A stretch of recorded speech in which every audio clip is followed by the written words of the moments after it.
In the world of radio shock jocks, the biggest are Opie and Anthony. These people say shocking things that border on offensive in order to entertain their audience. I refuse to sit here and think that radio has to be nice. Why? Why does radio, out of any other medium, have to be nice? We are being now held to a standard where we have to be nice and make people feel good. Go screw!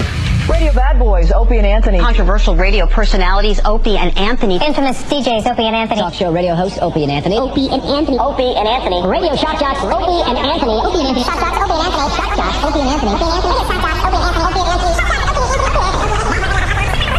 Girl gives you strip club advice, and then you go and see The Little Mermaid the next day. It's not like I went with a gay guy. Your girlfriend did. It was you. Where entertainment is going. I think if you were touched inappropriately, you would make it like a quick pop song, like the Beatles used to do. The Love Me Don't. Yeah, They are sick freaks. yeah. Tell us what happened. I had a patient who was a college student and was really, really depressed, and he killed himself. It's time for people to understand these are words. If you don't like them, turn the dial. But enough of this palaver. Let's get the show on the road. Oh, we got to jump right into it today. Good morning. Welcome to the Opie and Anthony Show. Phone number 877-212-ONA. We got the instant feedback. That's working nicely. But I don't even know how they get to the instant feedback that we read. I don't know. We asked to fix that a while ago, and I really don't know if that ever was fixed. We are a show without a boss, so. Yep. Because there's an instant feedback on onaradio.com, but we don't really read that one. No. No. The one we read is linked to, I think, a website we're not allowed to promote. Yeah, only a select few get that one. Yeah, this all makes sense, right? Totally. Whatever.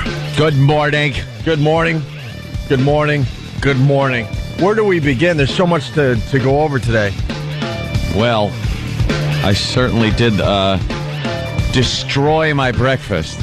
I couldn't eat because of what was being played in the office. Now, I usually, I could watch anything. I don't care for the most part. And while we're eating in the office, there's not anything too disgusting playing. But this morning, I reached my limit. Tumor face. Well, tumor face, yes. I came into work today, and I had to tell the guys immediately. The Learning Channel is pretty much P.T. Barnum. Yeah. In the year 2008. They find the freaks that are living among us around the world, and they do stories on them. And all under the guise that we're learning something, because it's the Learning Channel. The Learning Channel. Learning is right in the name. No, it's the Freak Channel. Yeah. You get the twins that are connected by their skulls, and you get like Wolf Boy. And last night they had Man Without Face. Go to YouTube right now and type in Man Without Face if you're near a computer. Is your assignment. Yes, and we will link this later today that. on onaradio.com. So I was bored yesterday. I didn't feel like learning about politics and this dumb presidential race that is among us. So I started flipping around the channels for the first time in a while. And I stopped on the Learning Channel to meet Man Without Face. How amazing is that, Jimmy? It's awful. It's so disgusting. Fan had a great one. He goes, if he was a Dick Tracy villain, he'd be Grape Face. His face looks like a bunch of grapes. But they're tumors. Yeah. And they're so huge on his face you can't see any facial features. Were those wife and kids? I don't know. I don't know I think he's got a girlfriend. No way he's got a girlfriend. Or that's his sister. I don't know. I was too distracted by the tumors. The tumor or the tumors connect to make one big tumor that looks like a face in front of his face. But right? It's a big, goofy face. Well, it doesn't look like a face, but it's a big blob the size of his entire head that's in front of his face.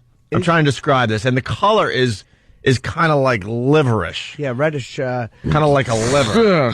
Every minute they're in the house with him, they have to just be looking at him going, yuck. Exactly. Awful. How do you eat around him? I don't know. You can't. You think the guy has bad breath? Who could tell? It probably gets caught behind the tumors. You can't wash everything in there. Like, you can't just wash your face and your face is washed. Yeah. You got to lift up each individual bumpy tumor and Q-tip out the face tumor cheese. Well, the other thing is he has to lift up. Yeah. The other thing is, enjoy your breakfast, Jimmy. The other thing, he has to lift up this whole mess just to breathe. Yep. Because the nasal passages get all clogged up, so he's got to lift it up, and that gets tiring. So he kind of waits until he has to breathe again, and then he lifts it up for a little while, and then drops it down again. This thing is amazing, and the guy was too scared to go to a doctor, or there was something going on. God, I can't even look at that. You could see one eye poking out of the side. But the rest is, how do you describe it? Did we describe it okay? He looks like a Star Wars character. Like, yeah. It looks like, Thanos, it looks like a guy. The back of his head's normal. Picture 2 ears and a bushel of grapes. That is literally what he looks like. Yeah. Big grapes and plums just stuck to his face, so all rough and ravaged. Of course, he doesn't live in America because we got fine medical in this country. These people are always somewhere else, man. Yeah, where this goes untreated. Untreated. It's and disgusting. Unchecked. Oh my God. So he makes a movie about his life because he's so sick of people, running away. The people literally run away scared when they see this guy. He's a Muppet. Yeah, so he made like a 20-minute movie, and then he decided to show the movie in the town square. So the same people that run away scared will see that he's not an animal. And only about 20 or 30 people showed up. They hilarious. That yeah. It was a bus. Yeah. He had a big premiere party. Yeah, he pretty much had a premiere in the middle of town. 20 or 30 people showed up, and that was it. He was able to tell 20 or 30 people that he wasn't an animal. The rest of them are still scared S-less of this guy. Chasing him with torches. Yeah. That's what they should be doing. Pitchforks. Kill it. He just wants to be a movie star. That's all it is. A movie star. He makes it like a plot about he's saving the world. He's carrying a nuclear weapon shaped like grapes in his face away from the school. Yuck.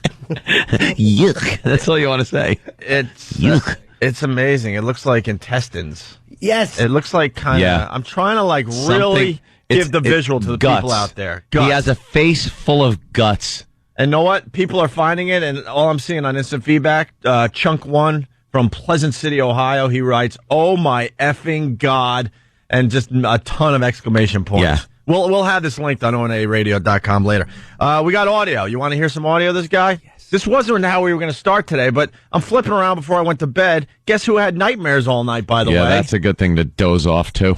And if you're bored, you're at home and you're flipping around, you have nothing to watch, right? Just go to the Learning Channel. And if you got DVR, just look, because in the middle of the night, they get really freaky. Yep. With these people, they're circus freaks, but we're not allowed to display them anymore. Ugh. I miss the days where you could pay your... Oh, that guy would have been behind a wall in a tent with some carnival barker just screaming out, "See the amazing grape-faced man," or something. Yeah, but the do-gooders, they're taking income away from these people. That's what they're doing in the end. This guy would go on tour and make a fortune. But the do-gooders like, oh, you can't do that. You can't display humans that don't look normal. I don't feel bad for him. No. Why? I don't feel bad for this guy at all. Oh, you're reading up on him a little bit, Jimmy? I am. What do you got? What did you learn from the Learning Channel? A Jehovah's Witness who for decades refused all surgery on his horrific facial disfigurement has been given hope by a British doctor with new medical technology. Unwilling to accept a blood transfusion, Jose Rana has allowed this bloody tumor that first appeared on his lip in adolescence to obliterate almost all of his face. So he's had opportunities for years and years and years. So it started with a little thing on his lip? Yep. Oh, my God. A little thing. You see the picture, the early picture of him? He looks like, "Ma, see? Ma." He just got this big fat lip. Yeah. He was a mess to begin with. Ma. Looking at his face, it didn't do that much damage, this tumor. Because you see the before picture. We got the before and after picture. We'll throw that up on onaradio.com as well. All right. Some audio from this fine show I checked out last night. It's midday, and Jose Mestre is waking up.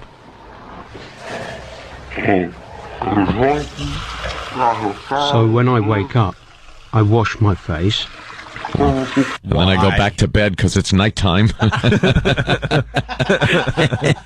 Why bother washing your face? Wash it with a train. Why would you wash your face? What is that really going to do? Yeah, he's washing his tumors. Right, you're washing. You don't wash your tumors. You're basically washing the inside of your body. Ugh. Who would do that?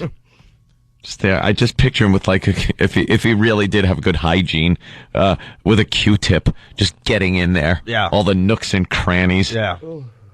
Wake up. I wash my face. Then I get dressed. And I go and have breakfast. Make a snack. I try to speak as little as possible. It's because I start dribbling. Wait, I got it. Hold on, we're not doing this, John. My friend doesn't like you. I don't like you either.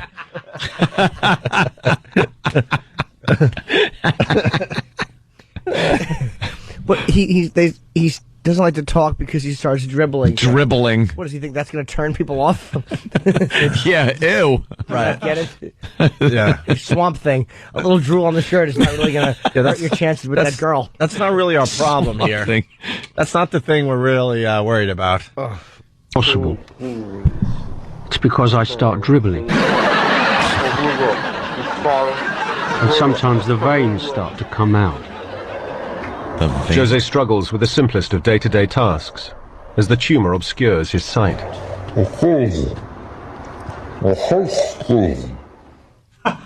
Wow. He said, I'm going to be late for my singing engagement. I am your father. Yeah, he sounds like this guy could do a one-man Star Wars act.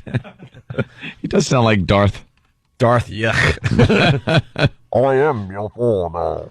All right. Well, he has to lift the tumor to eat and drink, people. Dude, I've watched Two Girls, One Cup. I could eat pudding. Yeah. I cannot eat my breakfast. Don't worry. I was eating the bagel, and it's a bagel. It's not really anything that looks like the food, his face or his tumor. If you're eating, like, I don't know, blood sausage in the morning, that could be a problem. But and don't worry, we'll get the bad taste out of your mouth when we talk about how Obama's wife decided not to help Stevie Wonder after he fell on his face.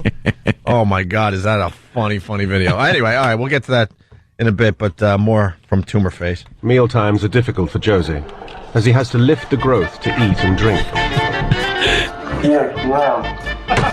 When I drink on one side with a straw. Since he was a teenager, Jose has been losing his face to this life-threatening tumor, smothering his lips, nose, and one of his eyes. It's about 33 centimeters long and weighs around 3 kilograms. his voice when that was playing is perfect. How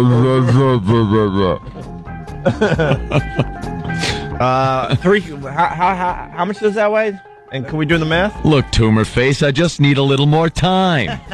Is there more audio of him talking? Oh, yeah. No, that's 12 perfect. pounds. The tumor is 12 pounds.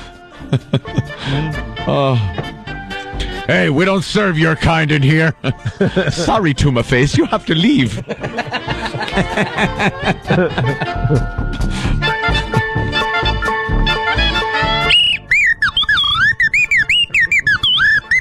Yes, it is disgusting, R2. I don't know what the hell it is. It's frightening me.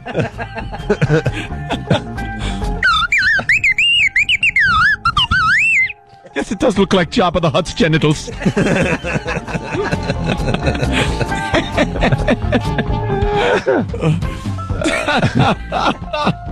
Bowie Man saying it looks like when Cloverfield was attacking. Oh. Yeah.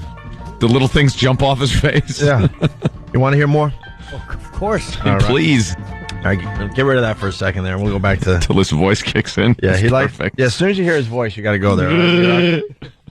He likes to go to a square, you know, the town square, to sit and hang out, and then he gets really angry when people stare at him. Yeah.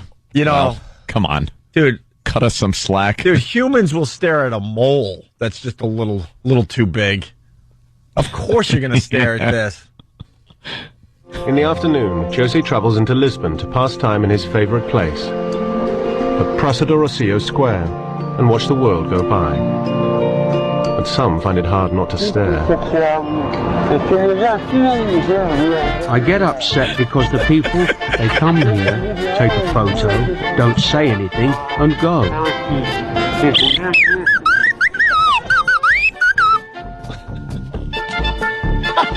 And go. What do I want? I want to be able to talk to my friends, talk to everyone, and be able to cure my eyes.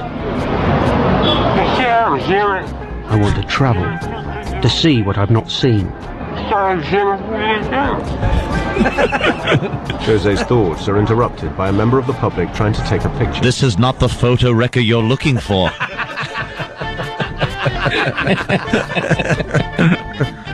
Hey, Kevin from Connecticut has a great observation. The ugly woman with him could use maybe a 7 or 8 pound face tumor. Yeah, you don't get any sympathy from this radio show. That's why we'll never be syndicated to 200 radio stations. Yeah. There's just not a huge audience for this crap. We have no sympathy for this. By a member of the public trying to take a picture.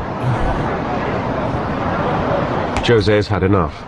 He leaves the square with his nephew. What does he expect? Yeah, I mean, come on. What he should wear, the biggest, ugliest yellow hat with a flower on it. Try to distract. You know, we haven't had a Photoshop contest in a while. We got a yeah, big yellow hat like Sandy Duncan in Roots. We're gonna have to Photoshop some stuff on this guy. When you see the picture later, if you haven't seen it already, oh my goodness. Yeah, it is just like he threw up his insides. So he's in the town square, someone's taking a picture, and he gets very upset, and he leaves, and he goes home.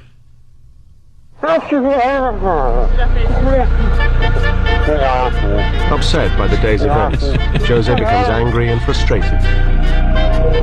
He's trying to prove he's not invisible.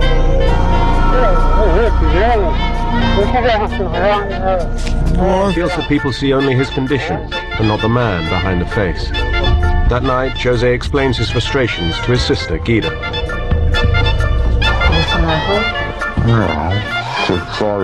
Stay on target. Almost there.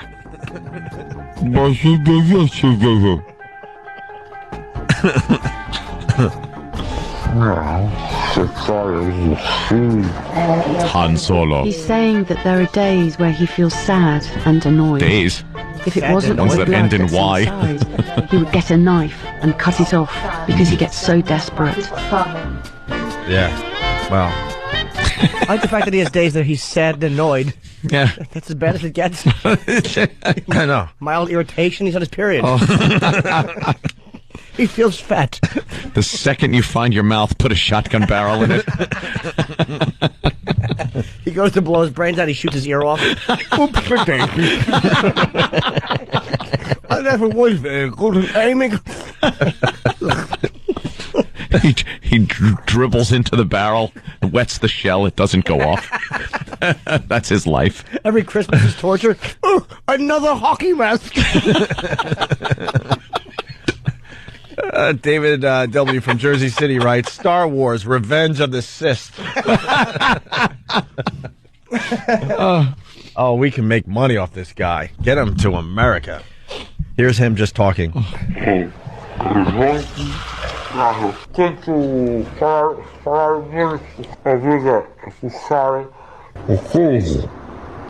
Look, I know, Greedo.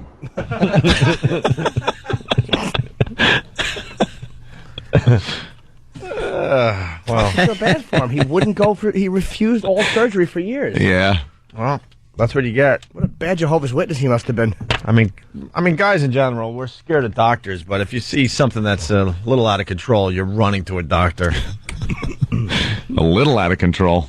Well, it started out as a little out of control, right? I don't know. That picture of his lip, it's pretty much over by then.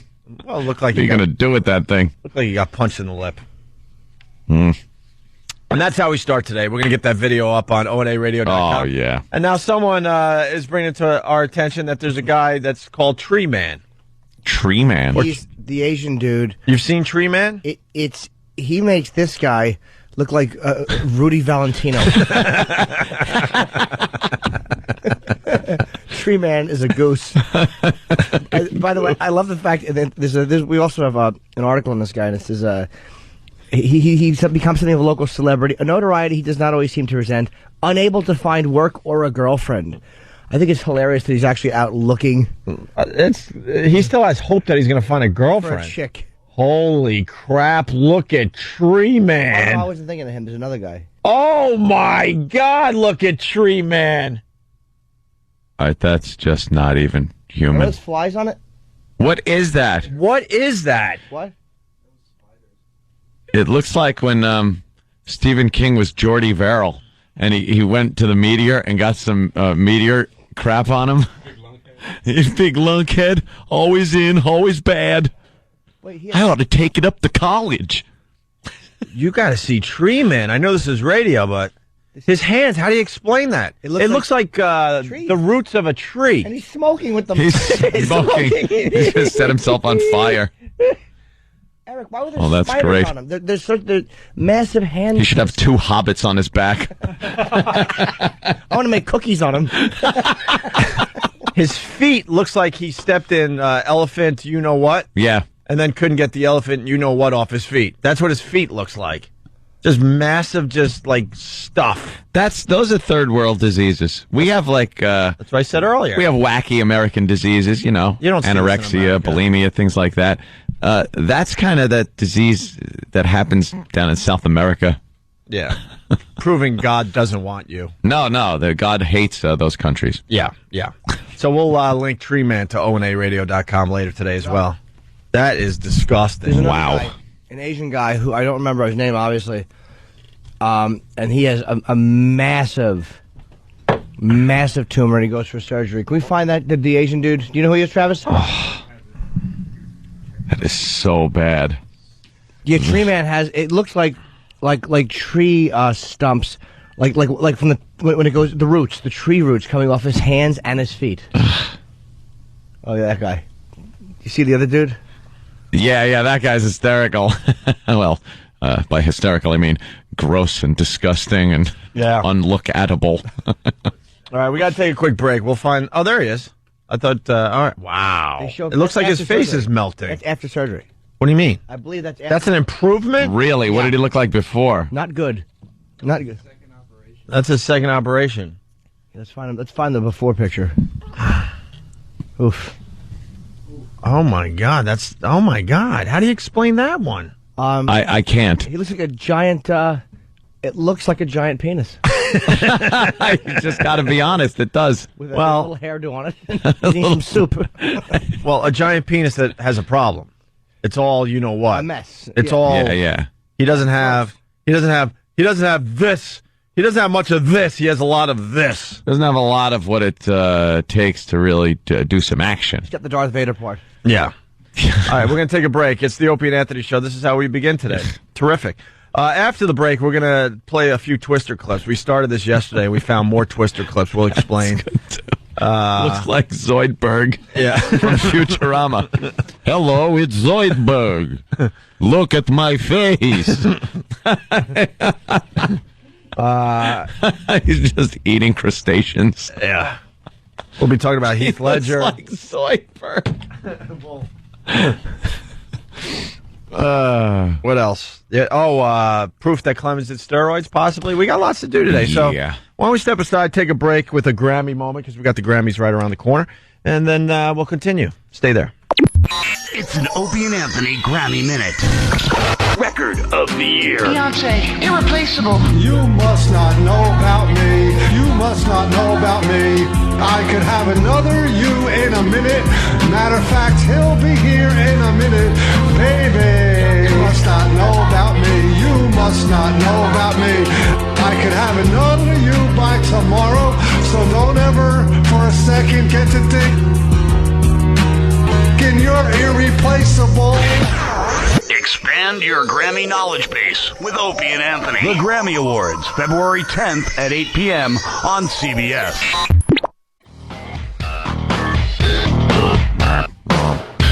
It's the Opie and Anthony Show. It's a busy one, too. Britney Spears is out of the psych ward. Much to her parents' chagrin. They don't want her out. No, that means something really awful is going to happen now. That was her last chance. Now something really awful is going to happen. Yeah. Yeah, absolutely. No doubt in my mind. The paparazzi didn't take long to swarm her. She was just driving around in some black Mercedes around L.A.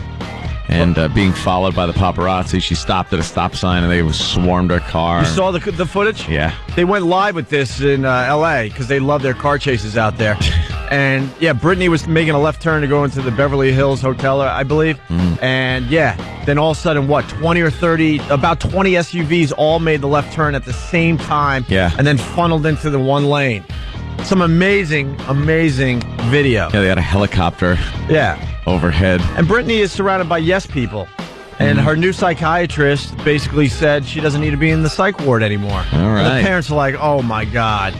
It's going to be ugly. It's definitely going to be really ugly now. So is the psychiatrist going to take responsibility when she's found dead in the hotel room and they're wheeling her out? She's either going to be dead, she's going to run somebody. Something really bad is going to happen within the next week. Bank on it. Yeah. She was just in a padded room.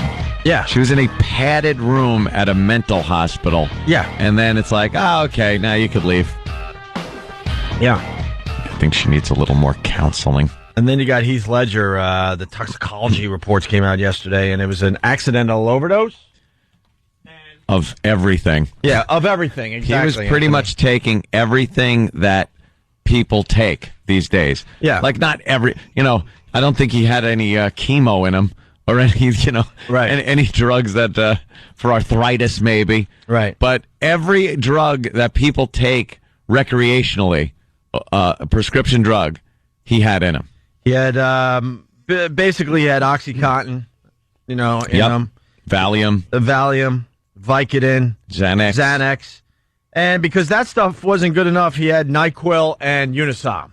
Yeah. I was telling Anthony, I'm like, why, if you have all these drugs, do you need to get an over-the-counter Unisom on top of this? Some over-the-counter stuff. Like Unisom, everything else isn't quite cutting it. Right. Unisom is obviously over-the-counter. It helps you, go to sleep. Yeah. Right? And some Aspergum. Right. And they found Tylenol PM. And they basically said if you mix these drugs, you could stop breathing within 10 minutes if the combination is not right. I guess the combination wasn't right. Yeah. What's really disturbing about the Heath Ledger thing, they still haven't buried his body. Now, the toxicology reports take about 2 weeks, so I'm not really keeping that close tabs on this, but he's been dead, at least 2 weeks then? Mm-hmm. A little over 2 weeks. He's still rolling around in that pine box. Oof. And you know how, I had to go through this, unfortunately. You got to, pick out a coffin for a loved one. And you kind of, and they it's not bad enough you lose a loved one, but then they throw a little guilt at you because they take you downstairs where the coffins are on display. The showroom. Have you ever been through this? There's a lot of humor in it. I'm just going to knock. But there's actually a lot of humor in this, how ridiculous it is. They bring you downstairs, and they got the pine box, basically, that is poorly lit. We could put your loved one in this, baby. Yeah, it's poorly lit. It's just kind of over there in the darkness. And then over here is, the Mac Daddy of coffins. And then you start thinking, oh boy, is there life after death? Is Pop's going to be pissed if we throw him in the pine box? Or should we do the right thing and throw him in this $25,000 Rolls Royce of coffins? And I thought about that yesterday because Heath Ledger's just rolling around in a pine box for the last 2 weeks as they shipped him off to L.A. Now they shipped him to Australia. He's on tour. He's still just rolling around, bouncing off the inside of that box. Yeah. And I was thinking if there was life after death and you could feel something or something's going on, I think he'd be pretty pissed right about now. Get me a satin pillow, man. I told my mother that what I'm going to do, and she better be ready, is get a small box and just break her legs backwards and fold them on her chest. And give her a kiss on the cheek. Oh, the guilt they give you, man. It's like, all right, will you just stop? This is tough enough. I don't need to now, shop for a coffin like I would shop for a car. Yeah. Dopes. So that's what's coming out on Heath Ledger today. A combination of a lot of very familiar drugs. But prescription drugs, and now they're looking into who gave him the prescriptions. And Well, he was, there's a term for it. He was using a bunch of doctors. Going from one doctor to the other doctor. Oh, was he? There's a term for it now because a lot of the Hollywood people do that. They get one drug from this doctor, and then they go to another doctor, and this doctor has no clue what the other doctor prescribed, and he's giving you something, and next thing you know, you got 4 or 5 prescriptions, and you're rocking and rolling, and then you take the wrong combination, and then you stop breathing, and you're dead within 10 minutes. Lovely. So, and they're saying how much of a shame it is still. Whatever. What's up, Jimmy? Just reading about a guy who set his son's on fire with gasoline. I don't get it.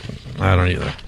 Animals. In other news, we had a tornado problem in a place called Tornado Alley. Yeah. And I know it's hacked by now because a lot of comedians do the joke, but seriously, why would you live there? Why would you live in Tornado cheap. Alley? I guess it's cheap. There's a lot of cheap places to live in America that are close to water and close to palm trees and hurricanes. Then you get hurricanes. Yeah, but hurricanes, they move so slowly, at least you know what's going on. With the tornadoes, they come and go like that. Pretty quick. Can you imagine living in Tornado Alley? Seriously. Wouldn't you be scared S-less every night? Because they just come out of nowhere and take your house and take your you'd be sleeping, and then just, your house is gone. And you wake up in a tree somewhere, like 5 miles away. A car on top of you. Yeah. We did. When I did Kansas City last year, and I was getting ready for HBO. Me and Kenny had to fly out back here from Kansas City. It was during in between tornadoes, and it was just a gray black sky. It was like a 51-seat in Breyer, and we took off, and it was horrifying. It's horrifying when you know you're flying in those weather conditions. Sure. You're gonna fly like out of the eye of a bunch of them, and then up above them. But it was terrifying. Yeah. That's the end of my story. Well, That's the end of my story. Well, very good. I mean, the reason we're bringing up the tornadoes, it's up to, I think 50 people died, huh? Yeah. It's the worst one in about 20 years, they said. The worst string of tornadoes. And this gives us, besides the worst string of tornadoes ever, the stupid news lady today was creeping us all out here in New York because we set a record. It was 68 degrees in Central Park yesterday. And she was basically saying, oh, my God, this has never happened ever, ever, ever, ever, ever. That you hit a high that's 10 degrees higher than the previous high. Yeah, usually you break a record by 1 or 2 degrees. And that keeps everyone calm because you're like, well, back in 1849, it was 57, and today it got up to 58. So you're like, okay, 100 and some odd years, 150 some odd years, it's only a degree different. Mm-hmm. That keeps everyone calm. But when you see 10 degrees from the previous record, she's like, wow, this is a little crazy. Are you saying this has to do with global warming? I don't know. Yeah. I think it has something to do with Cloverfield coming. The Cloverfield monster.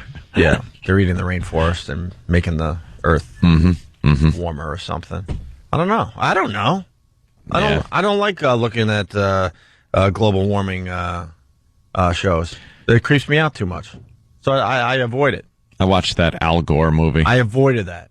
Did you? Yeah, I don't want to Well, know. you should, out of boredom. Is it boring? It's him on stage with a bunch of charts. Yeah. It's just boring. I don't know. I don't know what to make of the whole global warming thing. I'm not qualified. I don't think it matters as much as everybody says. And it might sound odd. I know people go, no, it does. It does. But in the long run, does it matter? Are we going to be wiped off the face of the earth as humans? Or might it cull the herd a little bit around the coastal areas? That might be a good thing. It depends on your perspective. I mean, as far as the universe goes, it doesn't matter. They're like, that's whatever. That'll take care of itself. Oh, yeah. As far as the universe goes, it's nothing. That whole area will just go back to where it was before these stupid humans, I worry more about the dumb black holes that are going to suck everything up into nothingness.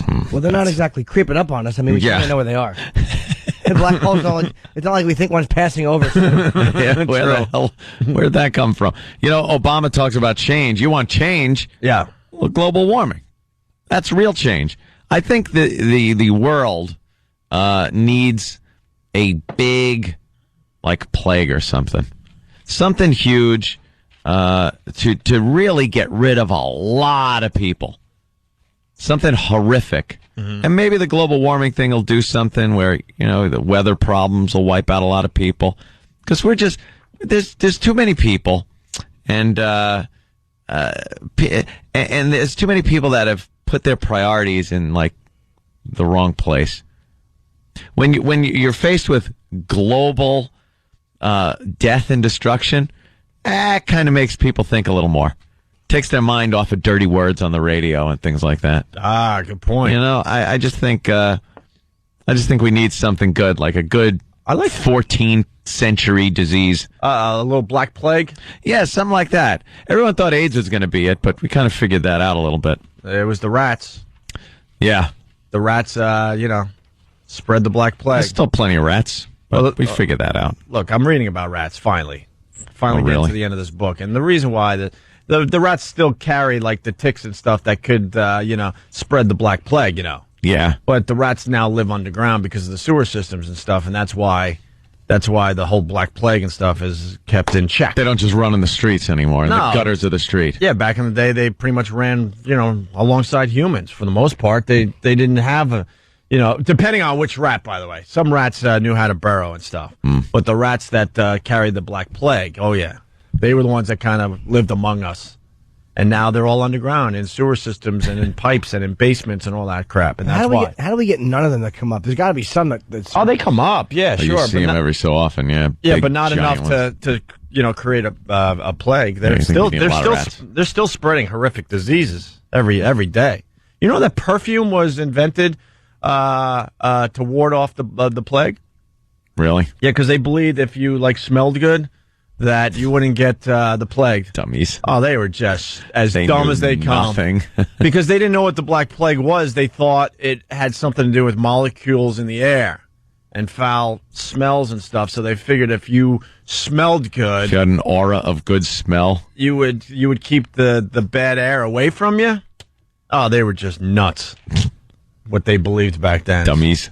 Anyway, getting back to the tornado. So, we love this movie Twister on this show, this Opie and Anthony show that we do. Because it's probably the worst movie ever made, and as far as the writing goes and the dialogue and the acting. And I don't think it's ever been acknowledged for being a really bad movie. It was It was a blockbuster action movie when it came out, and it made, what did we find out yesterday? It made something like $250 million in the U.S. alone, and like $500 million worldwide. Yeah. This movie was huge, and no one really acknowledges how awful this movie was, how awful the acting was, how awful the plot was. Over the top dialogue that's just too extreme, dramatic, man. Ugh. It wasn't even filmed right because there's film flubs all over the movie. Yeah. Just a bad movie all around. I think because it's expected to be bad, though. People are like, it's a storm movie, it's going to be terrible. Yeah. Well, we got some more Twister clips, and this is perfect because of the tornado. So let's go right to the first one from Twister. This movie came out, I believe, in 1996.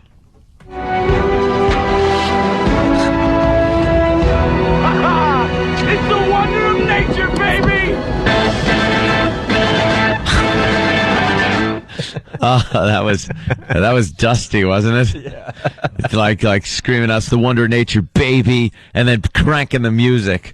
And this was Philip Seymour Hoffman's big role, right? Yeah. He was doing just little things before this, I believe, and this was the one that kind of put him on the map. He was a scent of a woman. Yeah, he doesn't even want to... Yeah. Oh, that's right. Yeah. He doesn't even want to acknowledge he ever made this movie. Oh, really? I'd love to interview him and only talk about this movie. Could you do your Dusty character, please? Yeah! Yeah! Oh. Don't mention Capote. Don't mention Boogie Nights. Only this movie. This movie. Only Twister. We've done that interview before with another actor. Who did we do it with? Was it Paxton? No, who was in Bill? Oh, Dennis. Dennis Quaid. Dennis Quaid, yeah. Right, okay. More bad audio from Twister. Joe! Bill! It's coming! It's headed right for us! It's already here! Everybody underground now! It's already here! You hear that awkward pause? Yeah. It's coming for us. How bad is this, Jimmy? It's horrendous. With the really dramatic music. It's already here. Game over, man. Game over. Why don't you put her in charge? The next one, it's a little long, but it's worth it because they talk about the suck zone. Yes. Of a tornado. And we meet Dorothy. Dorothy is what? The contraption they came up with that they want to throw in the middle of the freaking tornado to get some readings or something, right? Uh-huh. If we can get this new information, we can increase warning time to 15 minutes. Give people a chance to get to safety. At least that's what these guys are trying to do. Why are they clapping? Did someone say we're not making this movie anymore? Give them a chance to get to safety. Really? They're just all extreme. Yeah, man. Woo! Oh, just a bunch of beer drinking douches. The worst. And they're chasing wind. They're all a little too old to be doing this, you know? Right. Like this, you can picture people in their early 20s tornado chasing and stuff. Sure. And there's Bill Paxton. Yeah, I was going to get married and be a weatherman, but I'm just going to chase tornadoes. Because it's in my blood, man. It's in my blood. Got to get rid of the demons in front. Demons. Yeah. Throws his bottle of whiskey into the tornado. Yeah.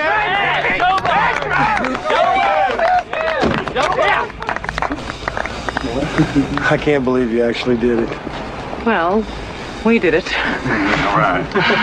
How do you get it in the tornado? Well, you got to get in front of the tornado and put it in the damage path, and then get out again before it picks you up, too. It's the suck zone. Excellent. Joe, we got major action. The NSSL says the cap is breaking. Tower's going up 30 miles off the dry line. Oh, just talk fast and say things no one really understands. Yeah. That's what you got to do. The music was really, really ill-placed. It was ill-placed music. The suck zone was anywhere in the theater.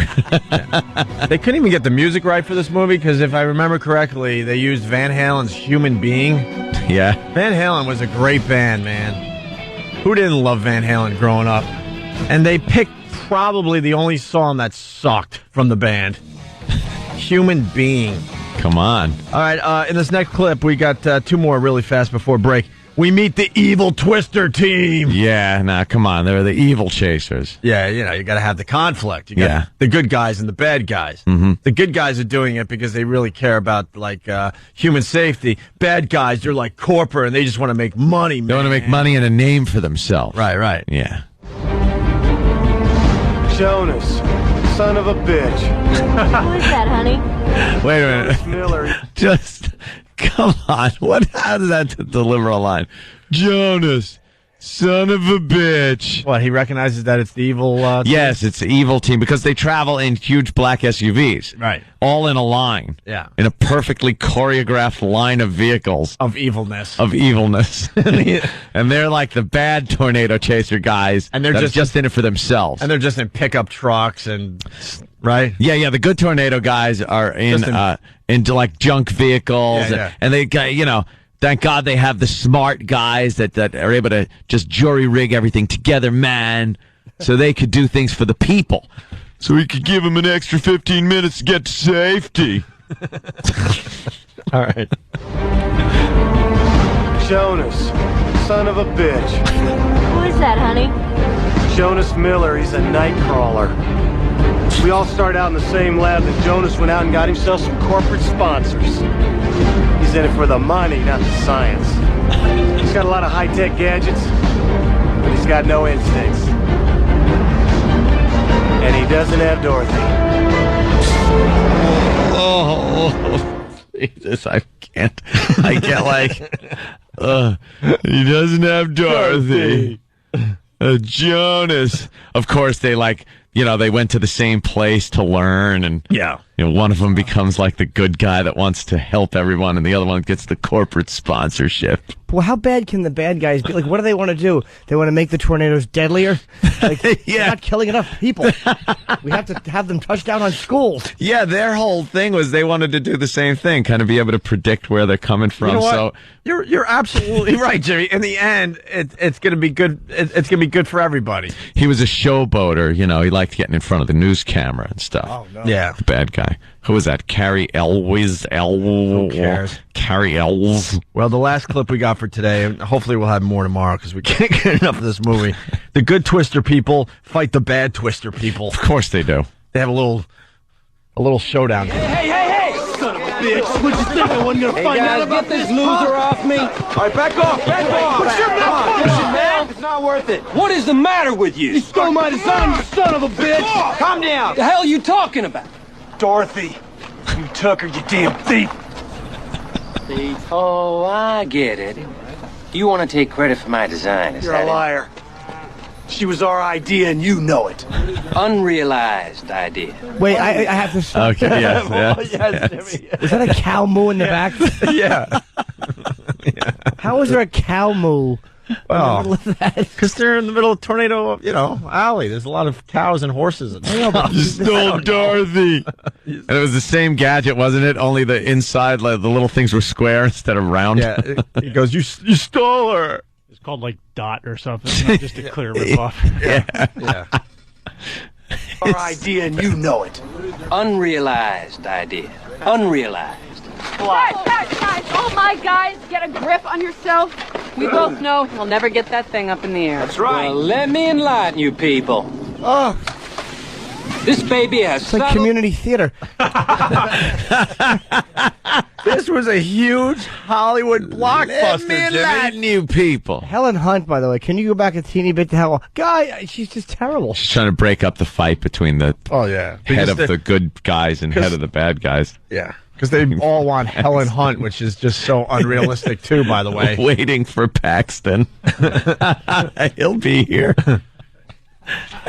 How realistic is it that they all were fighting for Helen Hunt, too? Not at all. Yeah. We both know he'll never get that thing up in the air. That's right. Well, let me enlighten you people. This baby has satellite comlink. We got onboard pulse Doppler. We got next-rad real time. Today, we're gonna make history. So stick around. Because the days of sniffing the dirt are over. Better than what you sniff. We'll see who gets there first, pal. Oh, and by the way, I really enjoy your weather reports. You slime! I'm not through with you yet! Come on, come here! Oh, God. Did they have to hold him back? Yeah, of course. Yeah. Got to hold him back. You slime! You slime. Wow. Stop it. The guy wants to throw the thing up and help the storms quit.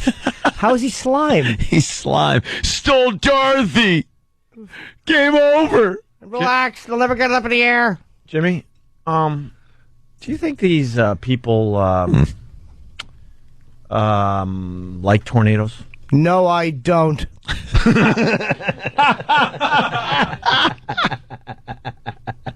They love them.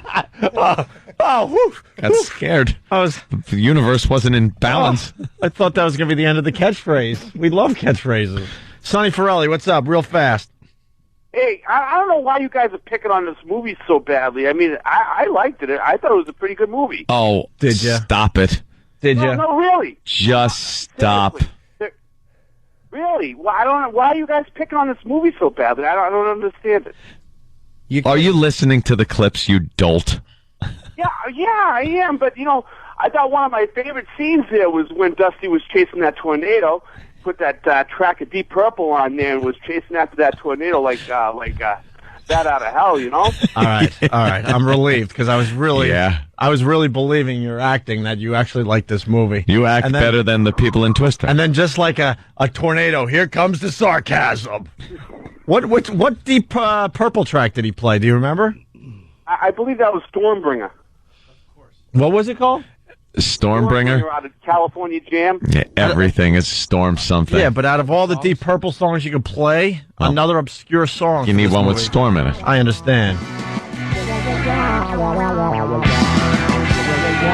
Yeah! Stream! Thank you, Sonny. All right, get rid of this crap. We got to take a quick break. Hey, Black History Month. We got a brand new honoree. But we're going to play yesterday's one more time. Yes. So this was yesterday's, and a little later on in the show, brand new, we'll have today's honoree. All right? Wonder what important person is going to be honored today. Today's a good one. It's Opie and Anthony. In honor of Black History Month, the Opie and Anthony Show is honoring black heroes, African-American individuals throughout history, without whom this country would not be the melting pot it is today. Today we honor talk show host, supermodel, and sometimes actress Tyra Banks. So I have something to say. So all of you that have something nasty to say about me or other women that are built like me, women that sometimes or all the time look like this, women whose names you know, women whose names you don't, women who've been picked on, women whose husbands put them down, women at work or girls in school, I have one thing to say to you. Kiss my fat ass. That's right. It's never about you, Tyra. Just keep giving and giving.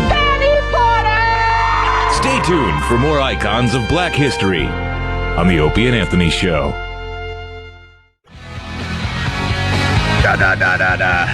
Good morning. It's time to wake the F up and go to your miserable job. But the weekend's almost here. Yes. And then you get to drink your face off. 877-212-0&A. It's a very interactive radio show. Now, what's going on with Clemens there, Jimmy?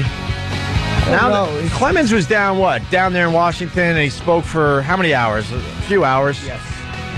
Denying that he used steroids, human growth hormones, denied that he ever drank milk. Never said the F word. Never said the F word, right? Never beat his wife. Oh, my God, they make you sweat down there. When you get in front of that panel of whatevers, they make you sweat. Very difficult to come off innocent. But Clemens, he didn't crack. He said, nope, I didn't, nope, telling the truth, blah, blah, blah. So then his trainer comes out today, I guess, or late yesterday, and said what, Jimmy? Well, Brian McNamee said that he has syringes and other physical evidence which back up his evidence, including gauze. Goodness gracious! Wow, goodness of all gracious. the dramatic things I've ever seen! His side turned over gauze pads and syringes. They said that Clemens' blood to IRS special agent, blah, blah, in early January. The syringes were used to inject Clemens with steroids and human growth hormones. A second person, also speaking on condition of anonymity, said the evidence was from 2001. Why is this trainer holding on to things with flecks of Clemens' blood on them and gauze from 8 years ago? What is your motive? Sports memorabilia? You know what? It might be. Yeah. They're going to clone him? Maybe there's some cloning? Clone the Rocket? I'm not a big sports memorabilia person, although I do have a signed Derek Jeter ball, thanks to XM. And I got a canceled check from Pistol Pete Maravich. Wow. That I got for Christmas. He was having a little plumbing work done. I got a canceled check. From his plumbing? But he signed the check, and it's cool to me because he was a hero of mine growing up. But I would buy a freaking steroids syringe for a lot of money, too. How cool would that be to display that in your house? It'd have to be put in a little glass display box. We've talked about label. That in the past, that, I want to collect the weird stuff. Mm-hmm. I want to collect, like, Elvis's Last Duty. Like, well, everyone wants that thing. Oh, that's an obvious one? But I heard they flushed. Yeah, they did? I heard they when they came to get him, they flushed. Remember That's gone. Remember the time we talked to Graceland? I would love to find the audio. And the caretaker or the person that's in charge of Graceland, I forgot why they were calling our show. They were promoting something. Yeah. Elvis's, 30-year anniversary death or whatever. And remember, all we asked about was the duty? Yeah. To the point she was getting so frustrated. We're like, come on. You've seen the duty. Where's the duty? Is it in the basement? Everyone wants to know. Every question was about Elvis's last duty. And then we wanted Ted Williams' head. Yeah. His frozen head. Which we found out when they freeze people's heads. You know, this whole cryogenic thing where you're supposed to freeze your body or freeze your head until they come up with a cure for whatever disease it is. And in thousands and thousands of years, supposedly you're able to take your head and take the brain or even just the electric impulses that make your brain, make you who you are, and put them in something else. They don't know. They're just freezing it, hoping that does something. Well, we found out that it's not really the head frozen perfectly that they're going to sew on another body because it decomposes. So, yeah, even though it's frozen, it kind of starts turning into chopped meat. Yeah. Really? And I'm so glad you brought up Ted Really Williams. disgusting. Because it allows us to play one of my favorite clips of all time. Mm-hmm. He said, well, you know, we don't have to freeze his whole body. We can freeze his head. I think that's his sister or daughter. Or Some relative that was fighting with his son. Yeah. With his son that wanted to totally just market him. Yeah. He said, well, you know, we don't have to freeze his whole body. We can freeze his head. So what are they saying with this Roger Clemens needle? That I don't know. That it apparently has either The human DNA, growth hormones, his blood, or steroids. It's got some kind of a combination. Why is this guy saving that stuff? That's Unless creepy. he's Yeah. going to blackmail him. I mean, I can't comprehend. Yeah, there's no other reason to save that. But when you read about this guy, it seems like he was pretty tight with Clemens and stuff. It wasn't like he was, looking ahead like he was going to try to screw the guy. Mm-hmm. Maybe he knew that this was so wrong that he wanted to cover his own ass, though. Because when they were doing steroids, they were kind of sneaking around the locker room. Jose Canseco says some very interesting stuff where it was... So you're thinking if he was implicated in any of it, he could say, hey... Yeah, he could take some people down with him and maybe I help got his this. own cause. I don't know. You might be right, but why I don't get why you save a needle for 8 years. Yeah. Who saves bloody gauze for Right. 8 years? I mean, you got to get rid of it. Isn't that illegal to save that stuff? Shouldn't you put that in a biohazard thing? Yeah, Sure. I think so. Well, we were onto something a few weeks ago because we got audio of Roger Clemens admitting that he did, the steroids.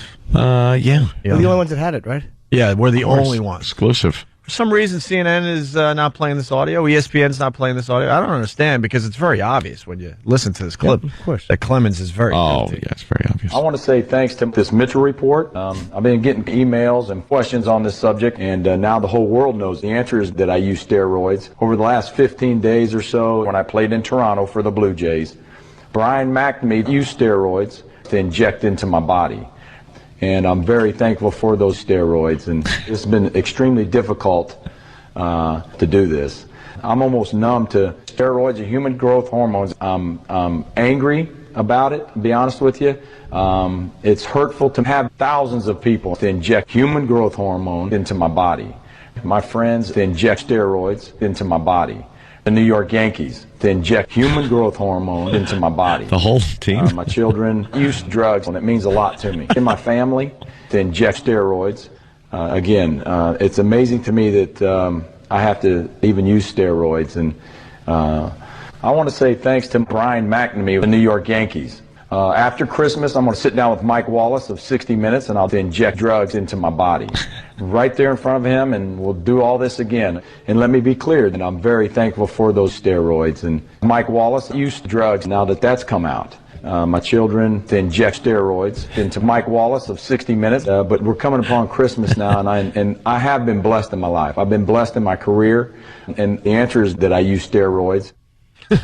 Wait, you know what, dude? I listened to that again. What, Jimmy? Something weird about that.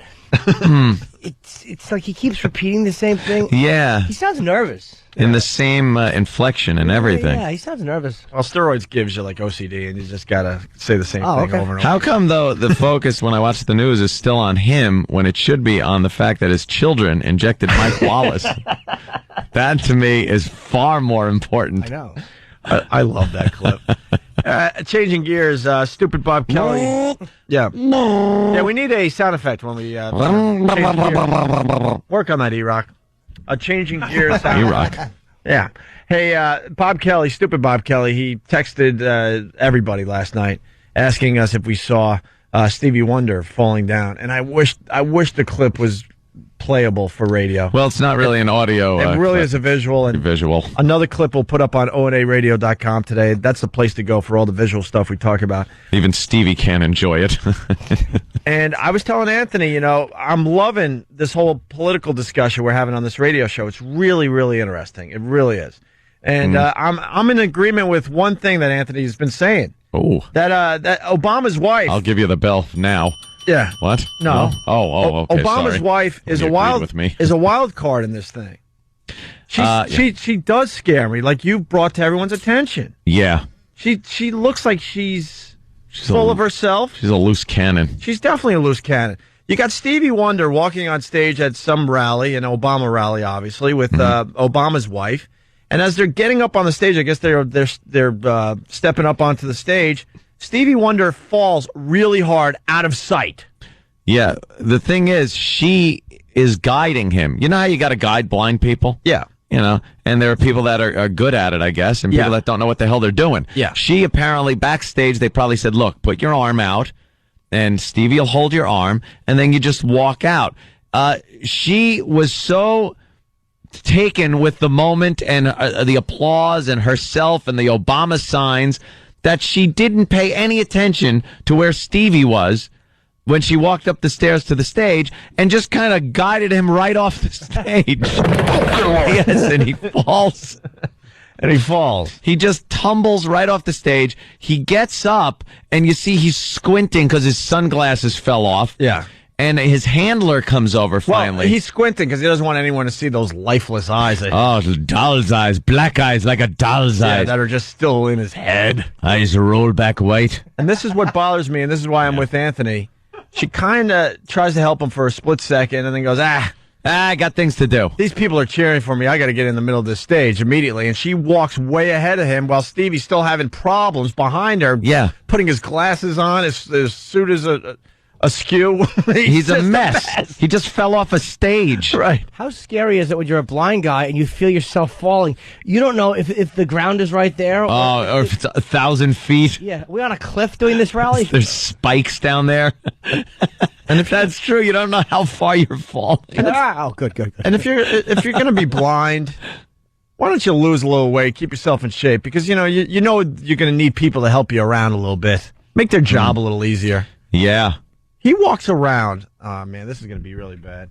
He walks around like he's... why are you whispering on radio? He walks around like he's retarded. Does he? Yes. Like, he walks around like he's an adult. Mm-hmm. That's a little slow. A little slow? Yeah. Genius on that piano. Genius writing them songs. We'll never deny that. He, I don't know. Why should he get in shape? Like, when you think about it, like, you're blind. You've been he's been a household name basically since he was 12. Yeah. He's got nothing to gain by being in shape. Yeah. Like, as long as he's healthy. He's not overweight to the point, I think, of being unhealthy. It's just on fall. You know. I can watch that 1,000 times. I saw a footage of him and Diana Ross. This is how an old man I am. I was on YouTube watching him and Diana Ross do a duet, and it was lovely. Oh. From what, 1960? No, it was like late 71, like that type vibe. Wow. Know, pantsuits were popular. You know? She just walks. She walks right to the podium because she's got places to be. She loves the attention that her husband's getting. Yeah, she really is digging this. And I'm with you on this one, Aunt. She's picturing herself as the first lady. A little worried about her. And I just see her being very overbearing. Yeah. As a first lady. If she gets in there and he gets in there, I see the White House changing a bit. You got to paint the White House. I just think a different color. Oh, that old gag. I think it might look a little like Marcellus Wallace's house. Wouldn't know, like they'll have the paintings like Scatman Crothers had in the Shining.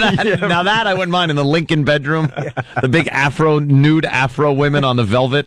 Serve grape soda to foreign dignitaries.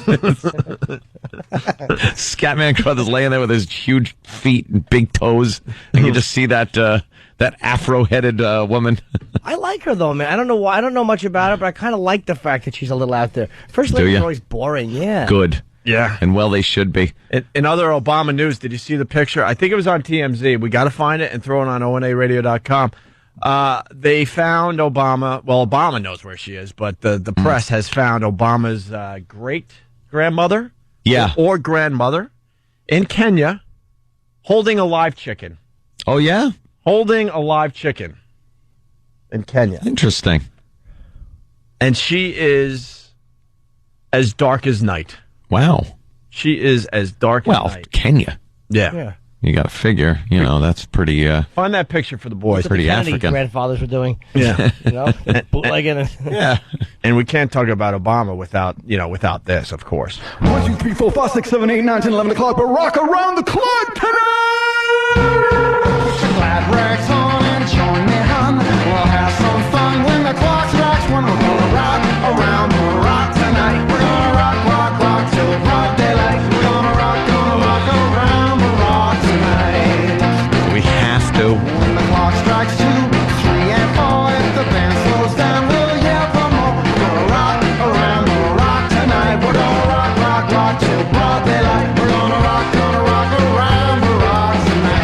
Yeah, that's Pearl Jam trying to jump on the Obama bandwagon with Rock Around Barack with Stone Gossard on vocals. Yeah. That's his great-grandmother? Yeah.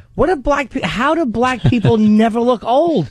She probably looks like she's in her late 50s. She looks like Esther Roll from Good Times, but James. She's just holding a live chicken. You think they would ask her to put the chicken down? It's like your great-great-grandson is trying to lead the free world. Yeah. Could we get a photo without the chicken? Put the chicken down. I believe that photo would scare potential voters. Of course it would. Just a couple generations removed from holding live chickens. Why do you think that picture's out? Well, I understand. It's to scare potential voters. I understand that. They would have cut they should have taken a picture 5 minutes later when the chicken's throat was cut and she was bleeding it out over photos of Hillary and John McCain. Throwing some bones on there.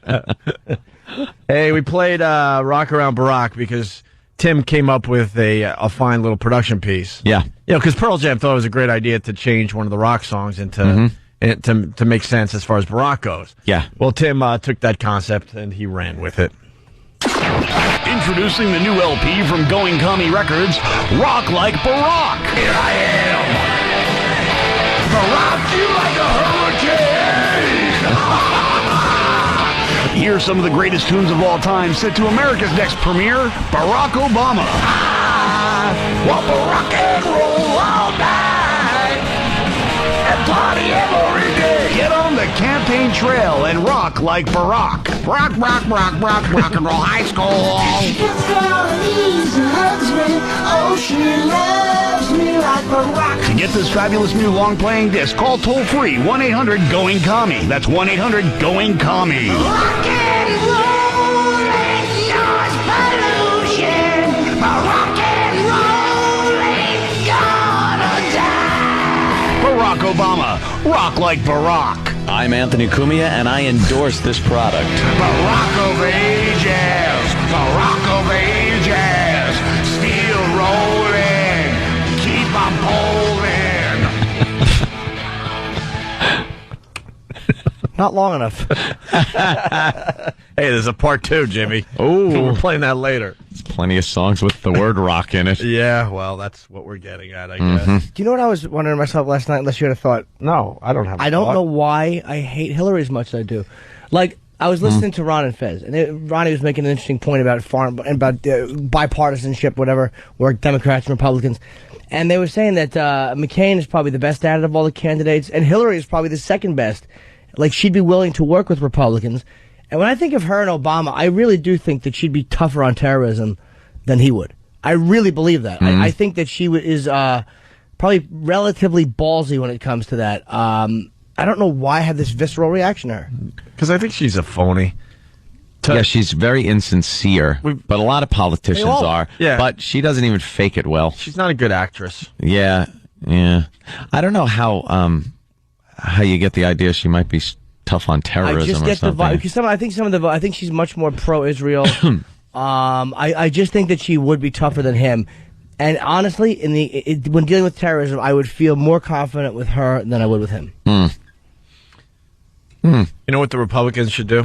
Because this Obama thing is getting a little scary for everybody, on the Republican side especially. Yeah. President Bush should come out and endorse Barack Obama. Barack? Yeah. She'd be like, no, don't. Yeah, he has the same values I do. Right. Boy, he's kryptonite. No one wants him endorsing them? Stumping. No. Yeah. Yeah, usually the president, does his thing. Yeah, He hasn't done usually, anything. if there's Republican candidates out there, the president is out there, pushing them. Right.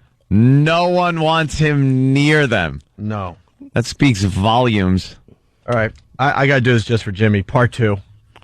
Yeah. I hope there's more things that say Barack instead of rock. You asked for it, you got it.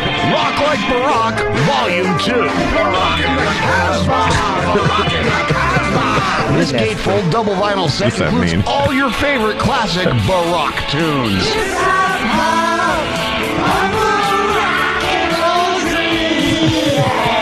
He'll be leading this country, and you'll be rocking like Barack. Amadeus. Barack Amadeus. Oh. Rock for a free world. Get this fabulous 2-LP set. Call 1-800-GOING-COMMIE right now. Rock like Barack too. Yeah, rock too. He's not gonna rock too. He's not gonna rock this town. Rock it inside out. I'm Anthony Cumia, and I endorse this product. I just pictured Tim. I think he's having a nervous breakdown in the production room. He's just insane. He's just having a good old time by himself. All right, we got to take a break, and this is what we're going to do. We're going to continue with politics a little bit more today. We went back out on the street. We've been having a lot of success with this. Yesterday, we sent Pat Duffy, who's sitting right over there. Hi, Pat. Out on the streets of New York. You went down to, Penn Station area? A different part of the city? Yeah, we went to Columbus Circle and then Penn Station and Port Authority bus terminal. Oh, perfect. Much better. Much better, yeah. And yesterday's theme was basically asking a whole variety of people, what is wrong with America? Mm-hmm. Going with that old codger from yesterday that just started spewing about what's wrong with America. Going off. So we're like, that's a good idea. Let's see what the average person thinks is wrong with America, and then who they're voting for as well. So we'll do a little of that after the break. Opie and Anthony. Moving right along. It's a fast one today. Opie and Anthony.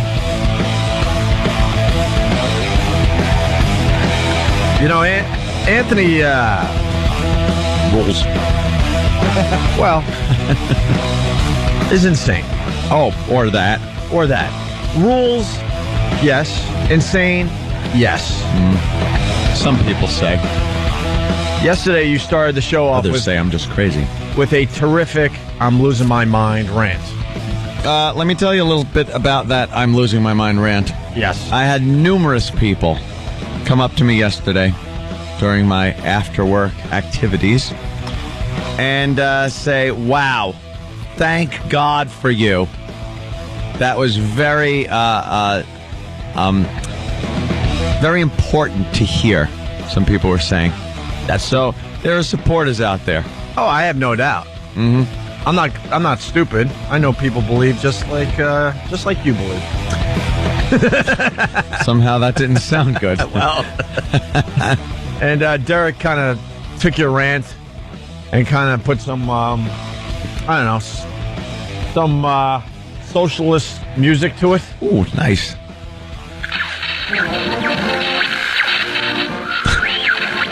Year is this? Let me tell you something. Whenever you hear change, big change in Washington, we need change.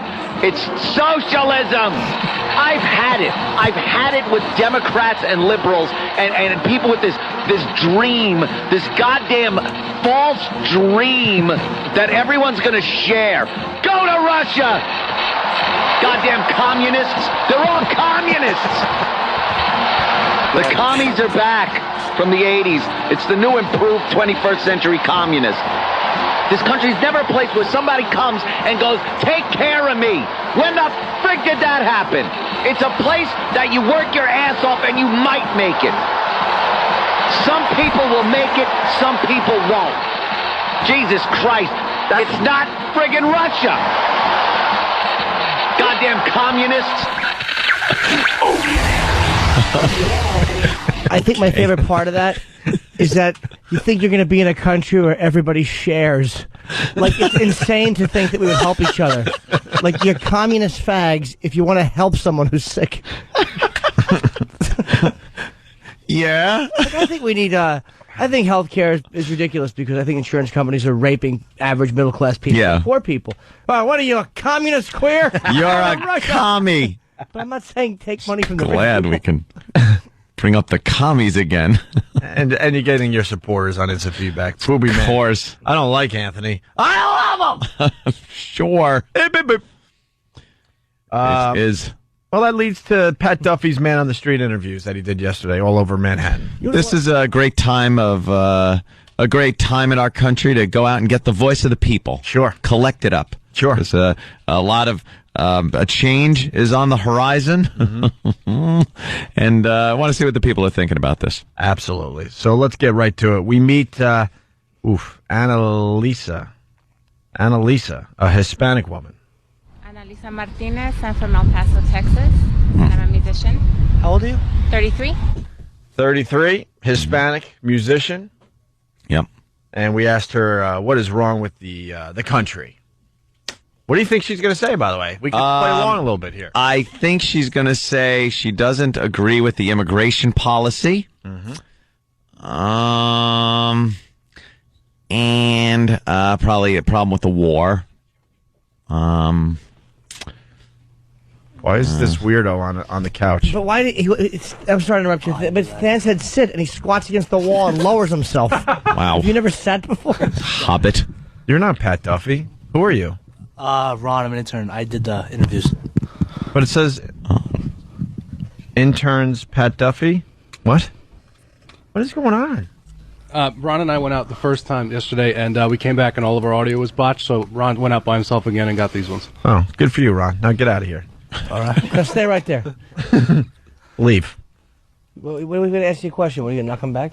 No, I would come back. Would you sit down and just lean against the wall casually? No, I'd sit the right That's way. very comfortable. Right. Take a nap. He rests his head on a glass window. I wish people out there could see. He was so nervous standing in the studio. And when Fan said, sit down, he sits down against the wall, and then he goes on the couch. And then he had to crawl over in between the mic and the couch back. It was awful. Yeah. It was really awkward. Watching a little kid bounce on the couch. Yeah. All right. Well, you got a mic in front of you. What could you add to this? Yeah. She gives a good answer about who she's voting for. Yeah. Like I said, leave. I think we should let him stay. I mean, he can try bring an audio to the show. We might need him. Yeah, you might as well hang out for a little while. All right, but hang in the middle, away from microphones, please. Sam. Breathing is comfortable. I like it. He's really uncomfortable. All right, this is what Annalisa had to say. What do you think is the biggest problem that affects this country? In my opinion, it's healthcare and the economy. Do you have any thoughts of how they could be changed? The healthcare issue is really it's a complicated matter, but something has to be done about it. People like me, musicians who are freelancers, there's absolutely no way I can afford it. Okay. Mm-hmm. Comment? Really don't have one. She made some valid points. Yeah, can't argue. As a comic, I'm in the same boat. Healthcare through AFTRA and SAG. Yes. But not, doing gigs. Radio guys didn't get good health care until maybe 10 years ago. Because AFTRA stinks. Yeah. It's terrible. Well, we're in a union here in New York, but I'm talking about all the radio guys that aren't, quote, lucky enough to be in a union. The health care for radio guys and broadcasters was always awful. So what do you think? Who's she going to vote for? Barack. Hillary, healthcare. Yeah, Hillary, healthcare. Hillary, healthcare. She's pretty much connected to that issue. She better say Hillary. And who will you be voting for? I'm a Democrat. I have to admit I haven't been seduced by either candidate, but I would be happy if either of them were in the White House. Why is that? I'm happy with. I'm impressed by both of their ideas and manners of speaking. I think it's absolutely amazing that we have a woman and an African American candidate. So I would be impressed if either of them made it to the White House. Hey, what's your name again? Ron. Did you go to freaking Kansas for these interviews? No. What the hell's up with the tornado in the background? It was raining yesterday. That's cool. Hey, Ron, we'd like you to interview people on the wing of a taking off 727. I can do that. I'll try. But Ron made a good point when he sat down. He did said pretty good out she there. gives a good answer about what she's going to vote for. Yeah. And so that must be coming up. Yeah. All right, let's move on. We meet Anthony. My name's Anthony. I'm 25. I'm from Staten Island, New York, and I own a DJ company. Ew. that awful voice bringing your wedding in? Yeah. I say ew because I had to work for one of these douches before I made it. Had to go to their freaking house in the suburbs, and they had their garage filled with equipment, and then you had to pile all the equipment into your dumb car that barely worked, and then drive off to some awful gig in the middle of nowhere and be happy DJ guy. Sounds fun. And then walk away with $50 Sounds like a blast. for 8 hours work. I hate these guys. He doesn't sound very stereotypical either. No. Anthony, Staten Island. I'm a DJ. Yeah, are you? Well, this is what he thinks is wrong with America. What do you think is the biggest problem facing America today? The people that are running for the president. What about them? I wouldn't vote for any of them except John McCain. That's who you're going to be voting for in the upcoming election? Yes, I will. Sounds like one guy talking to himself. Yeah. What, you talk to your twin brother? Who are you going to vote for? I'm not too sure. How about you? I don't know. I've decided.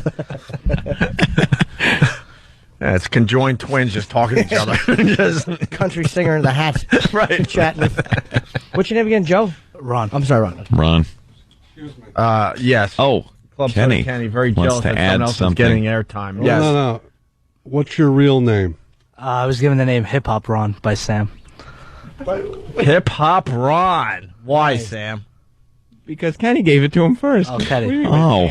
Kenny, why did you give him Hip Hop Ron? Why'd you blame it on Sam? Yeah. Yeah, no, he's confused. All right?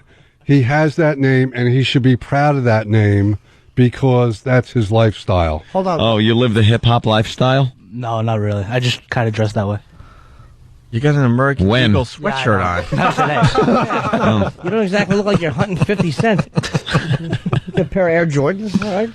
Yeah, old school, or where'd you go with the Air Jordans? What year? These are the retro 3s. Retro 3s. Whatever. Okay. And I said to Kenny, why'd you blame it on Sam? Yeah, nah. And then he just started talking. Kenny, why did you come up with the name or did him? No. I was first to call him that, I believe. Oh, okay. Yeah, it was Kenny. Hip hop was confused.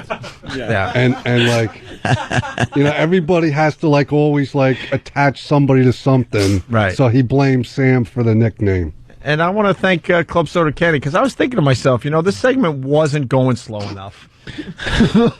Thank you, Kenny. Thank you for really slowing this down. You're welcome. It's not like we're all sitting in the studio going, oh my God, can we just get through this segment and regroup?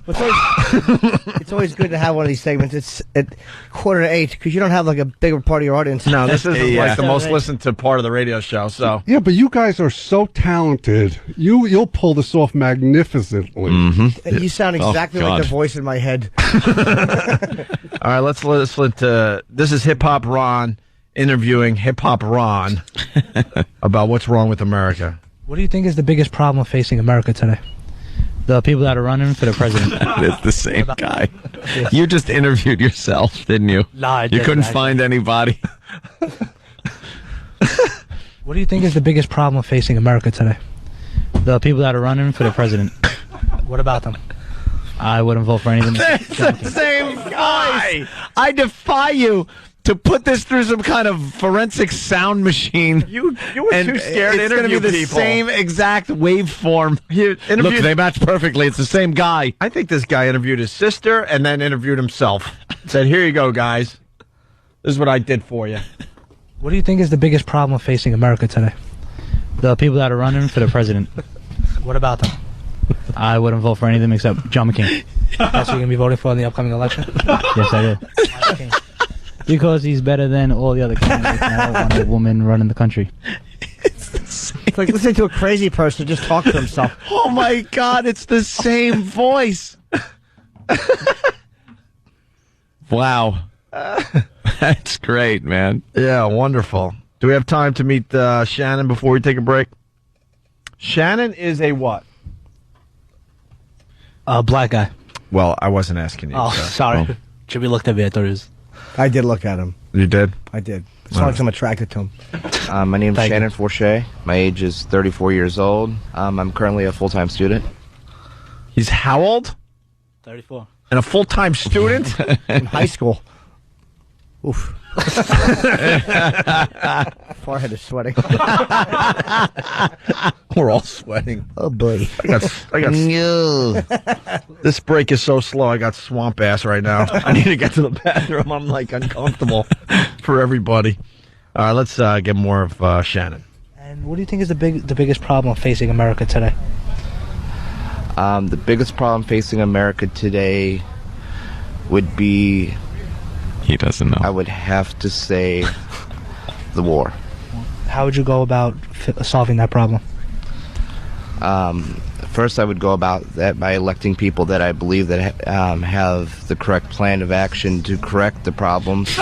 Correctly. I would go by electing people who are not into the warmongering or in it for self-profit. I love hearing people that realize, oh my God, I got to sound really smart right now. And I can't.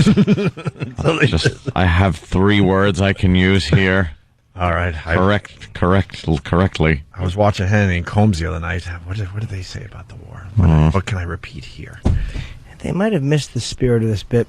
See, I was just personally thinking that when you go out and get audio and you're going to get a bunch of people talking, you're going to get extremes or idiots. But they went back to the studio and said, anyone that sounds stupid, let's just cut up the smartest sounding, most soft-spoken people. Yeah, soft-spoken, not crazy. Just these are their opinions. Yeah, we want raging lunatics. Yeah. Or just people that say stupid things, but what do you think about health care? Well, I think we need to give health care to all Americans. Okay, thank you. We want... Yeah, Jimmy's right. We want people just ranting like that old codger yesterday. Yeah, you'll get that naturally. You don't have to He go does say something stupid in the next one. Oh, okay. Oh, whoa, hey, right. hip-hop Ron knows. Hip-hop. Hip-hop Ron, that's called a tease. Let's get to it, Ope. All righty, Jimmy. And who will you be voting for in the upcoming election? In the primary, I voted for Hillary, and I plan on voting again for Hillary, primarily because she actually has a plan of action where I feel Obama, as a Democratic candidate, just is selling hope in a bottle. Hope in a bottle. And that's what he said there. That was cool. Oh, I think there's somebody that says something. They don't. Oh, I think that's the wrong guy.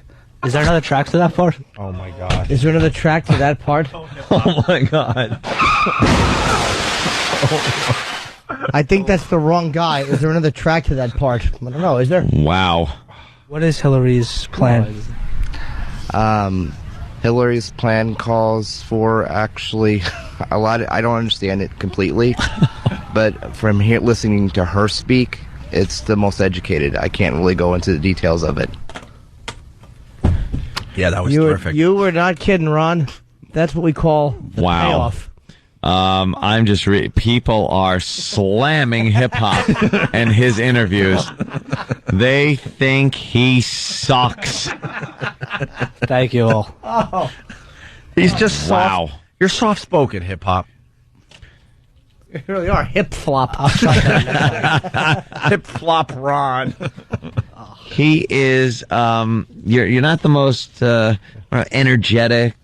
I didn't want to go too over the top with it, so I just... Well, so over the top, huh? I'm just asking for a wake.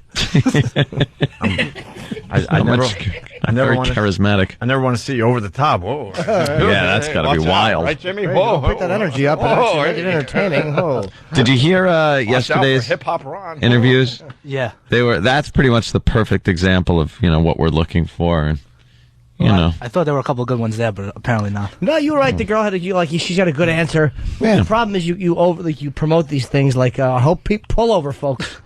Yeah. Jam coming. Yeah. All right. Well, it's so bad. Let's continue. We meet Janine, a Middle Eastern woman here. My name is Janine. I'm 20, full-time student at College of CSI. Student. What? She's on CSI. What's CSI? Like the Crime TV Scene show? Investigator. What? Nice. A lot of youngsters are going into the CSI field. What is she doing? Because of the TV show. No, that's the Culinary Institute of, I don't know what it is. The College of Staten Island. College of Staten Island. Is it really? Is it really? Yeah, I knew it wasn't CSI. But yeah, if you say student, you're not doing CSI work. What do you think is the biggest problem facing America? We're not all on the same page. Do you have any thoughts on how we could fix that? Vague. I think the state, Senate, whatever, they all need to seriously sit down and stop thinking who's a Republican and whatever, so... Dominican. Who's a Dominican? Settle that out. I like what she said first. Who's a Dominican? A Republican, a Dominican, and a Democrat. A Dominican. Yeah. Yeah, Jimmy. I just, You hate this? No, I just hate it for our show. For NPR, this is very informative. This would be a big get for NPR. Oh, cool. This would be something that Bob Edwards would love on his show. Kick hip hop out. He sucks. I think we should give hip hop. Oh boy. What? Not good. Hoping someone had Botulism? What do you think, Janine? What do you think she's going to do in the upcoming election? Yeah. Something boring. Who will you be voting for in the election? Actually, I haven't decided yet. No feelings or anything? Between Hillary and Obama. Why them two? Well, I like Hillary because I think her husband did a great job at his time. Obama is good because he's something new, but sometimes new is not always good. Wow. Look, I'm dozing. What? What? This is awful. No, it sucks. Awful audio. Take you inside the show a little bit. During the last commercial break, we're all looking around going, wow, man, we're really having a good one. We're hitting this show out of the park today. I liked it. And I put the voodoo on it because then we come back from break and we get this shit. Oof. Jesus. What time is it? Only 8 o'clock. Sorry. We get this stuff, I should have said. Yes, Jim. It's my fault. It is. What? You're taking When blame? he brought the audio in, I said to God, I dare you to make this suck. You tasked him. We're in the suck zone, man. This is the suck zone, all right. Who saw this coming? We're in the suck zone. Oh. A bad bit is coming. It's already here. Oh. I think we're in the finger of God. We're in the finger of God right now, people. You haven't had a rubber glove on it. Oh. We were doing so well, man. What happened? We're doomed. We're doomed. We're in the suck zone, motherfuckers. Linger. Hey, Ron, maybe you could let us know if there's an upcoming one that's really good we could get to. Well, this is the last best part of this break. This segment is Than just held up the brakes. Oh yeah, of course. Let's meet Ingrid before we take a break. The last one for today. My name is Ingrid Tarjan, and I live here in New York City. Age? Do I have to? I'm 43. I am a fitness consultant. What does that mean? Consultant. I don't know. You say, am I fit? And she says yes or no, and you hand her cash. Great job. Stupid. You're a trainer. Stop with the fancy names. Steve from Bayshore. You sit there and count. Yep. Is saying I stopped taking notes for the rundown. Ronnie boy, what do you got on this one? Come on, let's give this kid a chance. Yeah, come on, Ron. Time. Here it is. Humiliating himself and us. Come on, Ron. Let's gonna close big. Here it is. What do you got? What do you got with Ingrid? I was called stupid by her, but she says I'm not. What does she produce a radio show? And that's how you executive produce. Hey, let's go to Clutch in Baltimore. Clutch. Hey, I don't hate this. I really hate this. Ron doesn't like boring audio. He loves it. Be careful, though. Whoa, you know, we got the calm hip hop right now. We ought to rename this segment. Call it Morning Melatonin. Hip hop bore. Drip hop. Oh, the economy's stupid. Sorry, not you personally. You know what I mean. But yeah, and obviously the pathetic blunder that we did by going into Iraq. Do you have any thoughts of how we could fix that? I actually maybe have a few thoughts about the economy. Iraq is such a blunder that I'm glad that I'm not in decision-making mode here or any. I don't want that kind of power. It's just disgusting what happened there under false pretenses. But as far as the economy, mandates for better energy policies that could create jobs and, you know, almost like they had a plan to send people to the moon. Obviously, better education and just setting policies in the right way. It doesn't have to do with taxes. It has to do with right attitudes and right intelligent. Good. You think that on April 15th, yeah, have the right attitude. Don't pay your taxes. She's her audio was also playing in Heath Ledger's apartment. That was part of the cocktail that killed him. Well, by the way, I like the way that Ronnie Boy set it up. Like she calls me stupid, and then the first thing she says is stupid. Well, not you. Yeah. So she doesn't call you stupid. Yeah, I know. I rephrased that. Yeah. Sorry. All right, let's go to Joey in Maryland. Joey. Yo. Hey. Hey, don't blame Ron for this bit. It's not his fault. Thank you.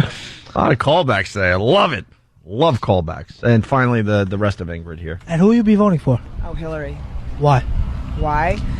Because it's about time that they put a woman in this role, and they've done it in other countries, and it's worked out formidably, unless they get assassinated.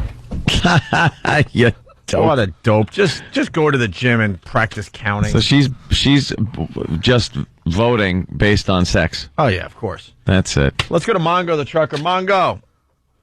If this bit were in Japan, people leaving the studio would be going, yip, yip, yip, yip. Linger longer. That's a good one. Well, we learned what? We should bring everyone on board with that. We learned in Japan, if something's really good, they sit there in silence. Yes. So if this was in Japan, there'd be a lot of yip, yip, because the bit sucks. Right. Mm-hmm. Okay. Mm-hmm. Hey, thanks, Hip Hop Ron, for what I really don't know, but can't wait for your next appearance on this fine radio show. Oh, yeah. You know, we were starting to think that the ratings were getting a little too high. You know, we wanted to bring them down a little bit, and you accomplished that for us today, and I greatly, holy yes. I felt like there were too many people listening. Yeah. And it's good that we drove some away to other stations. You want to thin the herd every once in a while. Yeah, right? yeah. Start over again. It keeps the challenge up.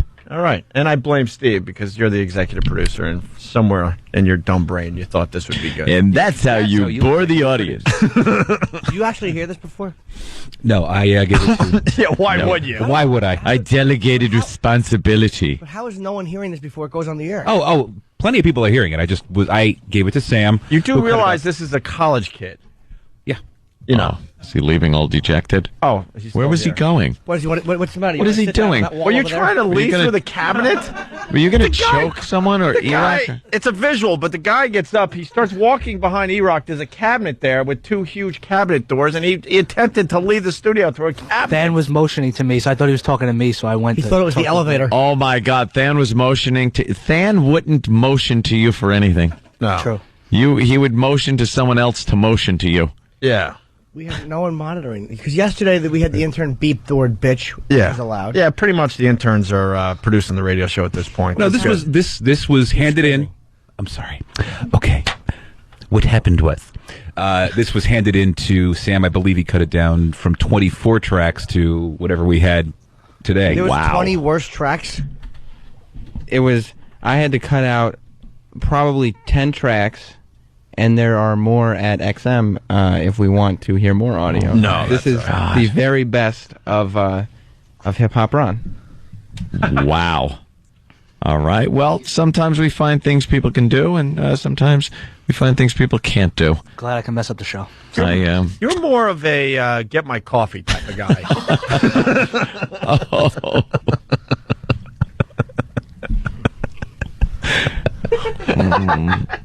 In fairness, yeah, he'd probably screw that up too. All right, we're gonna hold on before we go. Can I ask Ron real quick? Oh, what God. is there something that you feel you? Because I don't want to feel like the guy can't ever do anything on the air because he had one horrendous flub.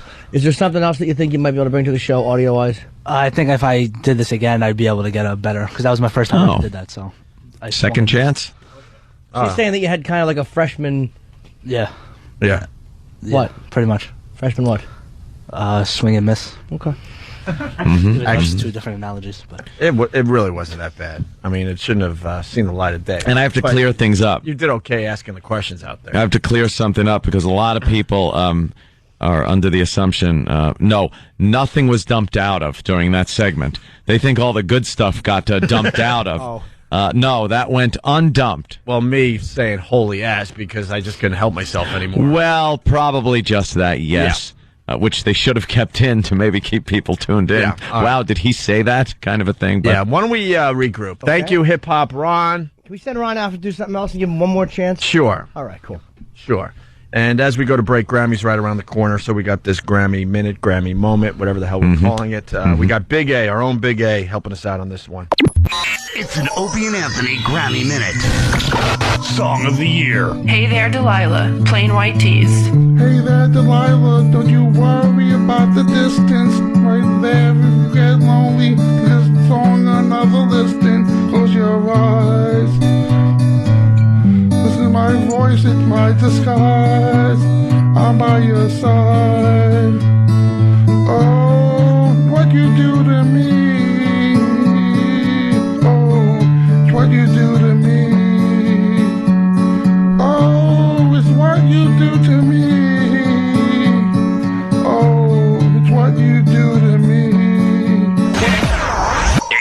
Expand your Grammy knowledge base with Opie and Anthony. Yeah! Opie and Anthony. I just got a Google alert for Opie and Anthony. Yeah. And when these come in, I go into a panic because it's never like we just want to write a story on Opie and Anthony and how great they are at broadcasting. Yeah. It's always some horrific problem thing that we thought was past us. You know? Yeah. So when I get the Google alert for Opie and Anthony, yeah, absolutely. You go into panic mode. I get a little scared, but I'm happy today because it says it's from Plymouth Evening Herald in the UK. Matthew Neil Opie also scored 4 goals, and Oliver Vickery a brace as Morley beat Woodford 6-2. So it's just some soccer dude, named Opie. So we're okay today. Yeah, I love when those come in. It's good to know. You read them and go, "What the hell is that? What do we do now?" That's what I think as soon as I see the Opie and Anthony Google alert. What did we do now? Oh no, you click on it. Who's mad at us now? Who's trying to get us fired? Is it Breitbart? Those no-gooders at Breitbart? No-gooders. But today it's just a soccer dude from the UK.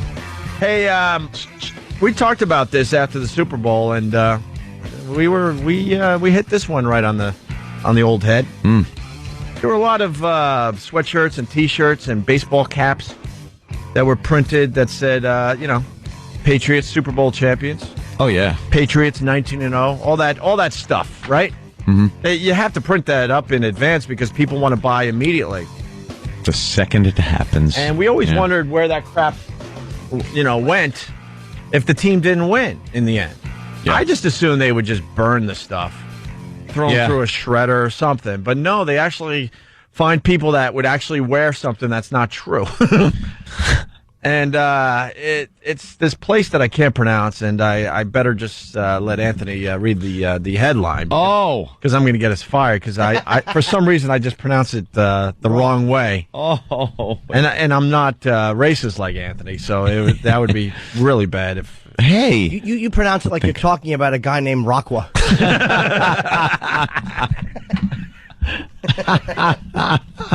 Nick, right? Yes. Raw. Yeah. Wah. There it is. The poor over there, they get the Pats tees. They're the ones wearing them now? Yes. The Giants may be America's Super Bowl champs. Yuck. Well, speaking of which, by the way, TMZ.com yesterday had a hilarious clip. Eli Manning and the boys, they were going to some club in New York, and they all came out. And Eli Manning was with his girlfriend. I think they're kind of calling her a supermodel too, but she falls short of supermodel status. And one of these dopey paparazzi dudes, he goes to Eli Manning. What was the exact quote? I don't want to mess it up. Would you rather have a Super Bowl ring or a supermodel girlfriend? And so the supermodel girlfriend, obviously threw the bird up like, F you. What did he say? I think he just laughed. He thought it was funny. He's laughing and she's flipping the bird? Yeah, Eli's girlfriend to TMZ, you giant douche. Yeah. Can't say the B part of the douche thing. So what's more important, Super Bowl MVP Eli Manning, the Super Bowl ring, or a supermodel? Yeah, we asked it, and Eli's fiancée was none too happy. He should have said, I have both. Would have been nice. She would have been felt all warm and fuzzy. I'm thinking he would say Super Bowl ring, by the way. Yeah, totally. Totally, right? Yeah. Because with that, you get the supermodel. She'll do what you want her to do. Then you kick her out of the car. You go, look at this ring, stupid. Slobber on it while I hold it. You don't need to date her. God, I just added nothing. So, Nick Ragwapur. Yes. Okay. The Giants may be America's Super Bowl champs, but there will still be one place in the world where the Patriots' sorry dreams of a perfect season live on. Nicaragua. As soon as the gear arrives, poor children across this fine country will be transformed into unwitting members of Patriots Nation. So they're all going to be walking around wearing these dopey shirts that Super Bowl champions, 19-0. Don't make any sense. No. I would love to see that. And people probably don't even know, though. Do you think like people in this country are walking around with shirts about soccer teams that failed? Lost and we don't even know in the World Cup? See, yeah, in the World Cup. I got to see pictures. That's a picture that I bet you they're trying to get. She said that the people in Nicaragua probably won't know who the Patriots are or the meaning of 19-0. So there's your answer. They don't care what team name is on it, she said. They don't know about football. Some of these people have never had a new piece of clothing in their lives. They will wear them until they are threadbare. You're going to make cookies out of them, cut them up and eat them. Yeah. So that's where all that stuff went to. Good. All right. Good for them. I think we pretty much did everything we needed to as far as current stuff goes today. Iran paying for transsexuals to undergo sex change operations. What? Oh, they're hunting down the gays in Iran, but they're paying for transsexuals to undergo sex change operations. They're wrecking the trannies. I mean, that's good. Why is that? Why are they doing that? I know they're not very tolerant of the gays in Iran. I don't know. There were too many words I couldn't pronounce in the, in the news story, so I had to give up on that one. Want me to see it? Huh? I'm going to try it. Well, it's, it's like axis of... they're calling it axis of Sheeval. Sheeval. Oh, I get it. All right, yeah, there were too many words in that one.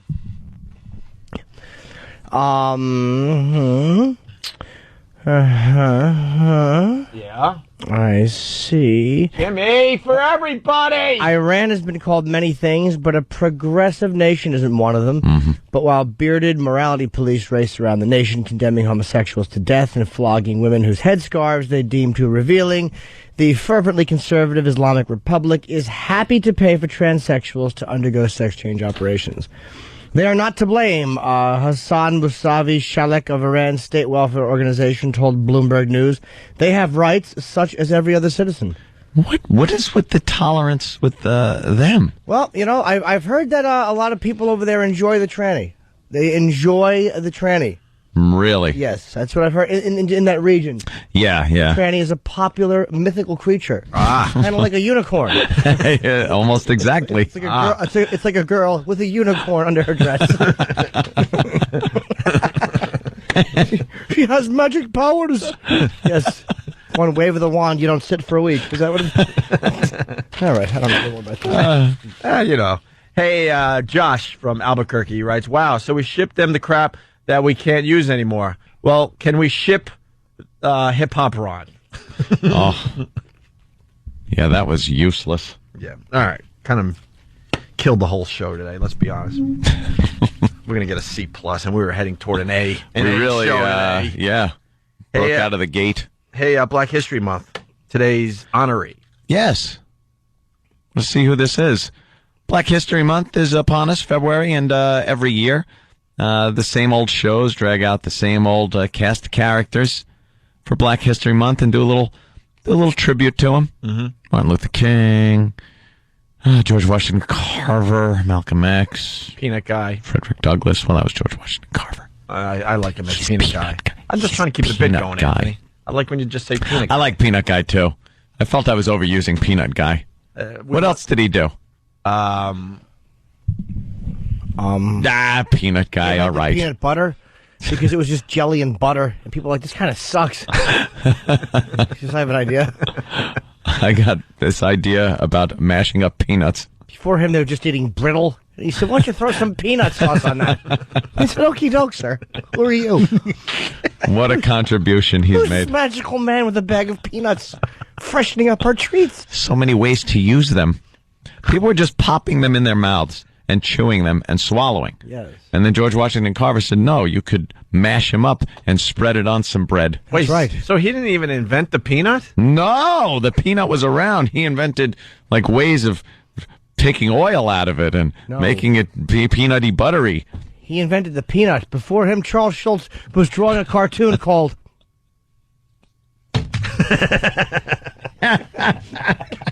Oh, my God.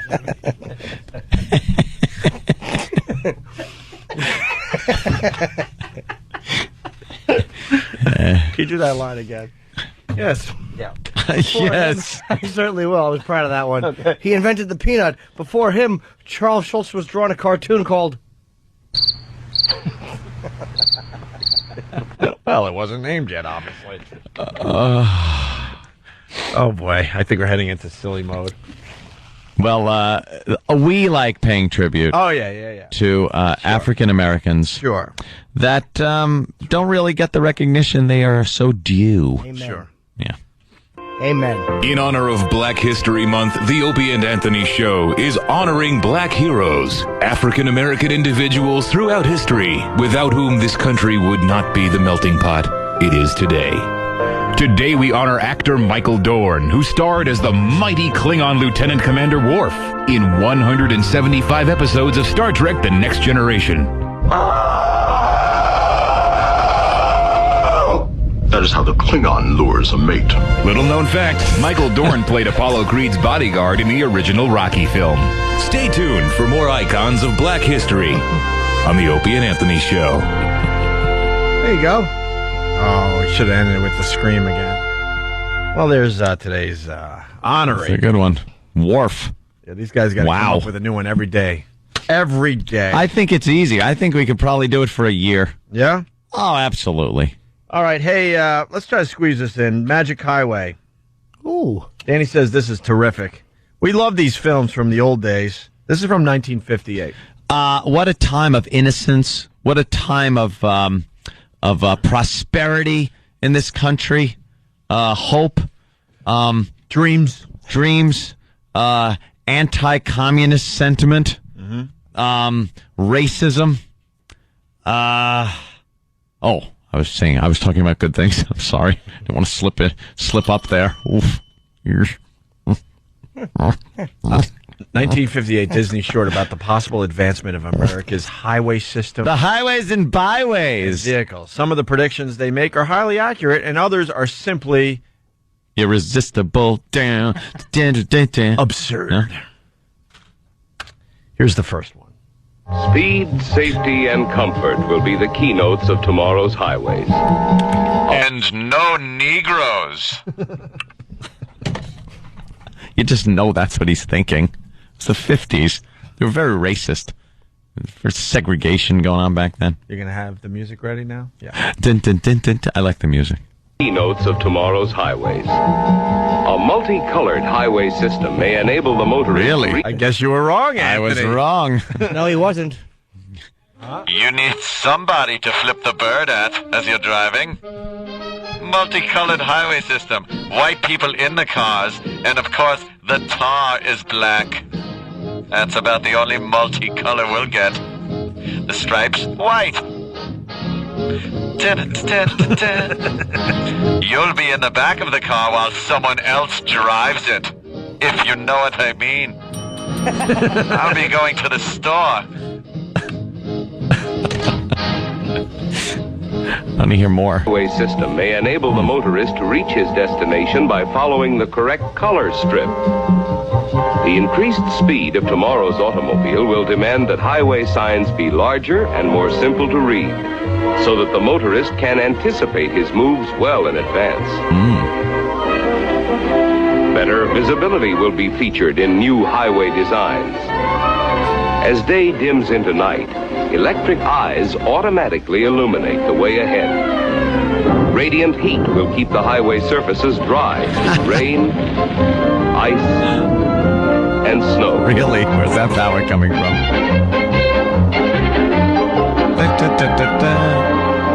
If visibility is poor, our windshield becomes a radar screen, showing the outline of objects ahead. Shut up. Or fog may be eliminated by dispelling devices along the right-of-way. The right-of-way. You know what? He's right about the things lighting up in a way. We have those reflective things. True reflectors on the road. And you know what? On Cadillacs, now they don't have it on all of them, but you can see the outline of things. There's a certain, I don't have it in my car, but there's a certain display. It almost works like, you know how a projection screen, it projects it against the windshield. Like a heads-up display. Yeah, and you can see like, you can see readouts that are things about going on in the car, like the dashboard on the window. So I do think they're right about that. It just hasn't happened yet. All right. How about a punchline? Yes. To fill the potholes. Oh my God. All right. One if you slice them thin enough.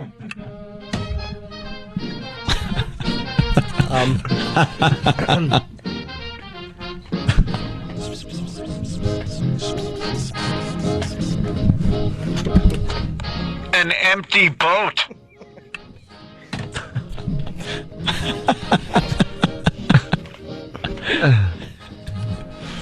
Here's more from 1950. Guilty. Dashboard panels featuring built-in safety controls and electronic operating devices are predictions for tomorrow. A teletype panel shows up to the minute traffic bulletins. The recommended safe driving speed is automatically indicated. Our rear view mirror is actually a television picture. Wow, look at that. Because I put my truck in reverse and I get a little TV picture of the back of the car. Makes parking a breeze. Like Danny said, some of this stuff very accurate and others just completely insane. Just horse crap. Yeah. Not only the rear view video screen on that one, but also the real-time traffic updates. I thought that was But you have to read it as you're driving down the highway. Well, you think there's a teletype? Like it's going to actually come out with paper. Beep, beep, beep, beep, beep. Yeah. And out of the paper ticker, you will get traffic reports. Beep, beep, beep, beep, in Morse code. All right, we got to take a quick break, and then we'll continue with this look at the future from 1950. The future. Opie and Anthony. All right, where were we? I know we're doing a radio show. Yeah. The highway. Huh? Ah, yes. Ah, the highway. The highways of the future. They did get a couple of things right, like that. Yeah, it's the Magic Highway. Yes. The Hershey Highway. I'm kind of bummed we didn't get the Larry King thing on the radio today. Maybe before we get out of here. Press the button, pull the chain, out comes the chocolate choo-choo train. Magic Highway. This is a little Disney short from 1958 predicting the future of the car and the highway. Yes. All right, as we move along here, highway construction vehicles will build highways almost instantly. What? They will? Is that about? They do have those big trucks that just kind of drive and roll a road out right behind it. You think that's what maybe, unless they're thinking, no, we grow them with seeds. That would be ridiculous. They're thinking in cartoon terms. Yeah. Unless it's in Long Island on the Long Island Expressway. Exactly. In which case, they'll jigsaw puzzle little pieces of gravel together. Exactly. It will take years. Highways built instantly. They obviously didn't tell this to the mafia. No, it takes a long time. Sorry, I love the mafia. They took care of me. Who doesn't? They're good people. Here's the clip. In one sweep, a giant road builder changes rough ground into a wide finished highway. Prefabricated bridges and overpasses move immediately into place. Combining new formulas of concrete with quick-setting ceramic materials, a mobile kill is supported by the bridge it builds. What? It spits a bridge out the back? That's interesting. For tunneling through mountains, this atomic reactor applying incredible heat literally melts the hard rock as it makes molehills out of mountains. Here is preserved the beauty and grandeur of mountain travel with the use of cantilevered skyways. Wonderful. We're using nuclear reactors to melt through the mountainsides. Yes. As you drive through the tunnel, look at the sights of the children that look like they're from The Hills Have Eyes. Because they are. Nuclear reactor. As you drive through the tunnel, watch as your testicles shrink to nothing. That's radiation at work.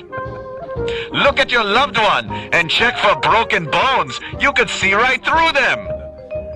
Radiation and me. Yes, radiation is healthy for you too. And make sure to spark up a lucky strike in one of these tunnels. You won't need matches. Just touch it to the wall. The molten rock will light your cigarette. Look out for the grape-faced man. That radiation's a bitch. And they would just spit out bridges from the back of a construction Yes! vehicle? mobile kiln in the back will actually cook a bridge and have it spit out the back. Isn't that interesting? It will actually make a bridge that you can then drive over instantly. Sounds safe, doesn't it? No inspectors necessary. We got to get more of this audio. And here comes the Patrice O'Neill machine to burn that bridge. Get it? He burns bridges. Blub, blub. Cars will be washed, dried, and filled up in the family garage. No way. With the advent of wider, faster expressways, the commuter's radius will be extended many miles. America will someday be crisscrossed by a network of super-speed transcontinental motorways. Tomorrow's living in spacious, well-planned communities will be closely integrated with the highway system. In the private motorport, the family car is automatically washed, dried, and refueled. As father chooses the route in advance on a push-button selector, electronics take over complete control. Progress can be accurately checked on a synchronized scanning map. With no driving responsibility, the family relaxes together. Oh, man. Well, they predicted the GPS, though, right They there. have the navigation system, but keep your hands on the wheel, people. Right. We've all heard the story of the guy that had the motorhome and put it on cruise control and then went back to eat. Urban legend. Snopes.com. Yes, your car will be washed and fueled up and maintained in your own garage by Negroes. This is the 50s, after all. Yes, please, let's keep reiterating the fact that we're talking about a horrid time in history. The 50s. Your car will act as a bomb shelter, as it is made out of tons of steel and concrete. Driving down the road. They had some wacky ideas. The whole navigation system thing, though, that's pretty good. They nailed it, and they have been talking about where you could just, let go of the steering wheel. And Yeah, recently, the cars that drive themselves, With sensors in magnets the and stuff, roads. right? Yeah, sensors in the roads, and then sensors in the cars to keep them apart from each other. That would be the oddest thing, though, is giving up control, like sitting in the driver's seat of a car, and then all of a sudden just kind of not paying attention and hoping that everything works. Well, in the event that it does, I mean, the idea that machines don't get drunk, machines don't doze, their eyes don't get tired. They're boring. Yeah. They don't get drunk. Machines don't wake up with fat chicks either. I love the fact that this guy said, "Father will program." I just love how they had that. While mother. Father. Mother cooks the brownies. Are you ridiculous? We can't leave a machine to mother. She'll screw it all up, and father will have to punch her again. If mother gets lippy, a little fist comes out of the glove compartment and punches her in the face, freeing dad's hands up to steer. And pat Junior on the head so he doesn't turn into a homosexual. Wow. It's mother's time. She's being a bitch. Father doesn't want her here. She can be put in the trunk if need be. You don't want to be around a woman during that time.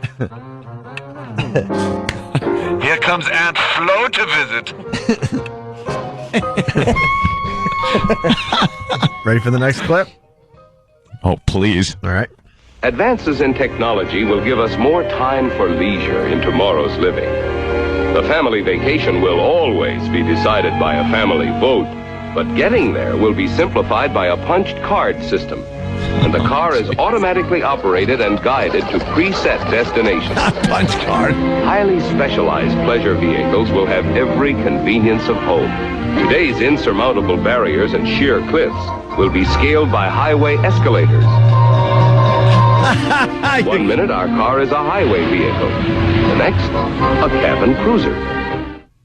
What the hell is that? Did they actually have like an escalator that you drive your car on and it lifts it up the...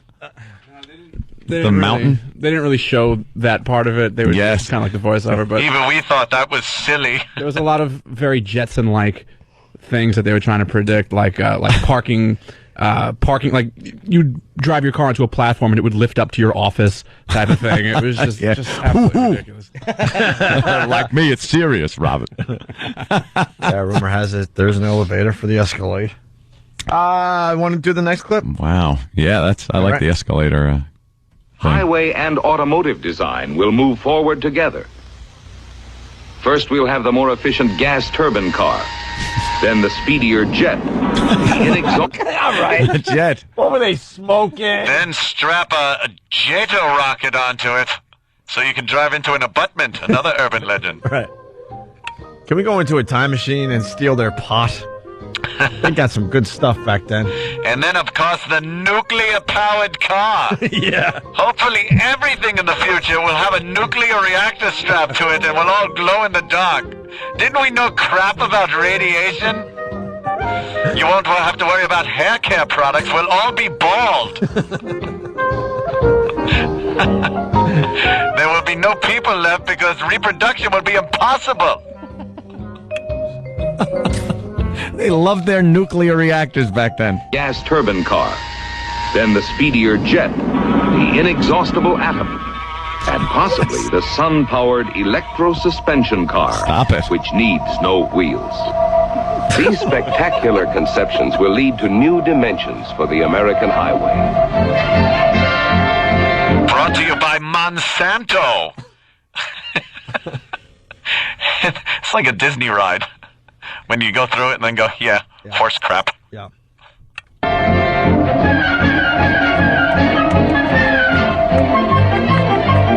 It's that Twilight Zone music when the guy's going to work. Ideas which today seem sheer fantasy will be commonplace to future generations. There will be miles of tubular highways, air-conditioned routes across hot desert wastelands, over sub-freezing mountain ranges, and even under the ocean.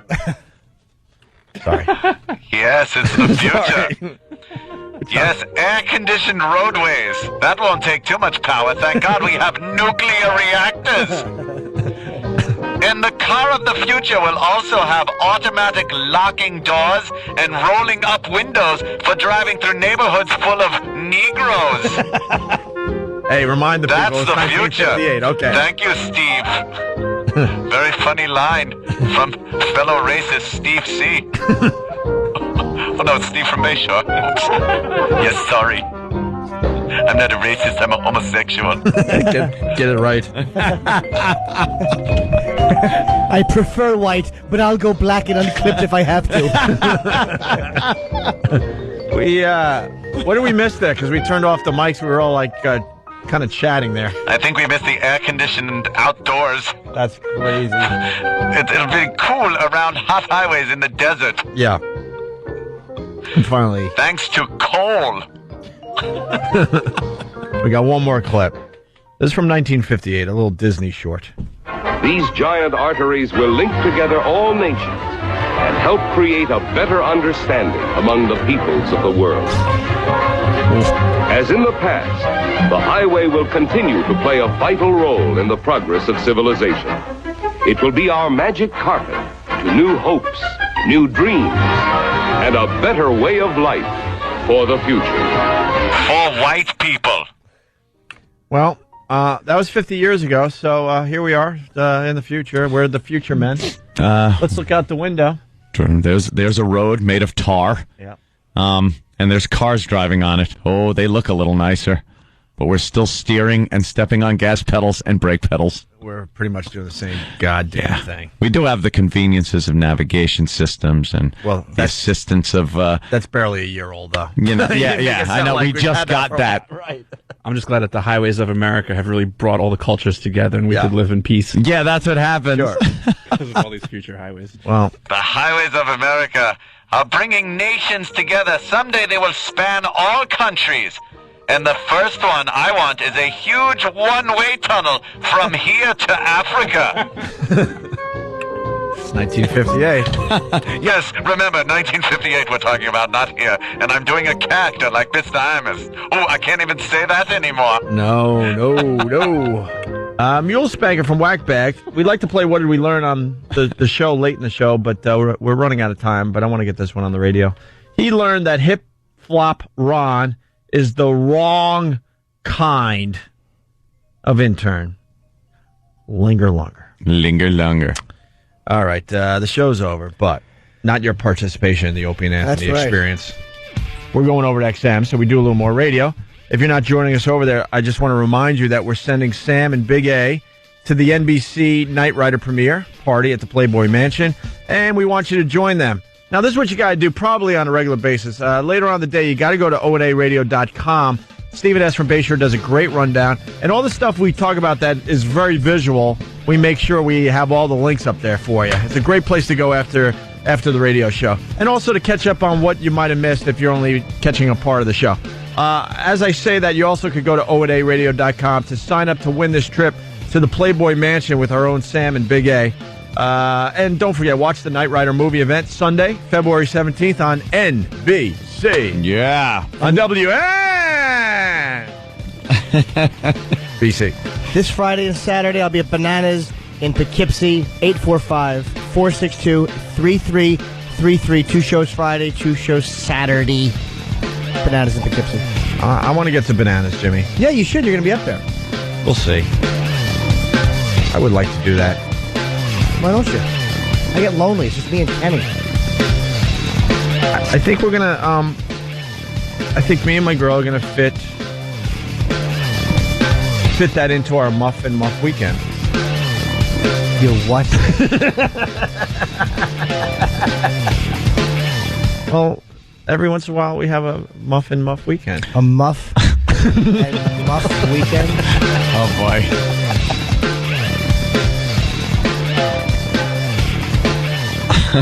What, Jimmy? What's wrong? It's that. My mouth is dry. What's wrong with the Muff weekend? Can I list things and then bring them to the show tomorrow morning? Sure. Okay. We start at 6? All right, we can do that.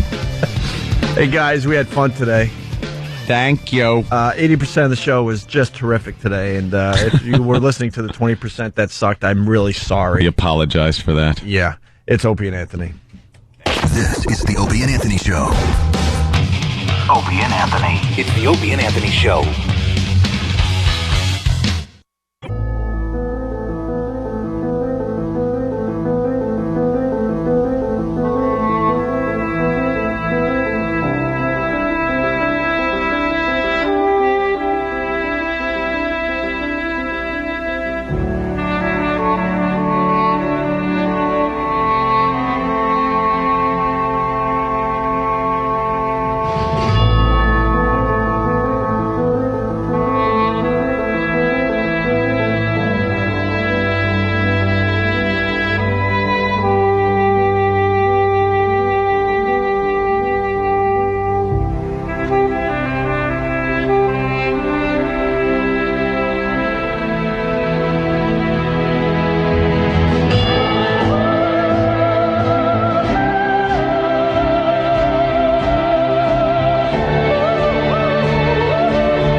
Start spreading the news. I'm leaving today. Yeah. Come on. I want to be a part of it. Come on. New York. New York. Come on. I want to wake up in a city that never sleeps. Come on, waiting on you. Larry, I'm following your lead. I'm your background. But you ain't doing nothing. Show. You're hanging me out to dry. We had to start with that today. Oh. It's been too long. Start spreading the news. Come on. I'm rapping. He's crapping. Yes, he is. Opie and Anthony. I'm leaving today. Jim Norton. Actually, we got to get this in before. Oh, boy. How do I get the phones to work today? Oh, here we go. All right. This B. one. Let's say hi to New Mania. New Mania, what's up? Yellow. New Mania, what's up? Hey, gentlemen. Little Jimmy, I want to let you know tomorrow I'm buying your new upcoming tickets to your show in Pontiac, Michigan. Oh, cool, man. Oh, for Detroit. Oh, yeah, a bunch of tickets will go on sale tomorrow. I'll announce them later. I probably should have had that information, but I don't know if we have it. 10 a.m. they go on sale. I don't have the site. I don't think they go on sale on Ticketmaster, but there's a lot of info on your MySpace. Oh, is there really? Thank you. Maybe someone can put it on my MySpace page. I got tickets for Seattle, for just a bunch of places. Portland, Oregon, fucking a whole bunch of markets go on sale. Detroit, it's the second half of the tour. So I will announce that a little later. Thank you, sir, because I totally Looking forward to it, gentlemen. Oh, my God. Thank you. There's a relationship expert on the Today Show. Please see if that's worth getting into today. Jealousy is more common in cohabitation than in marriage. Is jealousy ruining your relationship? Once you're married, you don't give a flying fuck. Jealousy has led over 1/3 of people to want to hurt somebody. Almost 1 in 3 women experience conflict resulting from jealousy at some point during relationships. She's a relationship expert. Talking about jealousy. I would love to find out. Is jealousy killing your relationship? I would love to find out that this relationship expert has a guy that is just completely cheating on her behind her back. And miserable. Oh, God, I would love to find that out. All right, we're going to see if that audio is worth playing today. Jealousy. Hey, Than's not here today because he's getting his physical. We're getting very, very close to our blockbuster trade. And it's very obvious to everyone that Than and Sam will be leaving the Opie and Anthony show and going to the Ron and Fez show. Do you think it's going to be them? Oh, yeah, absolutely. Yeah, we're just hoping that Than passes the physical so we can make that part of the blockbuster trade that's going down soon with Ron and Fez. Now, who do we get in return? Well, Ronnie, the likes of Than and Sam, that's pretty high. Well, Ronnie insists on throwing Earl into any trade. That's a detriment, though. Yeah. That we need something better. Which means we could say no to the blockbuster trade, but Ronnie's saying Earl has to go. Earl has to be part of the blockbuster trade. We're throwing Than and Sam as trade bait out there. He's giving us Earl, which means he's going to have to give us a lot more people to make up for the fact that he's throwing in Earl. We all know that, right? Can't we just have him keep Earl and we'll take an incompetent to be named later? I'm thinking.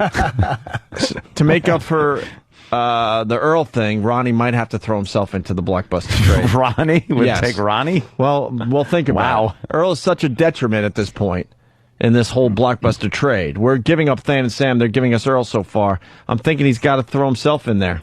So we'll have, for the Ron and Fez show, without Ron, it'll just be a redheaded lunatic, an emotional mess, and Than and Sam, and an incompetent producer, and Than and Sam. Well, no, the incompetent producer is coming along with Ron.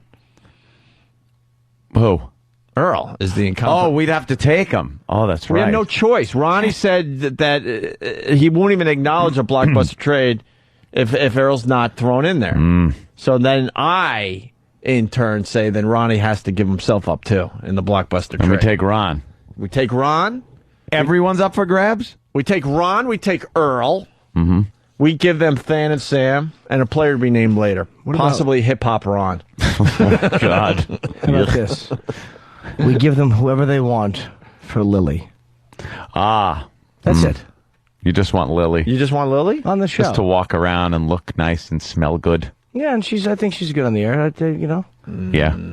I say that.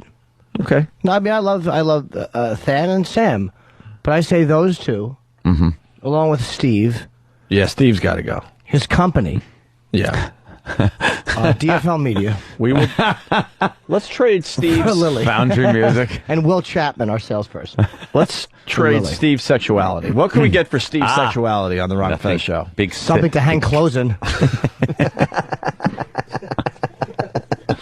What can we get for Steve's sexuality? A horrible disease. Yes, hepatitis A. Fucking AIDS. Sore asshole. All right, a blockbuster trade. We want Lily, we want Ronnie, and we want Fez. The whole show. Well, it leaves them. It doesn't leave a Ron and Fez show. That's all right. We'll give them Than and Sam, Hip Hop Ron, so Than and Steve's Sam, sexuality. Than and Sam would probably like that because then it would just be the Than and Sam show on in place of the Ron and Fez show. Right.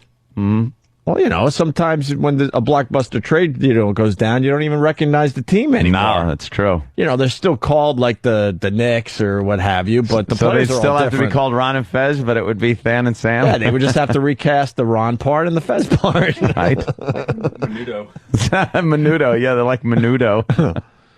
All right. Hey, going with the theme, a look at the future. Yes. That was from 1958, right? Yes. Now we look at the future in this day and age, 2008. We got a guy that's doing a Stan Meyer thing. Uh-oh. He's doing a Stan Meyer thing, Anthony. And we all know what happened to Stan Meyer. No, we don't really. I love the fact that people are arguing on message boards and stuff about Stan Meyer. I would like to think that Stan Meyer was poisoned by the government. By the government, yeah. I don't really care what they're saying and that it's all bullshit and stuff. I'd like to think that there was a Stan Meyer. There was a Stan Meyer, right? Yeah. And that he was poisoned by the government because he came up with a car that ran on water. Yeah. Whoa. What was that? A phone. Ugh. That's Vince Vaughn, right? Yeah. Why? He's giant. Vince Vaughn. massive He guy. looks ridiculous. Like he's on Regis. Yeah. And he stood up next to Regis. Yeah. And he looked like a giant. Well, Vince Vaughn is part of the Big Head Club. How tall are you? We You're have a to- giant. But look at his head compared to Regis's. Yeah. Look at how big his head is compared to Regis's. I look like a little leprechaun next to you. That is just a giant head and hands and everything. He is awkwardly big. It's not even like he doesn't come across that big in movies. Right, you're right. That movie magic. He stands in the Grand magic. Canyon. Yeah, While they they just like put him in the Grand Canyon. But what you don't understand is I've walked past Regis, who's a Yeah. miserable fuck when he's on the streets Of of New course, York. wouldn't you be? On TV, he looks like a happy-go-lucky guy, but in real life, he's not a happy man. I got to in deal my with this personal woman opinion. next to me that doesn't know anything and a homosexual producer. Oh, well, you understand that.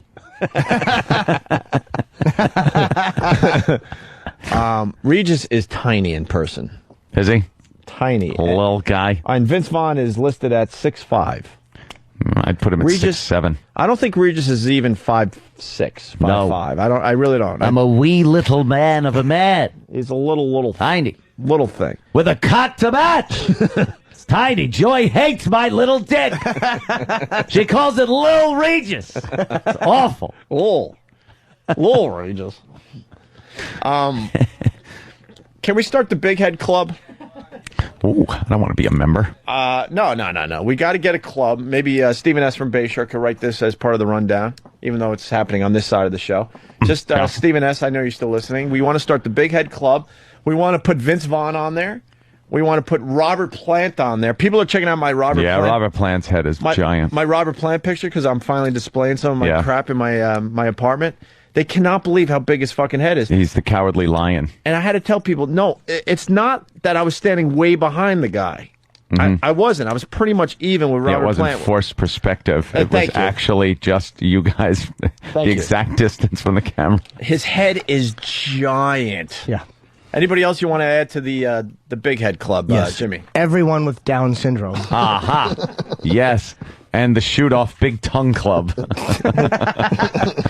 That's right. An ill-earned medals group.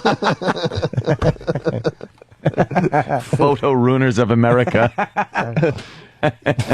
David from Kansas City writes, "Little And Reed." of course. What? That's right. It's one more offshoot group, I think. Yes, I'm not only the Pete Rose wig president, but I'm also a client and a burden. Turn that hair over. Eat potato salad out It's of it. just horrendous. Little bowl head. It really is like a little black bowl filled with stupidity. Oh yeah, waitress, can I have a bowl of dumbness? Coming right up, sir. All right, listen. People are going with the big. I like this. The Big Head Club. We got Ted Kennedy. He makes the Big Head Giant. Club. Jerry Lewis makes the Big Head Club. Yep. You got John Edwards, thanks to little Jimmy Norton. I didn't notice that. There's the fucking Robert Plant picture. I gotta my stress. God. Like, it looks like I'm way down the hall when I got this picture taken with Robert Plant, thanks to Jim Norton. You can see the stupid smile on my face. But And it looks like a fisheye lens. This was a biggie. This was a biggie for me, by the way. I was a huge Zeppelin fan growing up. What's wrong? Nothing. What's wrong, Jimmy? I'll tell you after this. Okay. Jimmy got the picture because I was too shy to get it done, and the smirk says it all on my face. Very happy. But I'm not way down the hall. I'm just behind him. You look. It looks like you were following him at 8 blocks, and someone got that. It's some kind of telephoto lens. Look how much happier he is with me. Can you click on mine? Look at that. There's a boy. Yeah. But And again, Oh my God! Your picture with Robert Plant really shows how big his head is because it's so obvious you guys are like cheek to cheek. you were a lot chubbier back then, I was Jimmy. a fat cunt. Look at my fucking neck. It's awful. I look like fucking Vader without the helmet. A young Donald Pleasance poses. What a fucking, what a blubber-necked bag of jizz. And you don't even come close to the size of Robert Plant's head. Let's start the Big Head Club. Robert Plant is definitely the president at Yeah. this point. But Ted Kennedy's up there thanks to Jimmy, John Edwards. I didn't even notice John Edwards had a big awful. head until you did that bit at Westbury and got a huge laugh. Huge laugh. Who else we got on there? Ron Perlman? We're going with Ron Perlman. Okay. Anthony Cumia's cock. Very good. Big Head Club. Well. Conan O'Brien? Conan O'Brien? Yes. Yeah? Well, he's a big dude. Conan's 6 foot Yeah. something. And he Okay. does have a giant head. Oh, Leno. Leno, Big Head Club. Oh, boy, does he have a big head. But has a long head. Barry Bonds, Big Head Club. Yes. Who else are we going Vince to Vaughn, of course. We just Vince said Vaughn. And Did you get Rosie? Rosie O'Donnell, Big Head Club. Thank you. And Tito Ortiz has a gigantic melon. That's coming in. That's right. It's his lunch. Sarah Jessica Parker's coming in a lot from instant Well, feedback. she's got that, we talked Well, about she that got the whole horse face. horsey thing going on. Whoa, who else? And that's about it for now. That's a good start. Good start. Okay, so we look at the future. This guy did a Stan Meyer, and he invented a car that could get the government paying attention. You got Interested? your little attention thing. Can I ask you a quick question before we start this? Oh, no. Just as guys. Oh no! What happened? If I do this signal, do you guys know what this means? If I look at you as an intern and I go, what does that mean? I would say I want to enter a swimming competition in the Olympics. I'm taking my 2 fingers, my pointer, my middle, and I'm chopping them like Pac-Man. Right. Like if I looked at you and I said, Yeah, actually, I would say I need some scissors. Yeah. That is the universal finger symbol for please bring me some shit. scissors. I really thought you were asking for young intern cock. oh no, I really no, did. That would be I point to my mouth and I give a thumbs up. Thank you. But But it wasn't me that asked for him. did I was this- How did you imitating not Jimmy. know what this meant? Will you get on the mic? You didn't know what this meant. No, I did not. I didn't know. I didn't I was know. a Vulcan? What could that mean? Live long and prosper. These guys are insane. Adam came in really fast to give Jimmy scissors, and as Adam takes a mic, Danny runs around the room and hands out intern Adam fun facts. Fun facts. This is cool. This would go on the back of his baseball card. Don't read over my shoulder, please. Thank you. Adam. Sorry. Oh man. Intern Adam fun facts. Yes. And here's one. Yesterday, he spoke to the girl he had a crush on, Jessica, and admitted he's been in love with her for 2 years. That's an Adam fun fact. Why couldn't we do this on the air? Adam, you don't know how to do radio, man. Why Yeah, wouldn't if you you're gonna talk to her on this the air? girl and profess your love, When did you talk to her? What? Is she on the air? He apologized for being... I have no idea. Oh my Say God. that again. Can I see your phone for a second? He apologized for being an asshole. We're getting Jessica on the phone? Yes. All right, sorry, Anthony. What? He apologized for being an asshole. Okay. Fun fact. After she told him she was upset with his behavior, he called her a bitch cunt. Point at him. This was during the phone call yesterday? Point at him. Yeah. He says she's moving to Colorado with her boyfriend soon, and this could be the last conversation they have. It's dramatic stuff. Adam has admitted to some of his fellow interns that he is on probation for shoplifting, and that he is a kleptomaniac. No. Wow. What is that you just did? Wow. Don't do it again. Have you shoplifted? I have. You have. Yes. And are you a kleptomaniac? Sort of. Did you take the cherries out of the refrigerator? No, absolutely not. All right. This What still a mystery. I did, I went to Target and I pocketed some You should have hand. bought one for your head. That's right. The target was boredom. Bullseye. Man, oh yes. man. So you went to Target. And what happened? And I I shoplifted a box of Teddy Grahams, hand sanitizer, and Vaseline, and got busted. All right. Okay. Why those products? I can understand the Teddy Grahams. You were probably hungry. I was. The hand sanitizer is an iffy thing, but if you were if you just wanted to clean your hands, perhaps that I can understand. Yeah. Vaseline. There's only one reason to have a shoplifted Vaseline, and that is because you wanted to go and masturbate. No. And use the worst lubricant possible for masturbating. Did you want to eat the Teddy Grahams and then jerk off to how tasty they were? And then clean up? Clean up. Yeah. Why Vaseline?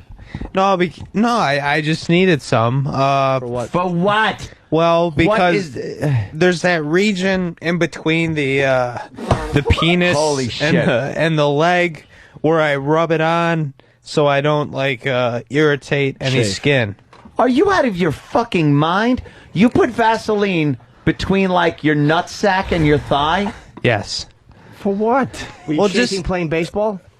Dude, that would fucking occupy my mind the entire day. I'd walk around like I got fucked in the ass. Yeah, squishy You'd have to be like, how do you not... How is that not the most uncomfortable feeling to walk around with? It's like you shit your diaper or something. No, it's fine. No, it's not. No, I used to. I don't know. It just it's kind of like my morning ritual. You do it every. You have Vaseline right now between your ball sack and your thigh. After I take a shower, I got my cupboard. And I just pick it up and I do the little Charles Ingalls. Go to the cupboard, half pint. Use the cupboard. I think he still get colon cancer. I think he's coffee enema. I think he still thinks he's going to make the major leagues. Who? You. Me? Oh, Seems like you're obsessed with that'll look a baseball and little stuff. that'll look a little odd. Him dipping his hand down his pants and then we got spitballing it with the Vaseline from his ball bag. We got Jessica on the line now. Who is this Jessica girl again? She's a coworker. I've worked with her for like 4 years. At Target? No. We work at a hospital together. Oh boy, Angel of Death. Please tell me you're a male nurse. I do nurses' aid Holy stuff. shit! How many people have you put out of their misery? Shit! It's all starting to make sense. How many people have you just put out of No, their misery? They were suffering. It's okay. I just wipe ass and do the nurses' aid thing. Oh my God, he's a male. You're a candy striper. I'm not, and I do secretarial work on the side for another department in the hospital, and I also transport patients in another department. So I do basically a lot of different things. And Jessica, I've worked with for quite some time. Please, to the best of your ability, describe Jessica. Well, she's short, kind of like about 5'1". 5'1". Brown hair, green eyes, very, very good looking. I would give her a 10. And you've been working with her for a long time, and you've had a major crush on her. But you're basically in love with her, right? For the last 2 years? Yeah. And yesterday you actually told her on the phone. Yeah, because well, here's the deal, is that when I was in New York, we've been talking on and off, and I left a series of voicemail messages, like on a week-by-week basis. Just, hey, what's up? I'd love to what's hear up? those. Call me back. Fuck. I hope you're doing well. And she never called back. But then all of a sudden, when I was on the air yesterday, my phone rang instantly, and it was her. So you're saying that she might have been attracted to the fact that you were getting some airtime? I have no idea, but it was just kind of weird. Do you think it's possible? Did you ask her, I'm your density? No, I didn't do a George McFly I'm your thing. density. Why did you call her a bitch cunt yesterday? Yeah, that doesn't seem like a... Well, I don't get angry too much, but I was getting a little angry because she said I was being mean, and I was like, and I said, what am I being mean about? And she didn't really know what to say. And so I'm like, listen. Way to counteract that, by the way. Yeah, no kidding. Way to diffuse the situation. Yeah, she wouldn't explain how I was being mean, and I said, you know what? You're acting like a bitch cunt. I like that. But then I profusely apologized after that because I don't like to. But it's too late at that It's point. multiple choice. Why don't we say hi to Jessica? Jessica. Yeah. Hi. Hi, you're on the Opie and Anthony show. Do you know anything about us? I don't, but I have That's a list okay. of things that I'm supposed to say. A list of things you're supposed to say? No. Yeah. I'm supposed to say, hey, Opie. What's up, brother, man? Mother Hucker. Who? And Ron and Fez, noon till 3. What are Jesse? Don't. What are you doing? Ryan gave me a list. Who? Ryan. Who's that? No, it's one of my buddies who's like a super fan, and he probably fed her some lines to say. But okay. She's stop. Just stop. And Adam. You consider yourself a 10? No. Adam does. I heard that. She will be next year. How old a gal are you? I'm 22. 22. Mhm. How much do you weigh? About 100. Cool. 100. Okay, you're 5'1". 5'1" 3/4. Yeah, you could probably lose 3 pounds. So you're a petite girl. I am. That's good. So, what do you know about this Adam guy? I know a lot about him. Yeah. How about you elaborate on that a little bit? She doesn't elaborate at all. She's a one word. She just says one word, and it fucking pisses the shit out of me. Adam, I think you were buying the Teddy Grahams to try out your Cheez-It thing. What's this Cheez-It thing, Jess?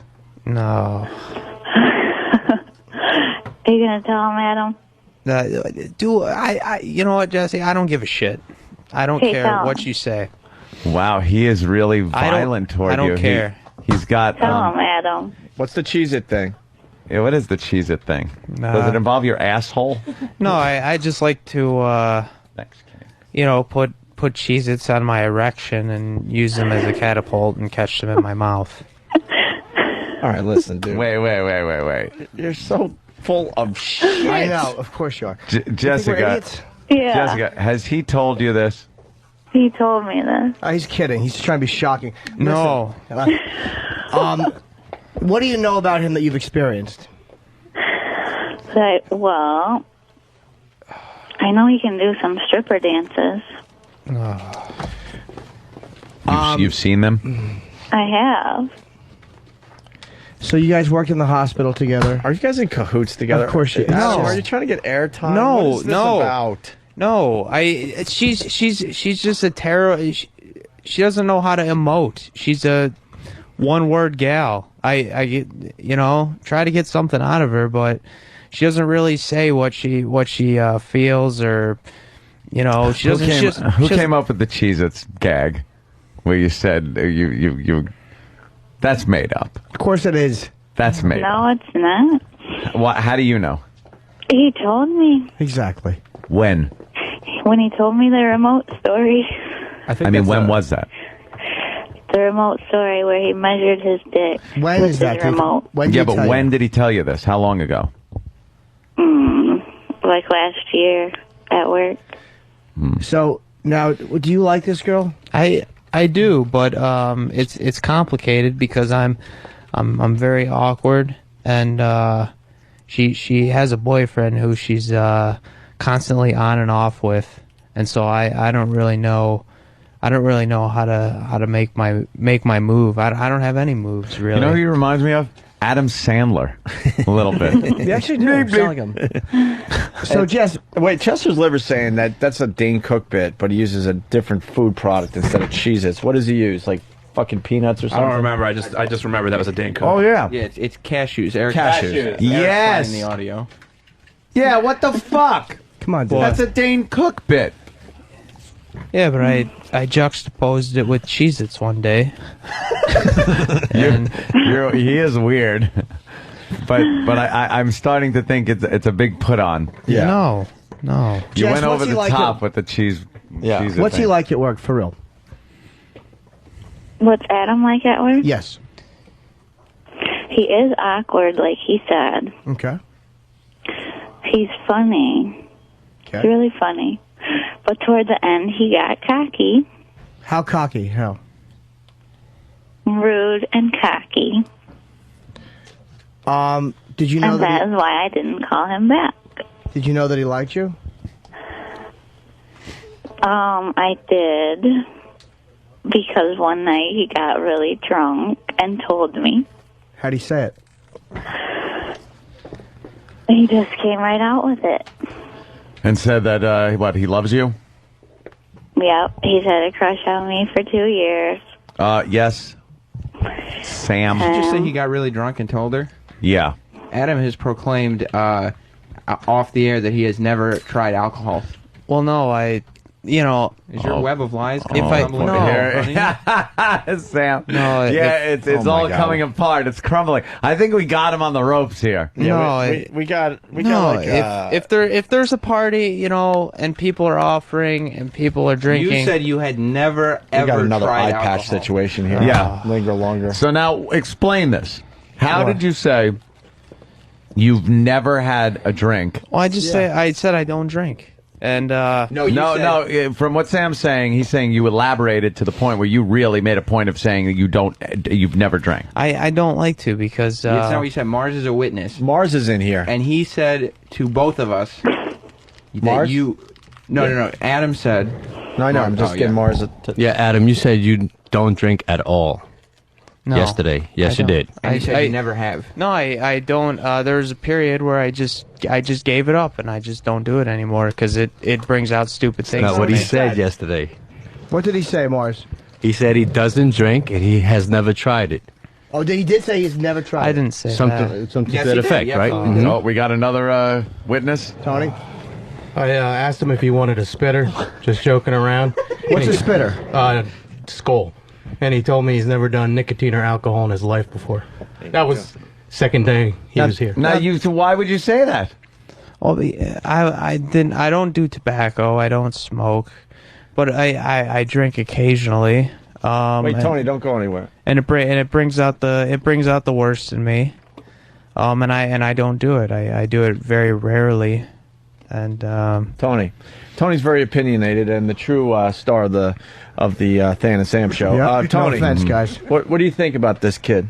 Well, we went out for interviews on the street Tuesday, I believe, and he seemed pretty normal to me. I mean, there was no kind of shenanigans going on. He was just, getting people, and it was like any other intern. And then when he comes in here, it's crazy. It's all like, I was just trying to help you guys out and get. No, you did a good people. job. This is a wacky character. He's wacky character guy. Is this a wacky character? That he won't break. Yeah, I think as soon as you guys come in here, it kind of flips. So he was fine this morning, and then you guys come in here and he's screaming baseball players' names with big heads while the door's open.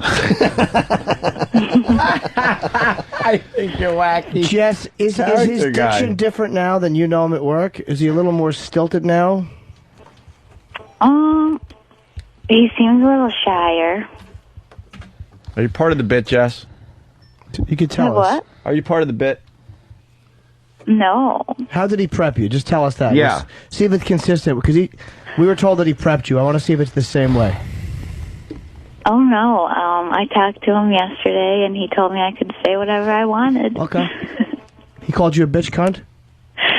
A stupid bitch cunt. And when he was trying to, like, tell you how he's perceived on the show, what did he say?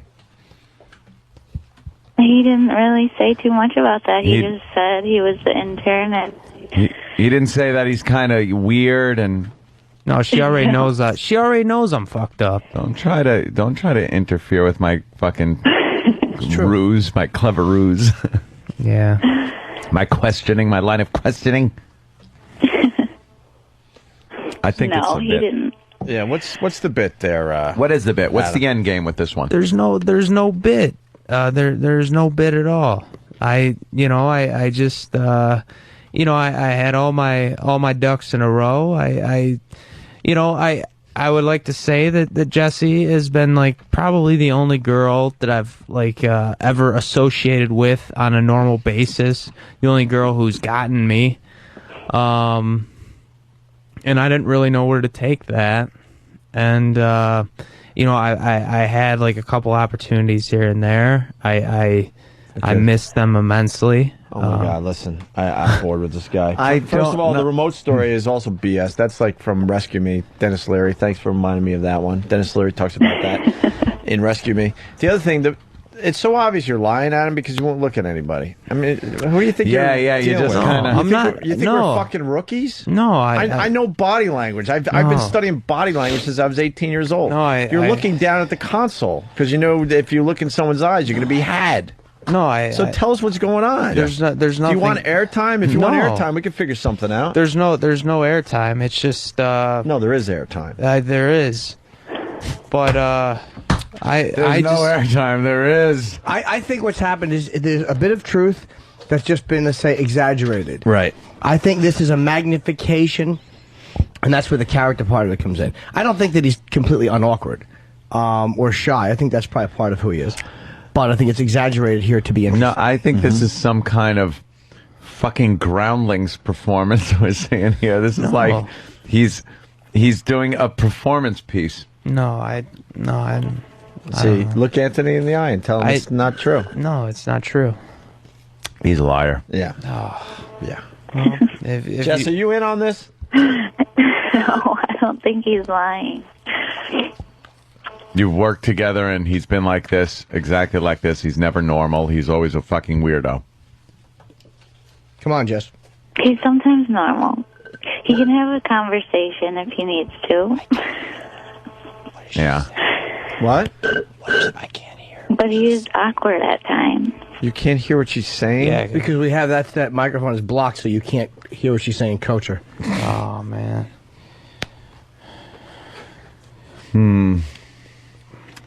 What the fuck is going on? I don't know. He won't fess up. Why did Tony leave? Yeah, I love Tony. Why did Tony turn into fucking Samuel the Shy Sea Lion? I He's Mars. No, it's okay, Mars. He doesn't need to hear it. No, I know. You sure? Pause it. We blocked it on purpose. We'll tell him what she's saying. It's just something doesn't smell right here. And we know that. Something is not right. Yeah.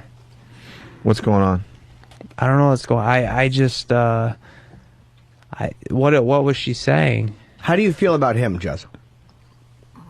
He's a nice kid. I like him as a friend. Are you attracted to him? I don't know. I never thought about it. Sometimes when he's not cocky and mean. Cocky and mean. Cocky and mean and calling me nasty names. What are you talking about? He sounds like he's acting. I was just cocky and mean because I would, my life's for the past fucking 3 years, my life has been shit. And the past year, things have been working out for me, and I was joking around, laughing, having a good time, and and nobody else was. I don't know how you feel about that, but it's I come into when I'm just happy. you know, and I'm just trying to be a different guy because I don't like things the are different working out, and I don't know Hold on, if she says, you don't like what, sweetheart? I don't like the different guy, What- the what- new guy. You don't like the He's new guy? too cocky. The new guy. Well, you know what? I don't know what your deal is. You're going to Colorado. I'm probably never gonna fucking talk to you again. You know. All right, wait. Another lie. Don't you guys work together still? No, she's taking a month off to go to Colorado. Jess, are you working today? Actually, I have a day off today. And when are you working again? Tomorrow. And Adam, when are you working again? Sometime in like early March. What? I'm taking a week off. I got to tie up some loose ends in Michigan, and so I'm gonna pick up a couple days. What's that, to put lie on the hole? No. A week off. It's February 7th. Yeah, what? In early March. So you're going to see her again? No, I'm not going to go see her. You She's suck at trying to get something going. No, she's going to she's going to take a leave of absence to Colorado. You said you're never going to see her again. No, because she's probably going to move there. And you know But what? she's working tomorrow. Yeah, and you're but- not taking off until fucking March. It's February 7th. Yeah. Oh, by the way, yeah, thank you, Danny. Let's play this clip real fast. I get this erection. I look over, there's a can of cashews on my left, your right. I open it up, I take a cashew, put it on the tip of my hog. I bent it back, shot it into my mouth. First try. See, that would be your Cheez-It bit. Yeah. Your life is based on, like, bits from other comedians. You know, I try. You know, you had me there, but you know, I'd like to close this chapter on my life because Can you close it as mud bones? Yeah. You know, I don't know. I don't know, Jessica. You know, she's really just not I just don't like her as a person.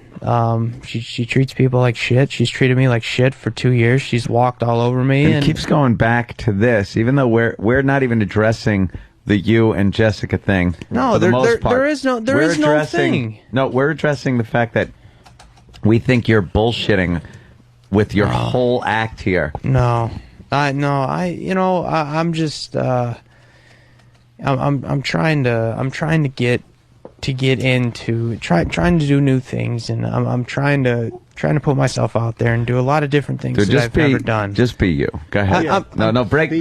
Break this character and go ahead. Just be the guy you always are. Be the guy you are when you're not on the show. Go ahead. How does I don't even know how It's not this character that you're doing. You're doing like a character. No, Come on. I don't. We know you're doing a character. This is a character. You're faking right now. I'm not. This whole it's fake. You can talk normal. You can act normal. You're not a weird guy. You just do this so you can get airtime and do like a bit and pull one over on everybody. And it worked. You had us for a little while, but now just be you. Go ahead. Snap right out of it. Go ahead. Well, I don't really know how to be me. Talk about sports. Something you know real well, like baseball. You know baseball real well. You're not tentative and hesitant when you talk about baseball. Yeah, I like baseball. I like old time baseball from like the 1900s, and I like to read about it and everything. All right, listen. I'm bored with you. Listen to me. Listen, can we get a lie detector test in here? We really should. It's kind of a hack bit. It's been done a lot, but can we get a lie detector test? Jess, How what's do he we get lying that about? done? What? What's he lying about? Do you have a MySpace? I got I don't. Facebook. Not you. You got what? I have a Facebook. Facebook? Can we punch it up? Yeah, fine. All right. Hold okay. Give Danny the go over there. Give Danny the Addy, and so everybody doesn't jump on it and freeze it up. Because I want to see what's on there. Maybe there's a clue. He creeps me out. Yeah, it's creepy on one hand, but on the second, I think it's such an act that he's an actor. I think he's an actor comedian, and he's doing this character that is based on things that he saw, like the Dane and Rescue Me and stuff. And he's probably a regular guy. A regular guy. Nuts. No, I don't think he is. Yeah, he's fucking nuts. You don't think this is a bit? I think he's fucking nuts. I think it's a bit. Multiple personalities. No. Okay, is that it? What do we got? It's the computer's frozen. Son of a bitch, frozen computer shit. Why don't we, should we take a break? Let's take a break, see if we can find that thing, and then, yeah, I don't think he's crazy. I think it's a bit. All right, okay, Tony gave me something. Adam? Yes. I want you to write down where you were when you told Jess you loved her. Where I was when I told Jess that I loved her. Yeah, write it down right now. Here's a Sharpie and paper. He's writing. La-di-dee.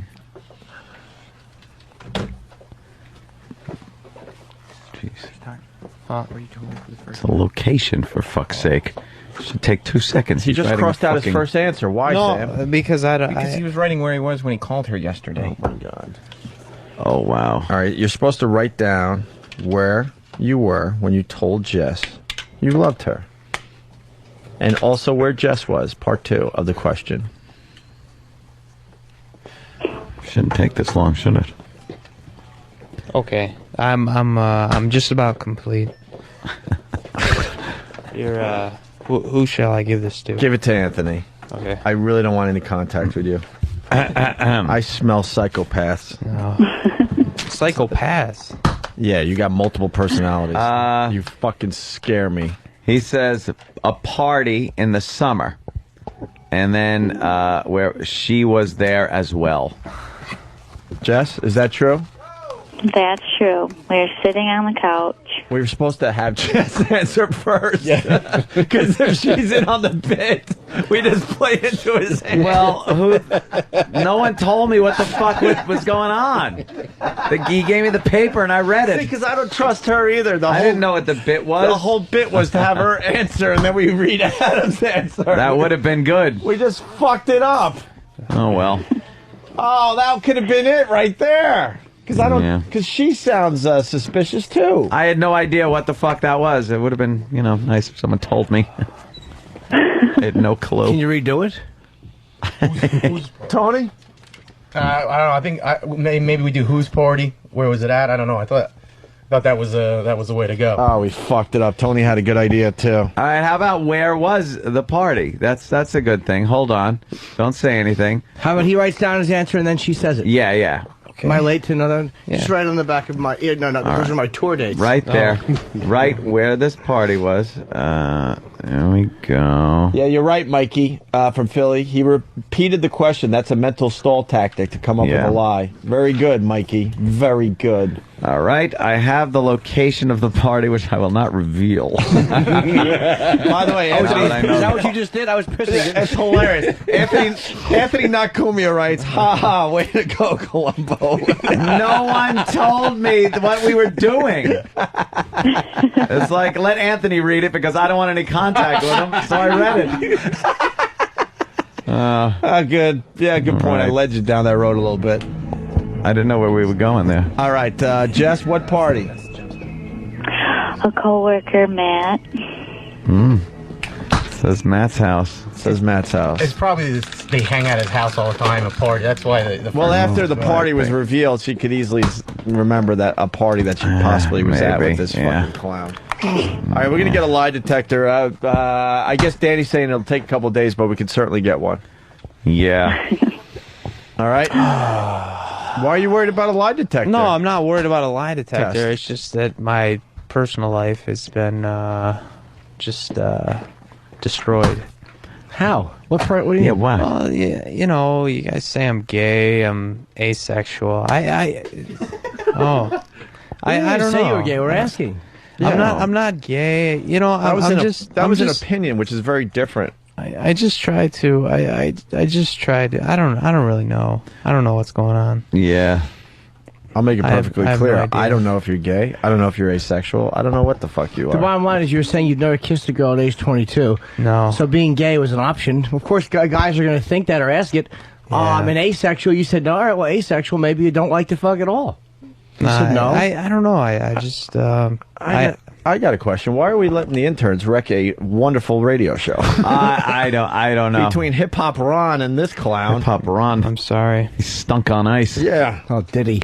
All right, we're going to get a lie detector test for you. All right. What do you want to admit right now, man? I mean, stop. What do I want to admit? Something is up here.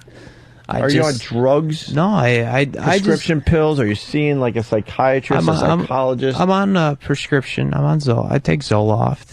Maybe that would be the mood thing. The other day he said no. I'm on Zoloft. I've been kind of my first couple years in college. All right. Things kind of hit. You the know, fan. we asked you the other day if you were on any kind of medication. You said no. You said aspirin sometimes or something. Yeah. That's another lie. Now it's Zoloft? And I'm reading your face. When you squish your face like that, that's usually another sign that you're lying. You know, I when you do this thing. Well, I always when you squish your eyebrows together. Are you a compulsive liar? I'm not a compulsive liar. I try to be very truthful. Well, with you lied about the Zoloft. Why'd you lie about the medication? And the drinking. Well, because I was very nervous yesterday. Because you guys were grilling me quite hard. Yeah. Yeah. So, I So you just happen to have Zoloft laying around when you're nervous, and because we grilled you, you decide to pop a Zoloft. Oh, I just I went to a counselor for a couple years, and he helped get things straightened out, and everything's good. When was the last time you've been to a counselor or a doctor of psychiatry or psychology? December. This past December? Yes. And is that when you were prescribed the Zoloft? No, I was prescribed the Zoloft 2 years prior. But you said you don't do drugs, or no, not drugs. We have like- audio of you not- saying that. not we also drug- have audio. We got to find it where you admit you've never drank before. No, but drugs not like hard drugs or marijuana. No, we asked you if you were on prescription drugs like Zoloft or something like that. Well, you said no. The thing is, yesterday you guys took the wind out of my sails. You got pretty Zoloft bad. on you right now? It's in my nightstand. As he drops something nervously. What'd you drop? Pen. What's your grab it if you need it? Steve, why? Just say it. It has nothing to do with that. Do you actually interview these guys? Oh yeah, totally. This never surfaced. Believe me, this is all shocking. That's shocking. Someone is suggesting that you dress up like your mom and sit in a rocking chair. What are you writing down? Remember Gunshot Guy from Philly? Yeah, he's right there. So that's what I was going to write down. Exactly. That's what you raced in with? Jesus. Race. Hardly raced it. He came in. How much more can The we talk Dodgers have moved to Los Angeles. How much more can we talk about his gunshot? Did he get shot again? I'll go find out. Please do. All right, thanks. Come back. Fucking place is And falling that's apart. how you throw a monkey wrench into a show. Hey, I'll have you know he asked. And why are you saying take the wind out of my sails? That's like lying shit. No, Thank you, Bill K. Philly. you guys were grilling me pretty hard yesterday, and I didn't know how to react to it. And yeah. Why were you stealing from Target? Well, because I don't know. I just felt like doing it. I wasn't really thinking. Are we safe with this guy around here? You're a I'm klepto, out of this obviously. bit. This guy is gonna fucking do something stupid. No, I'm quite normal. Yeah. You're a klepto. I just don't know how to fit in with this crew currently. I'll say. During the walkover, by the way. You know, I said hi to you as I was entering the building, right? No. And you just were just staring off into the distance. I walked right by you. I figured, all right, the guy had it tough the last couple of days. I'll just acknowledge that he exists. I say hi, and he's just sitting there like this. Be kind of cordial. No, I nodded my head. No, you didn't. Oh, you did? What, Danny? Well, when I was coming into the building, Adam was just kind of hanging right by the entryway. So I just pulled the old, working hard, hardly working. And he didn't know how to react to that. So he decided the best way would be to shove me. And we all just kind of stood around and said, "What was that? Like, why He did you do shoved that?" you? Yeah, we were all just kind of shocked, like we didn't understand why that happened the way it did, and he still doesn't have a proper response for that. And then he laughed like it was the funniest thing in the world. You have a little violent streak in you, don't No. you? Is that why you're on Zoloft? Zoloft is to calm you down like that. Have you had like violence in your past, or there's never been any violence? No, I got angry one time, and I slapped my steering wheel like 12 times and broke my hand. And then there was another time where I just took my glasses and I threw them against the wall. Sam's back. But that's about it. You ever have any problems with any kind of violence against people, assault or No. battery, nothing like that? Nothing like that. Not even just an arrest without any charges being Kenny drawn? can look it up. Oh, yeah. And by the way, when do you work next? Tomorrow? Monday. All right, you're bringing in your Zoloft. You know that, right? Yeah. Yeah, okay. And Sam, what do you got? Did you ever shoplift before any other time than at Target? Yes. Where? Like all over. Oh. Like What else have you stolen?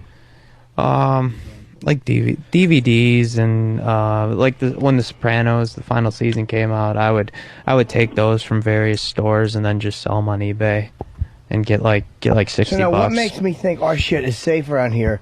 If No, he steals no. it, it goes on eBay. No, it's not like that. I've been to probation. I've talked. deal. I've talked to a woman, and that helps. A woman. So have I. Yeah. It didn't help my anger or. Yeah, it's all getting straightened out. I admitted my guilt, and it's all being straightened out. You're missing the point. I'm not talking about the legal shit. I'm talking The legal about shit. the idea of that you do that a lot. You obviously have done it a lot. You've stolen a lot of different shit. So why would we feel comfortable with our stuff around you? Oh, my God. No, and the lies keep coming in. Jimmy, good point. Hold that thought for a second because I don't want this to go flying by without reading it. He said yesterday, where the fuck is it? God damn it. This kid pisses me off. He said yesterday that he only saw a high school counselor. A high school counselor? Yeah, We got audio of it. What? All You this- said that Our listeners, they listen to every we asked fucking if word you of had this been show. to a psychiatrist or been to therapy, and you said no. You saw a high school counselor. I said a counselor. Or, I just said a counselor. Where's not, the audio from yesterday? yeah, You should now we have it. need the audio from yesterday. it then. was a counselor, and it was relating to an event that happened when I was in high school. Right, the death of your coach at Yes. a very young age from a car accident. Yes, and I didn't say a high school counselor. I said I went to just a normal counselor, and to talk about that incident. So I'm not. Well, You're not. You're going to be part of the Blockbuster trade. That's right. You for Lily. You and Hip Hop Ron. For Lily. And Ron Bennington. And Dave's balls. I have a text here from someone who will go nameless. It says, "Give me his pedigree info. I'll run his lying ass." Okay. K the C. So we'll need no. Oh, no. Cool. No. Someone else. Good. That's very good. Yeah, we'll get your info. We'll have him run you. How old was your? See what you got? How old was your baseball coach when he died? Either 25 or 26. Well, yesterday you said 26. Even I know that, and I could give a shit about your stupid baseball coach that died in a car accident. Yeah. But it was very obvious you said 26. 20. But it affected you so deeply that you had to go to counseling. Right. Yeah. Compulsive liar. That's what's coming in. No. You really are kind of getting tripped up on a lot of this. I'm questioning. not. I'm just. No, you guys- are. You're tripping up on some questions. Just a few. All right.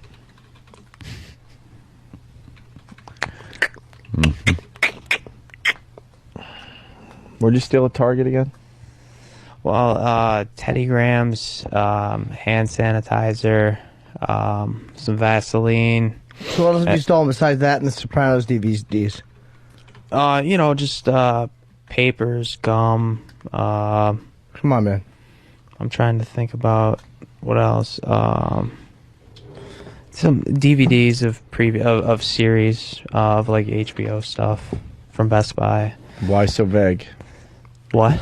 Why so vague? You Why should be s- able to just go, I stole this DVD, Well- that DVD. Well, because Curb Your Enthusiasm, Arrested Development, Sopranos. And you've how much money have you made selling those? About 500. 500 on eBay. Yeah. All right. Look up his eBay name. Give him your name on eBay. We found audio from yesterday, Butcher. Yesterday. And we'll This see is- if he sold anything. Yeah, this is Adam from yesterday. Are you on drugs? Prescription right no, now. I don't take any drugs. Don't drink. Don't smoke. Therapy?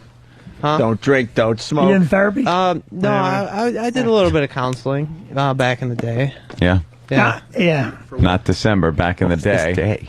Like a couple years ago. Oh, a couple years. And it was for what? For depression. Dude, you were a little depressed. Well, things were happening, and Things were happening. Yeah. What do you What mean? was happening? Like Yeah. happening. Some things in my life. A couple people died, and Aw. I had to just. You killed them? No. Teasing, of No, course. no. What, family members? Older? One of my coaches from baseball. Who else died besides your coach? That was yesterday, where he said no drugs, no drinking, no smoking. Yeah. Counselor a few years back. Well, he did. I am looking up here. He does indeed have some Sopranos stuff for sale. Yeah, everything that he sold is all DVD box sets. DVD box sets. Yeah, it's. I don't really like to talk about this because it happened like 6 months ago when I finally got caught, and I really just feel uncomfortable talking about it. It happened 6 months ago. It said you're weird, dude.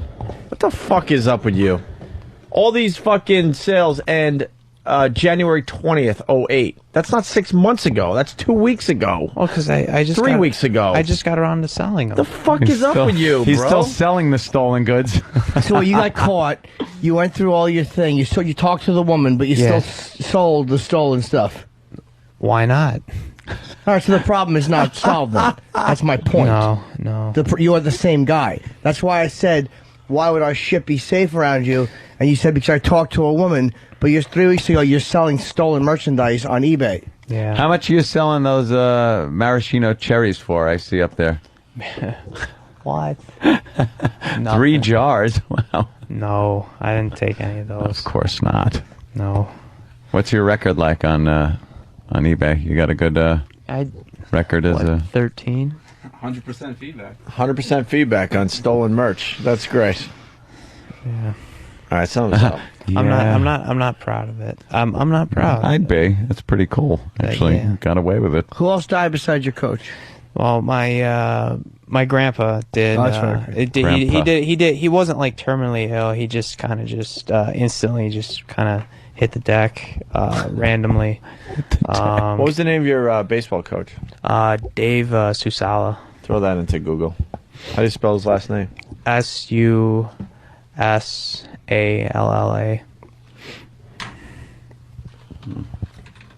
All right. Gold star on eBay, huh?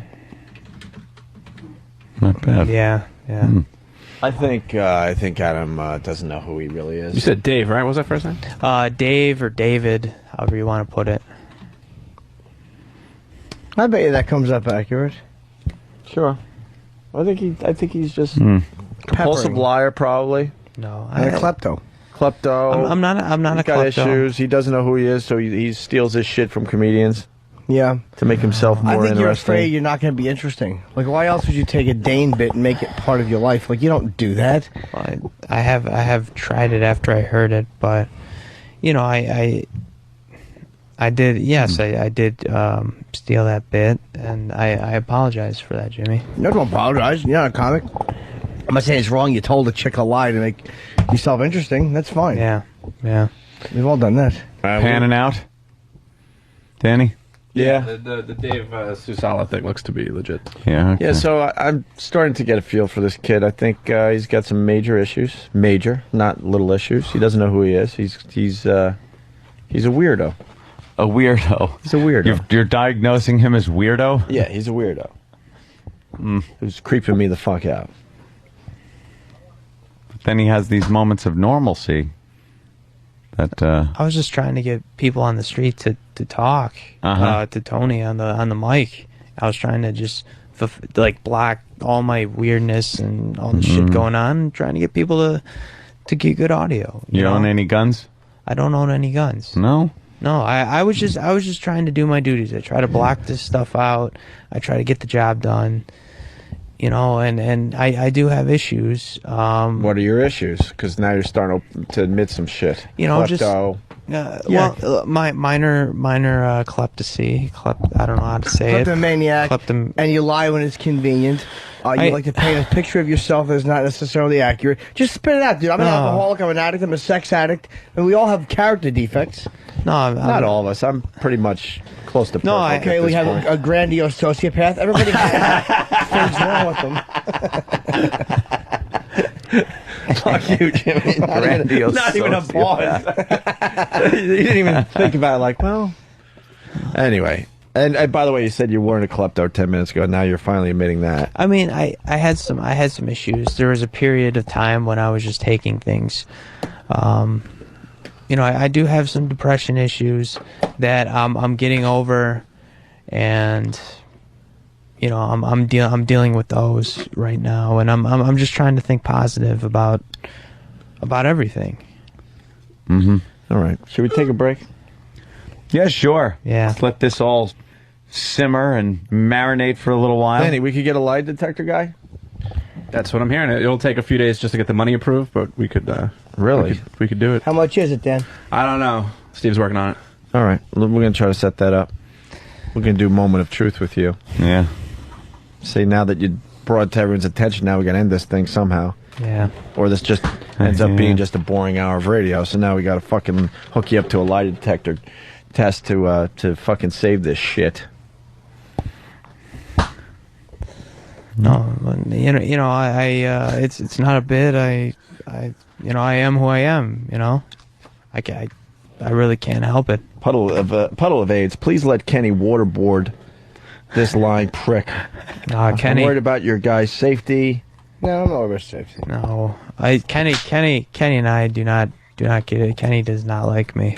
No, because he probably sees that there's something off about you. Yeah, Kenny's... and you're not being genuine. Kenny's a perceptive... He was an interrogator. That's what he did. Yeah. No, he doesn't really like me. Well, maybe we should get Kenny on the phone and find out why. Is he still around, or did he left, right? Could interrogate you. All That'd right. be a tough interrogation. All right, we'll do a lie detector test. Thanks, Adam. You're welcome. There he goes. Out the studio very slowly, very methodically. Messing with his glasses. Where's Poe? As he steps out. Poe's right there, behind you. All right. He's a weirdo. Poe? Well, yeah. E-Rock, you got anything on Adam? We're trying to get in touch with, I think it's his aunt over at Channel 11. What? Yeah, he apparently has some kind of family member that works over at Channel 11 for the morning show. Oh. Okay. So Steve's trying to track down exactly who it is, because apparently this is the person that got him on Jill's Dance Friday. Jill Nicolini? And I guess put in a good word for him for his internship. So well, we're trying to track this person down. All right. Jill Nicolini is good if you're thinking about buying a bra. Go to her for some advice. Yeah. I mean, all right. Now that we're all fucking tired, we're gonna regroup again because of another intern, Opie and Anthony. Today, we're going to talk to a man who says to have a deadly weapon to defend yourself. I am an armed citizen. How about that? Is this really paranoia? I don't want to be robbed. I don't want anyone in my goddamn house. You're being attacked. Your life is on the line. What do? Pile the bodies up at the door. Do you have a knife? Do you have all that stuff around? What are you, crazy? Why would I want to get into a knife fight with somebody? How else are you supposed to stop somebody dead in their tracks? I will have the AK and the AR, one in each hand.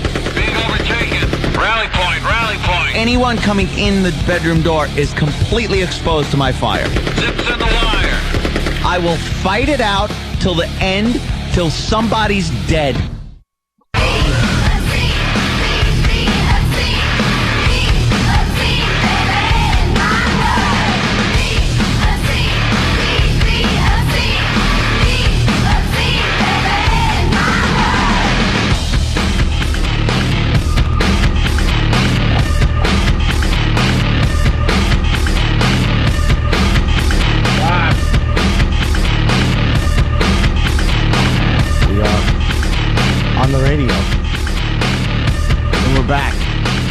Opie and Anthony radio program. I'm looking at Ass Girl from Cherry Darts. She's wearing a green shirt. I would like to see her hiney, even though I've seen you naked. I want to. Her hiney. It doesn't even make me horny. It makes me want to weep, like the way you feel when you see art. Like when you see a sculpture. You weep when you see art? I do. I get misty-eyed. I get all teary-eyed. Yeah, she's sitting on her bed again. Little green top, a little spaghetti straps, and show her hiney. her panties. Holy.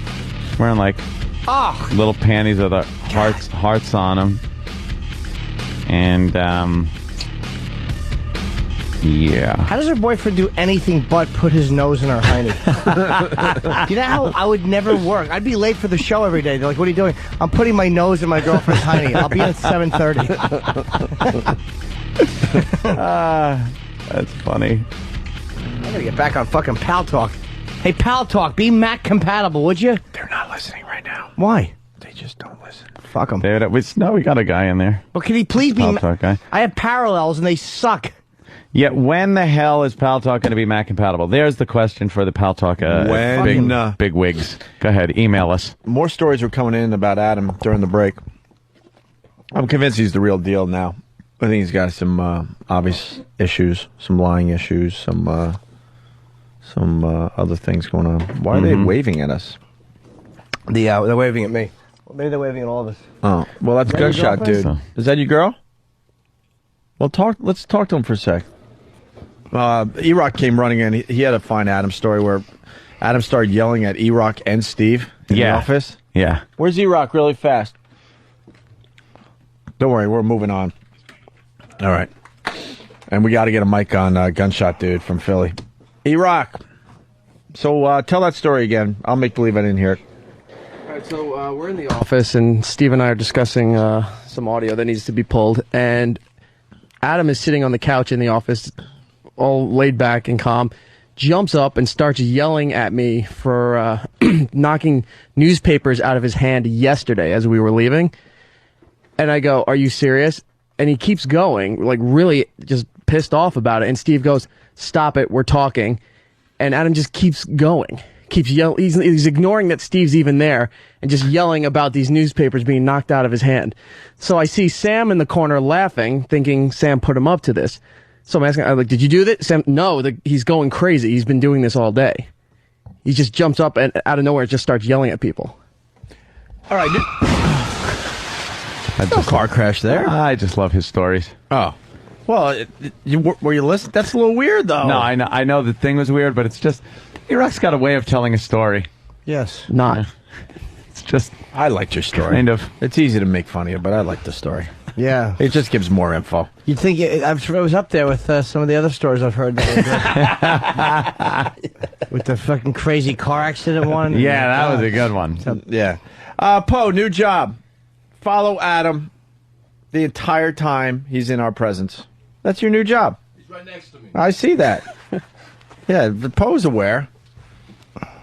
What is he doing right now, Poe? Just watching the wall.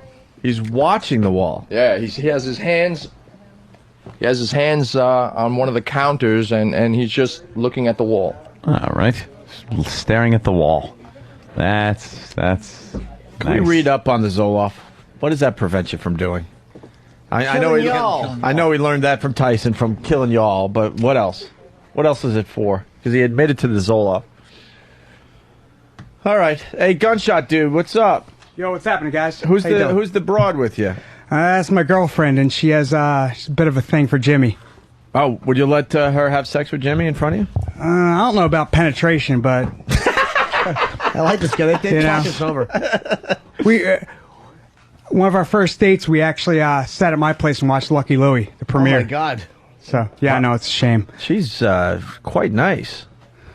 She's tall. Glad too. to hear that. How tall are you? 5'11". 5'11". You know he tried to kill himself, right? Did you know him when he was trying to kill himself? No. You think it's pretty sexy though that he did that, right?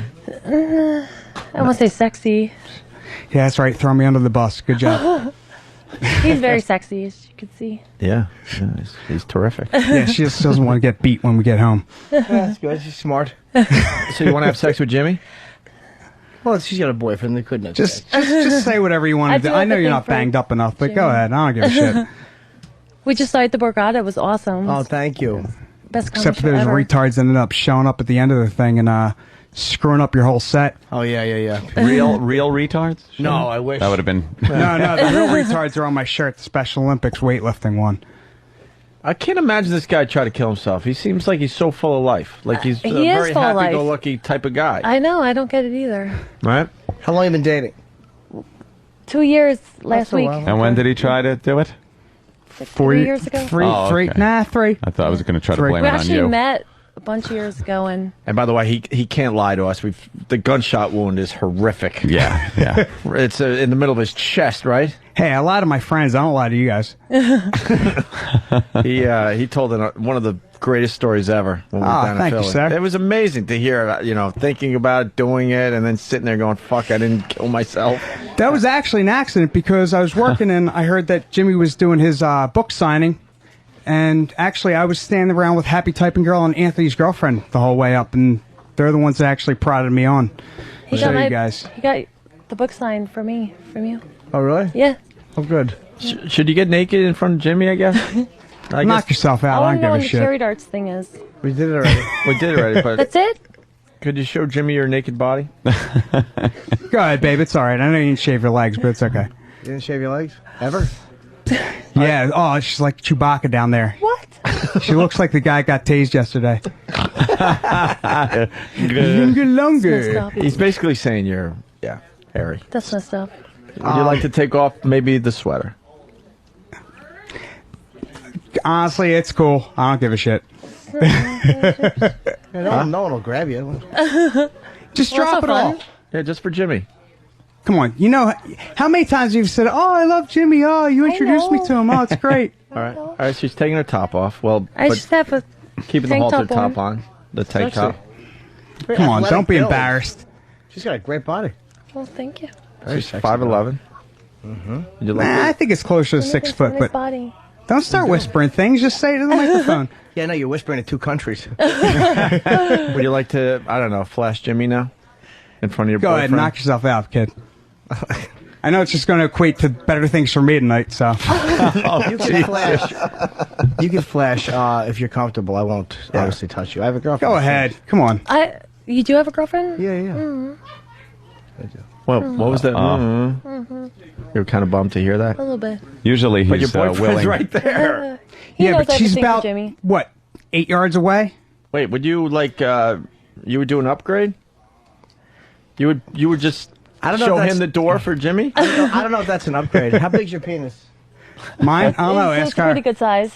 Stay where you are. I would hate to think I couldn't follow the gunshot wound guy. Oh, I wish him in the hole in his chest was here fucking me properly. Yeah, from so much I've heard about your nice little ass, you know. Mine got a bunch of zits on it. You don't want to see that. What do you have? Are they B's or C's? I can't tell. Put your shirt tight. You can just pull it tight around you. Is it? B's are nice, right? Just lift it up. Jesus Christ. Well, they're like 30. I was gonna say 34 B, but I'm gonna guess 36 because you're tall. Yeah. Yeah. All right, it's time to flash Jimmy in She's a front of very your athletic boyfriend. build. She's very sexy. Is it a good Go thing? ahead. Yeah, it's a really knock good yourself thing. out. Real quick? Yeah. Quick, long, whatever you want. Yeah. Oh, come on. Wow, That's that was bullshit. real- that was real Hey. quick. Even I know that sucked. Even I know. What's your name? Lynn. Lynn, you're a little shy. I am a little Are shy. you Italian girl? No. Irish? German Irish. Okay. All right. Irish. Do you wear a little panties? Yeah, we like to keep it Listen, pure. my Kraut Mick Yes. friend. You wear little thongs or what do you wear? I like bikinis, thongs. Oh, I like those a lot. You What wanna color show are the ones Jimmy? you have? They are. Come on. You already said you want It's Jimmy like to sign your ass, so Keisha. come on. Oh, you do? I know what. I don't Set know. it I on didn't the bring way a up here camera. at the train ride. Oh, we'll get a camera. E-Rock! I came from Philly. E-Rock! Oh, I was hanging out with E-Rock after the last time you guys were down in Philadelphia. I Boozing wish up. they'd bring Lucky Louie back. You and me both. I know. But I hear Jeff Bukes at Time Warner didn't like it, so we're finished. It's terrible. Did Adam steal Lucky Louie DVDs? By the I was way? thinking of that, too. Yeah, right. Hey, why don't you tell him about how you passed out at the Oh, Louis C.K. God. show? At Helium, when I had to carry playing out when we were in the Philadelphia. front row. They had 5 minutes into a set. They had to carry her out. I was so excited. Not- I got a little too tipsy. No exaggeration. It was actually, I in the needed front another row. bouncer to help me. I love that. What an alky. Oh, God. Yeah. Thanks for bringing that one up. No I'm gonna pay for that one. No recollection of what happened.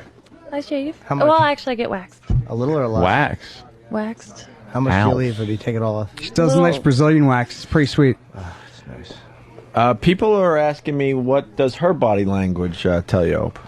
Very obvious. She wants to get so naked for Jimmy, but she's not sure if this is My going to fuck boyfriend's up. right there. Go ahead. If she's I don't give a shit. But it's so obvious. She keeps looking at Jimmy, looking at him. She wants to get so naked right now. Well, she wants Go to, she ahead. doesn't want to disrespect her boyfriend, but she's like, I think she kind of likes the idea of being kind of sexy, but she's a little shy because again, we're on the radio and there's a lot of guys here. Hey, So I'm she doesn't wanna telling be you, made a fool of.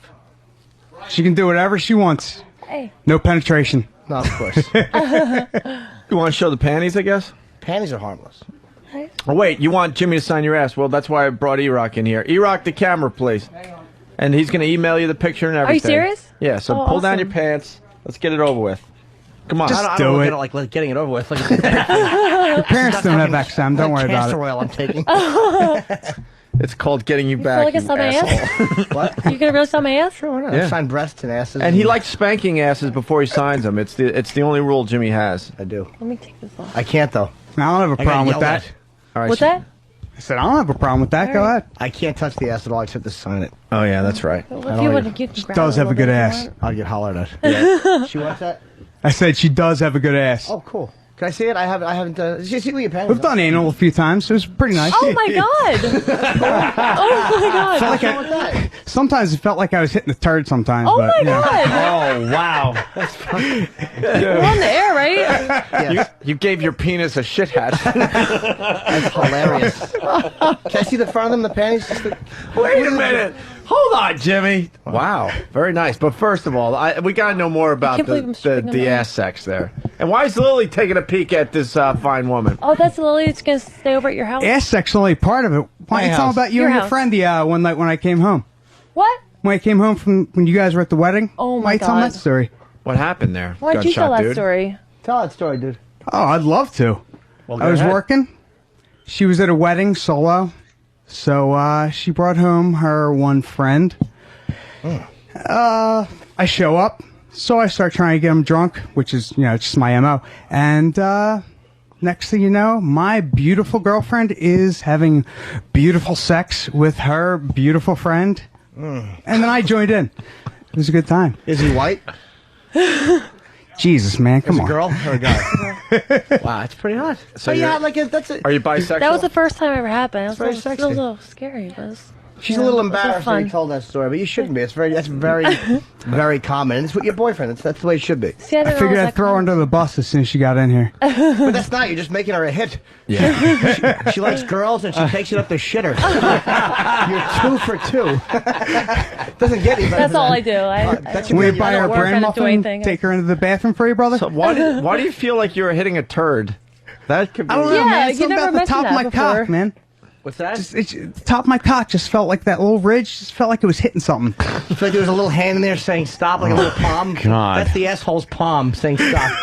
Did your dick look like a bingo marker when you were done? No, actually, it was pretty dark, and I just wiped off right away. So who right. knows what the Oh, shirt boy. looked like? Oh boy! Now she's not going to want to do that anytime soon. But she'll make sure that she funnels it out first. You got to, You got to clean out the shitter first. yeah. So I would let a dominatrix fucking ruin my asshole. wasn't But I'm prepared afraid for I'd all. shit all Clean over the out fake the dick. shitter. Oh, what you mean? Just enough to make it look like parentheses? Yeah. Oh, you remember that bitch? Little advice to all the ladies out there: you got to clean out the shitter. We're That's big right. fans. We're Hose big it out. fans. Hose it out any way you can. Well, is E-Rock going to come in? Oh, there you go. Where's the marker, my young Eric friend? Come on, strip down. He forgets. Yeah, get into panty mode. So Jimmy doesn't like to like. Eric would forget his incompetence. We've been Wasn't sucking on attached to him. morphine lollipops the my whole love. way up, so she should be pretty good. I'm scared. I don't know Wait, what what's to do. up with the morphine lollipops? Hey, man, I just finished my last one. Sorry. Are you were trying to get off the H, right? No, No, hell no. no, no. No, I'm a If that pillhead. means What? heroin. I'm a Is that what pillhead. it means? Yeah. No. Yeah. She keeps us a little bit of Drunk, a you know. bush. Wait, what? You were I addicted don't to care. what? It's nice. Last time we talked to you. No, you don't like that. I thought you just liked being an like idiot. a 15-year-old. All right, everyone's talking at the same time. I'm sorry. That's all right. I don't know. What was she going to do? Pull down those pants and let you sign her ass? Just get naked. Do whatever they Wait, got. what's the morphine lollipops all I'd about? like to know that. You never had one? Oh my god, beautiful. And if you thought Vikings were great, suck on one of those for a little while. You'll see heaven. Vicodin. Have you shared who you're voting for? Just curious. But I don't know if I'm going to vote. I very rarely do. Oh. But probably Hillary. All right. Come on, we show them a little bit of something before they get bored with us. I don't know what to do. I've never done If you it show me your before. hiney, I'll sign it. You want me to Okay. sign your hiney? Stripping's easy. Hey, gunshot he just dude. wants you to strip. Yeah. Why don't you come over here and help her out a little bit? Oh, shit, miss. You look like I'm going to fucking give you a needle in your bottom for fucking malaria. Oh, you are hairy. So what? I like the hair. He's gunshot dude's pulling down. Well, he's trying to show, sign it. trying to be I'm friendly. doing what I have to for the He's show. trying to be friendly. Hey, Okay. Don't touch. What? I'm not touching. No touching, I know. Not at all. Go Just the ahead, mark. you can a little touch. You can touch. No, I can't. No, 'cause I'll he's get not. shot. No, not saying trust it. me. It's okay. No, my No, girlfriend's not trust okay with Jimmy. her. He Oh, can't okay. touch. Hold on. Best. Little problem with the missus. Best wishes. I can't believe I'm doing this. That's fine. I even had you sign a book for her. Oh, I know. Now they're kissing. You guys want to have sex on the couch as we do very line of the hot. day? I don't give a shit. Yeah, I'm up for it. You have a nice. You guys want to You have? think so? You guys want to have sex while we do line of the day? I'll fuck you. It's not gonna. I like this guy. Erases it. Well, let me see. I like that. It's kind of sexy in the I front. didn't answer yet, though. You see the front? A little hair. So what? I told her a little bit of hair. I'm properly groomed for this. So what? Doesn't matter. Close your eyes. If you close your eyes, nobody else can see either. Nobody does it. That's what I deal with every day. Come on. Oh my God. But I don't want to be the butt of jokes. all You won't day. be. No. I've seen hairy vaginas before. Isn't that nice? I don't Look, see them you that got much. Fat ass Rachel Ray with her little I see- dumpy. Thank you, Fast Freddy. I got confused Do it with one more time. methadone and Just morphine got a for picture. some One more reason. Never run for office. Come on, it's Jimmy. Jimmy, what do you Wow. think? What'd you see, Jimmy? Don't be mean. It's not bad. It's she probably does take good care of it. She waxes a lot, probably, but she probably just has it a little while. It's winter. Very nice. I actually tell her to grow a little bit. No, you I like like it? it. Okay, that's she's doing that for him. I Then. like a little strip. Can I see your gunshot wound again? It's been a while. Yeah. That's sexy. It's sexy. Jesus. Oh, you think my gunshot wound's sexy? Thanks, Jim. Wow. It's crazy. Hey, man, shit happens. Yeah. All right, so now they're going to have sex on the couch. Great. You guys go over there and have sex. Me a little bit. Get it going. Will you do that? Will you fillet him a little bit while I plug? Hold on. Jimmy's hold going to on. plug while you plug. You fillet him. Hold on. Can this cocksucking be sponsored by a tickets on sale tomorrow That's plug? very nice. Would you pop? Would you? I have to do it. I'm a little. Why is the dude naked? Why not? Because he's gonna get a Hummer. He's got to be naked. Come on, go to it. Why not? Just for a second. Where's You Steve? know none of your friends have XM. Go ahead. Are you serious? Yeah. Do this on radio? No, really, I know. It's radio. No one can see Are it. you serious? Like, Yeah. Steve? Hold on. Wait, Miss, you have to move your hair. I can't see. Steve, what's the problem? Oh, we were just giving you a treat, What? Steve. Why? Like that, Why is Jimmy? he opening up his... Steve, what's going on? She's fucking a hot girl. Yeah, we can't do that. Oh, shut up. Phooey. What? What are you talking Who's the about? buzzkill? What's wrong with you? What's wrong with me? Are you half a fag? Well, Yep. They're What's ready to have wrong with sex. anything? Completely queer. Okay. Oh my God! Did Steve just like They're gonna have screw up sex, Steve Steve? on that one? Why can't they have sex? Because we've been told they can't do that. This is satellite radio. Yes, we've been told we can't do it on satellite But radio. everything was Yeah, free but we here. can. But we can't. That's what I heard. love. I heard we can. You're having different conversations than I am. They're in love. Can I? Somehow I don't think that works. Before we go, can I just plug this real? I forgot I had tickets on sale tomorrow. I'm sorry, guys. It's fine. Well, this non-blow job sponsored by tomorrow morning at noon. Tomorrow afternoon at noon, the second half of my tour goes on sale. I'll be appearing in starting. I'm not going to give you all the dates. You can go to my myspace.com/Jim Norton. Seattle, Portland, Oregon, Detroit, Michigan, Caroline's Comedy Club here in New York City, Chicago, and Pittsburgh. All those dates are up on my MySpace. So if you want to get tickets, all the links are there on my homepage. And look at my MySpace, because there's a picture of me on a stool. That's my headshot now that HBO took. But my fucking idiotic radio personal appearance agent morphed out the stool. So I look like I'm floating and shitting in midair. I'm like, what the fuck did you do this for? I gotta see that. Dude, Yeah. Punch it's that me up. sitting in the middle. I look like floating shit boy. Floating shit boy coming soon. Look, floating shit boy. Look at floating shit boy, Ant. Can you see him? Ant. Look at floating shit boy. Oh, that is silly. What an asshole! Why I is look that like that? I don't know. Put something like, at least put a giant dick under there so I look like I'm sitting on something. Can I walk over and see? Because I can't see anything. Yes, sir. You Sure, can. come on, Took your honey. penis out. You can walk over and look. Well, yeah, but the dick's different than coming close to you. There you go. Yeah, you do look like you're taking a fucking dump. So cute. Oh, thank you. See, she looks. You like it when somebody takes a dump? I just think he's cute. Thank you. What would you do to Jimmy if you could? If you didn't have a boyfriend, then I'd have a girlfriend, and she didn't have radio. Talk into that big black thing. I like the way you take control, and I would be open to suggestions. Really, hair pulling, spanking. She has a good mouth, like too. it. She likes to talk a little bit of Spanking. smack. Do you like to talk? I like to talk. Good. Hey, let's see her talk. Oh, jeez. Yeah, close your eyes and talk dirty Why to are you- Jimmy. I don't know about that. They don't want to hear me talk dirty. Come on. They're straight. I mean, most of them. Yeah, talk to. Would you talk dirty? I could. All right, you know, let's hear that. Yeah, just close your eyes. We're not looking. I like, a little. I Come on. can't just say it on my own. Like, it Do you would have like to your? be Well, in hold the- on. In the Do you like your hair pulled? yeah. Okay, so what would you do if I put my hands in your hair and I kind of held on, not pulling hard, but just kind of gripped your hair and firmly controlled your head and told you to get on your knees, It'd be hot. and you got on your knees and I told you to unzip my fly? What would you do? That'd be hot. And- I'd do that. And what would you want to do if I took my cock out? I might have to kiss it a little bit. Okay, kiss it. And if I told you to open your mouth and kiss it, and make it really wet. Could do that. Okay. Is that bad? Wow, you're really giving them a lot to go on, kid. No. She's a little shy. It's okay. She's not used to talking in front of a lot of people. That's all it is. This is walk easy somewhere. for me to do because, and I'm not being particularly sexy with this. I'm just throwing out. What would you do if I did this? I'm like throwing out question and answer time. How about you sit down in the chair? Sit down in the chair. Hey, sit there. All right, get comfortable. Yeah. Now listen to Jimmy, and this is where you're Now, supposed sometimes to. in the heat of the moment, like Of course. Close your How eyes, do you like kid. your nipples touched? Do you like them touched soft, or do you like them I touched like them kissed. pinched a little bit, kissed? a little kissed, Do you like them when they're being touched? Do you like them soft or a little rougher? a little more rough. Okay. So if you were kneeling down, and let's just say that I told you Grab him. grab them. Okay. While I was in your mouth, I would pinch them. Yes. Okay.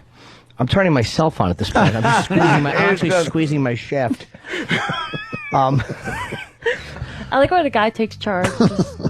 Do you like? I'm being, a quick learner, I think. Do you like being a quick study? Do you like being controlled when you're giving head? Yeah. Do you like head Yeah. freedom, or do you kind of like to have your? No. I like some feedback and some direction. Okay. So if I was kind of fucking your mouth, what would you do if I pulled my cock out and it was wet and I rubbed it all over your face and then I leaned down and I kissed you?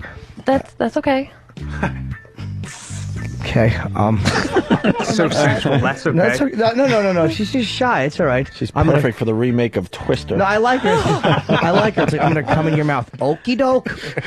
She's just a little No, I shy. didn't say that. I know. I'm just teasing you. Do you like to be, so hair pulling is okay. See, I need Hair to know pulling? somebody first. You don't just improv certain things.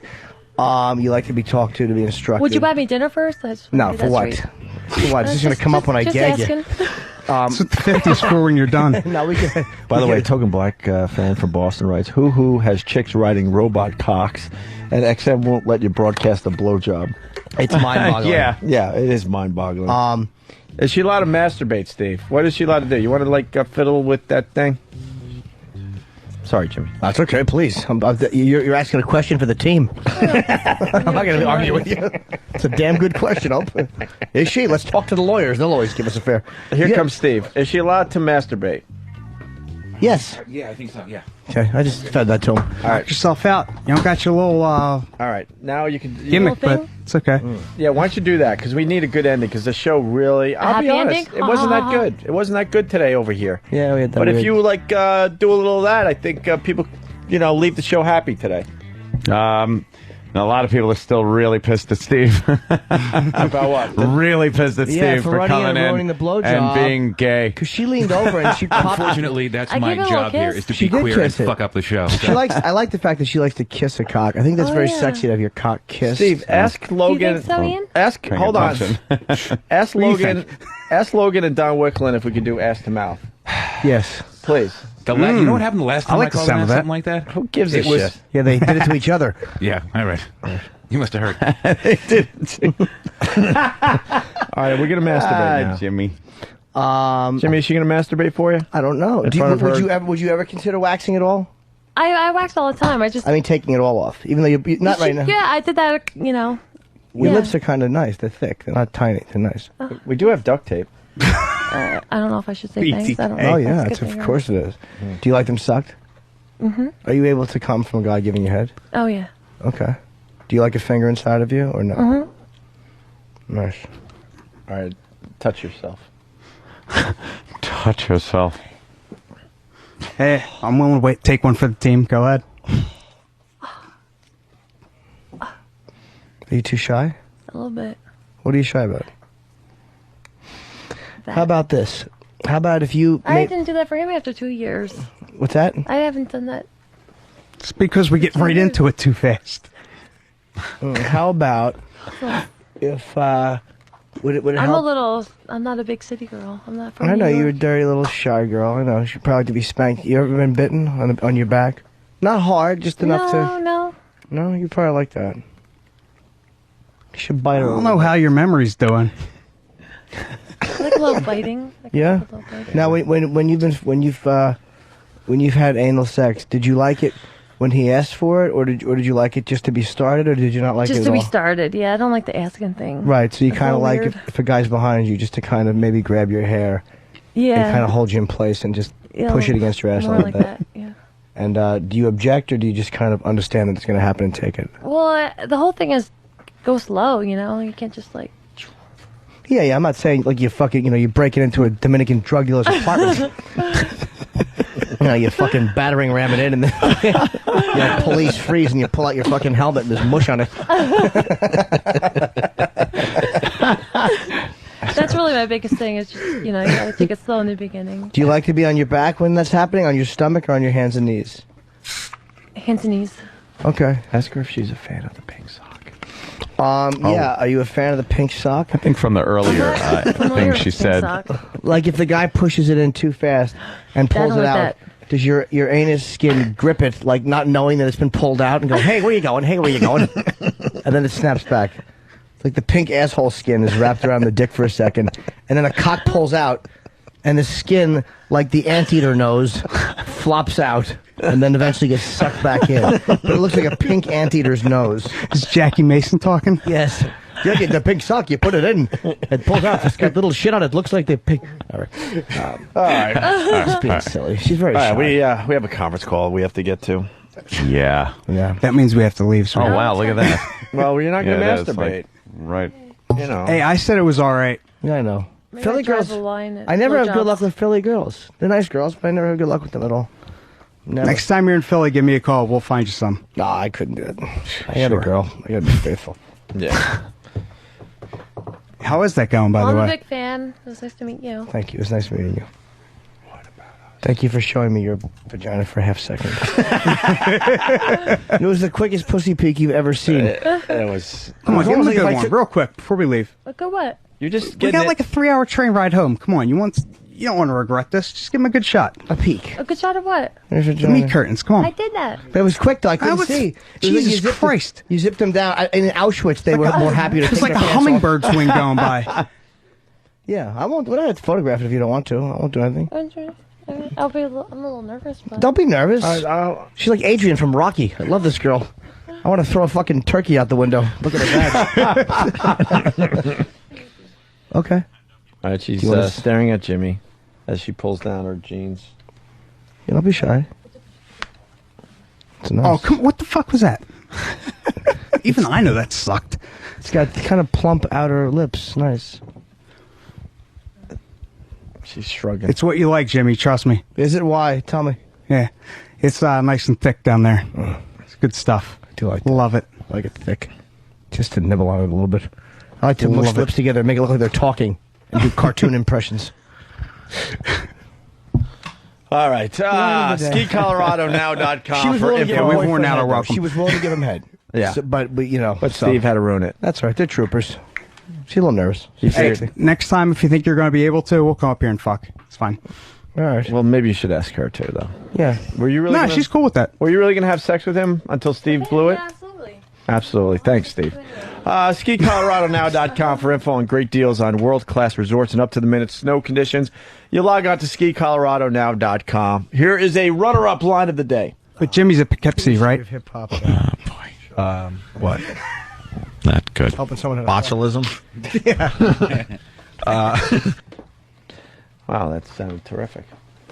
I get a runner-up line of the day for a who gives a shit line. Yeah, well, he stepped on it too. Yeah, I That finally was the get some problem. recognition, and Gunshot Dude steps all over me. Standoff at LA home. What's that about? Here's another runner-up line of the day. He goes to blow his brains out. He shoots his ear off. I never was very good at aiming. Right to the next runner-up line of the day. Are you ridiculous? We can't leave a machine to Mother.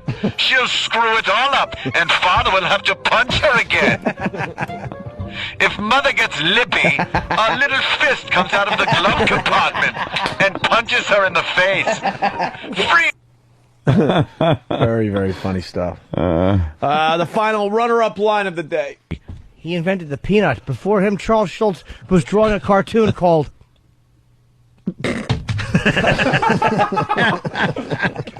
Oh, my God. Oh, God. Oh, Dan's hearing this stuff for the first time. Yeah. Dan's back. Yeah. Here's your line of the day. Here comes line of the day. Line of the day.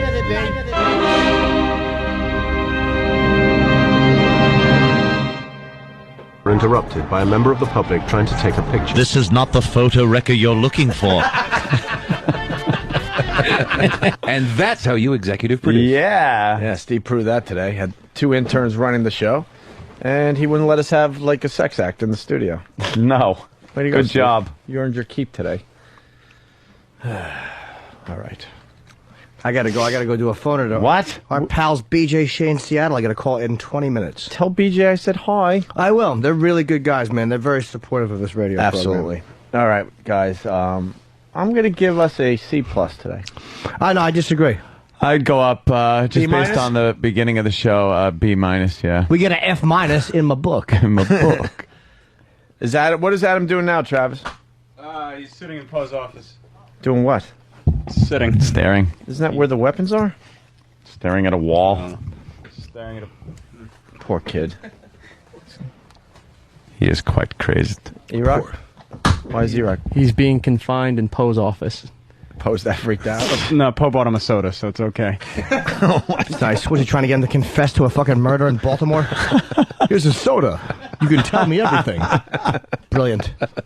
Fucking hat he has. That long leather trench coat. It's like a fucking Joan Jett video.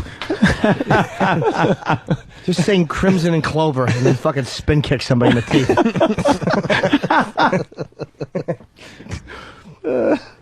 All right. I guess we're done for today. Yeah, I gotta go and, Yeah. Oh, boy. Boy. Yeah. Okay, then. Yeah. Alrighty. Have a good one. Alrighty, then. Are you a cheesehead? Just turn us off, will you, please? Okay, then. We'll see you tomorrow. Jimmy! Good night, boys. We didn't officially end the show. Oh, no. Jimmy, end it. Jimmy, please end it. Poughkeepsie this Friday, Saturday. No! And end it with a plug. What? All right. I mean, I'll end it right if you want me to. All right, yeah. All right. I'm going to end this with a plug.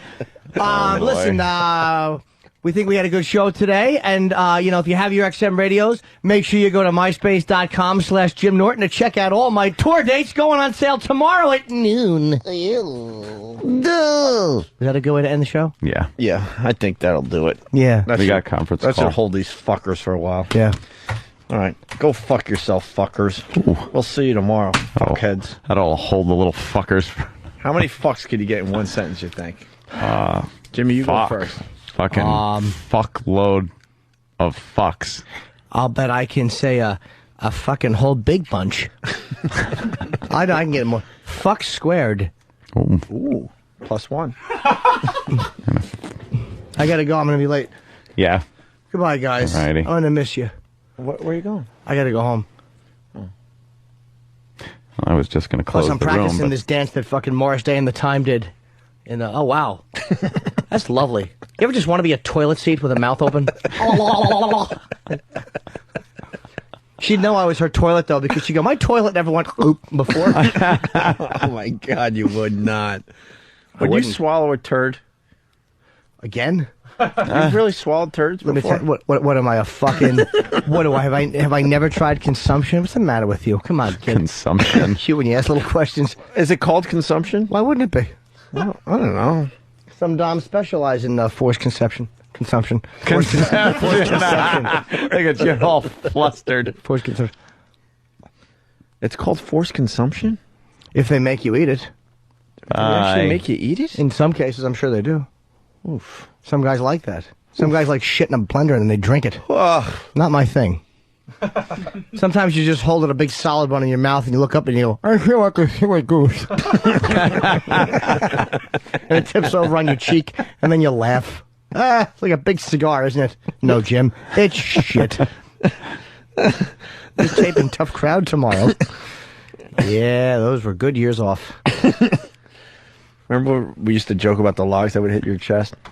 Yeah. And if the girl had a really good diet where it would just bounce off and you would have to place it back on your chest. Because what happens is the shit's laying next to you on the rug, picking up rug lint, you just feel stupid. Because it just rolls off. You don't feel submissive when it bounces off your chest like a marble. Like that was fucking kind of awful. Let me put it back here. Oh. You really want it to go splat. You want it to be thick and solid, and then just kind of lay it like on your chest, mocking you. You want to feel like a train car pulling a missile. You don't want it to just bounce off like you're on a trampoline. It's awful. Yeah, bowling ball on a trampoline. Boing. Wow, this doesn't feel too submissive. Let me put this here. Yeah, you're right. Here it goes right back. Let me help you. Let me I'm put naughty. this on the chest. It keeps rolling, so you got to balance it in the crook of your neck, like a fucking Little sausage. hole in your neck. All right. That's how Jimmy and I would entertain ourselves. We would talk about that for a long time. All right. Bye, everybody. Yeah, Yes. there's no way to end this. We'll mess, see you we'll just hit a tomorrow. button and that'll be it for Friday today. tomorrow. So, yeah. Good. All right. Bye. Are you a woman and looking to get off? Then call the Jim Norton Phone Sex Hotline. I'll talk dirty to you. I don't think you could either. No, you're wrong, sweetie. I'll talk dirty to you well. Jim will personally guide you through your wildest fantasies. Just take a listen. All right, I want you to picture yourself, you're lying back, and I'm there with you. And then I take my underpants off. I want to hold your legs open and tease your thighs. Getting wet? And I start to lick all the way away from your crotch to tease you. And I start licking down towards your knee. Prepare to be ravaged. I'm going to rub my butt right in your vagina. And I'm going to start to turtle into it. I'm going to hang a half a log out. And I'm going to like hold it with my butt cheeks. And then I'm going to fuck you with my poop for a few seconds. And I'm going to grunt as I put it in like this. Want more? Call 1-800-VAG-POOP.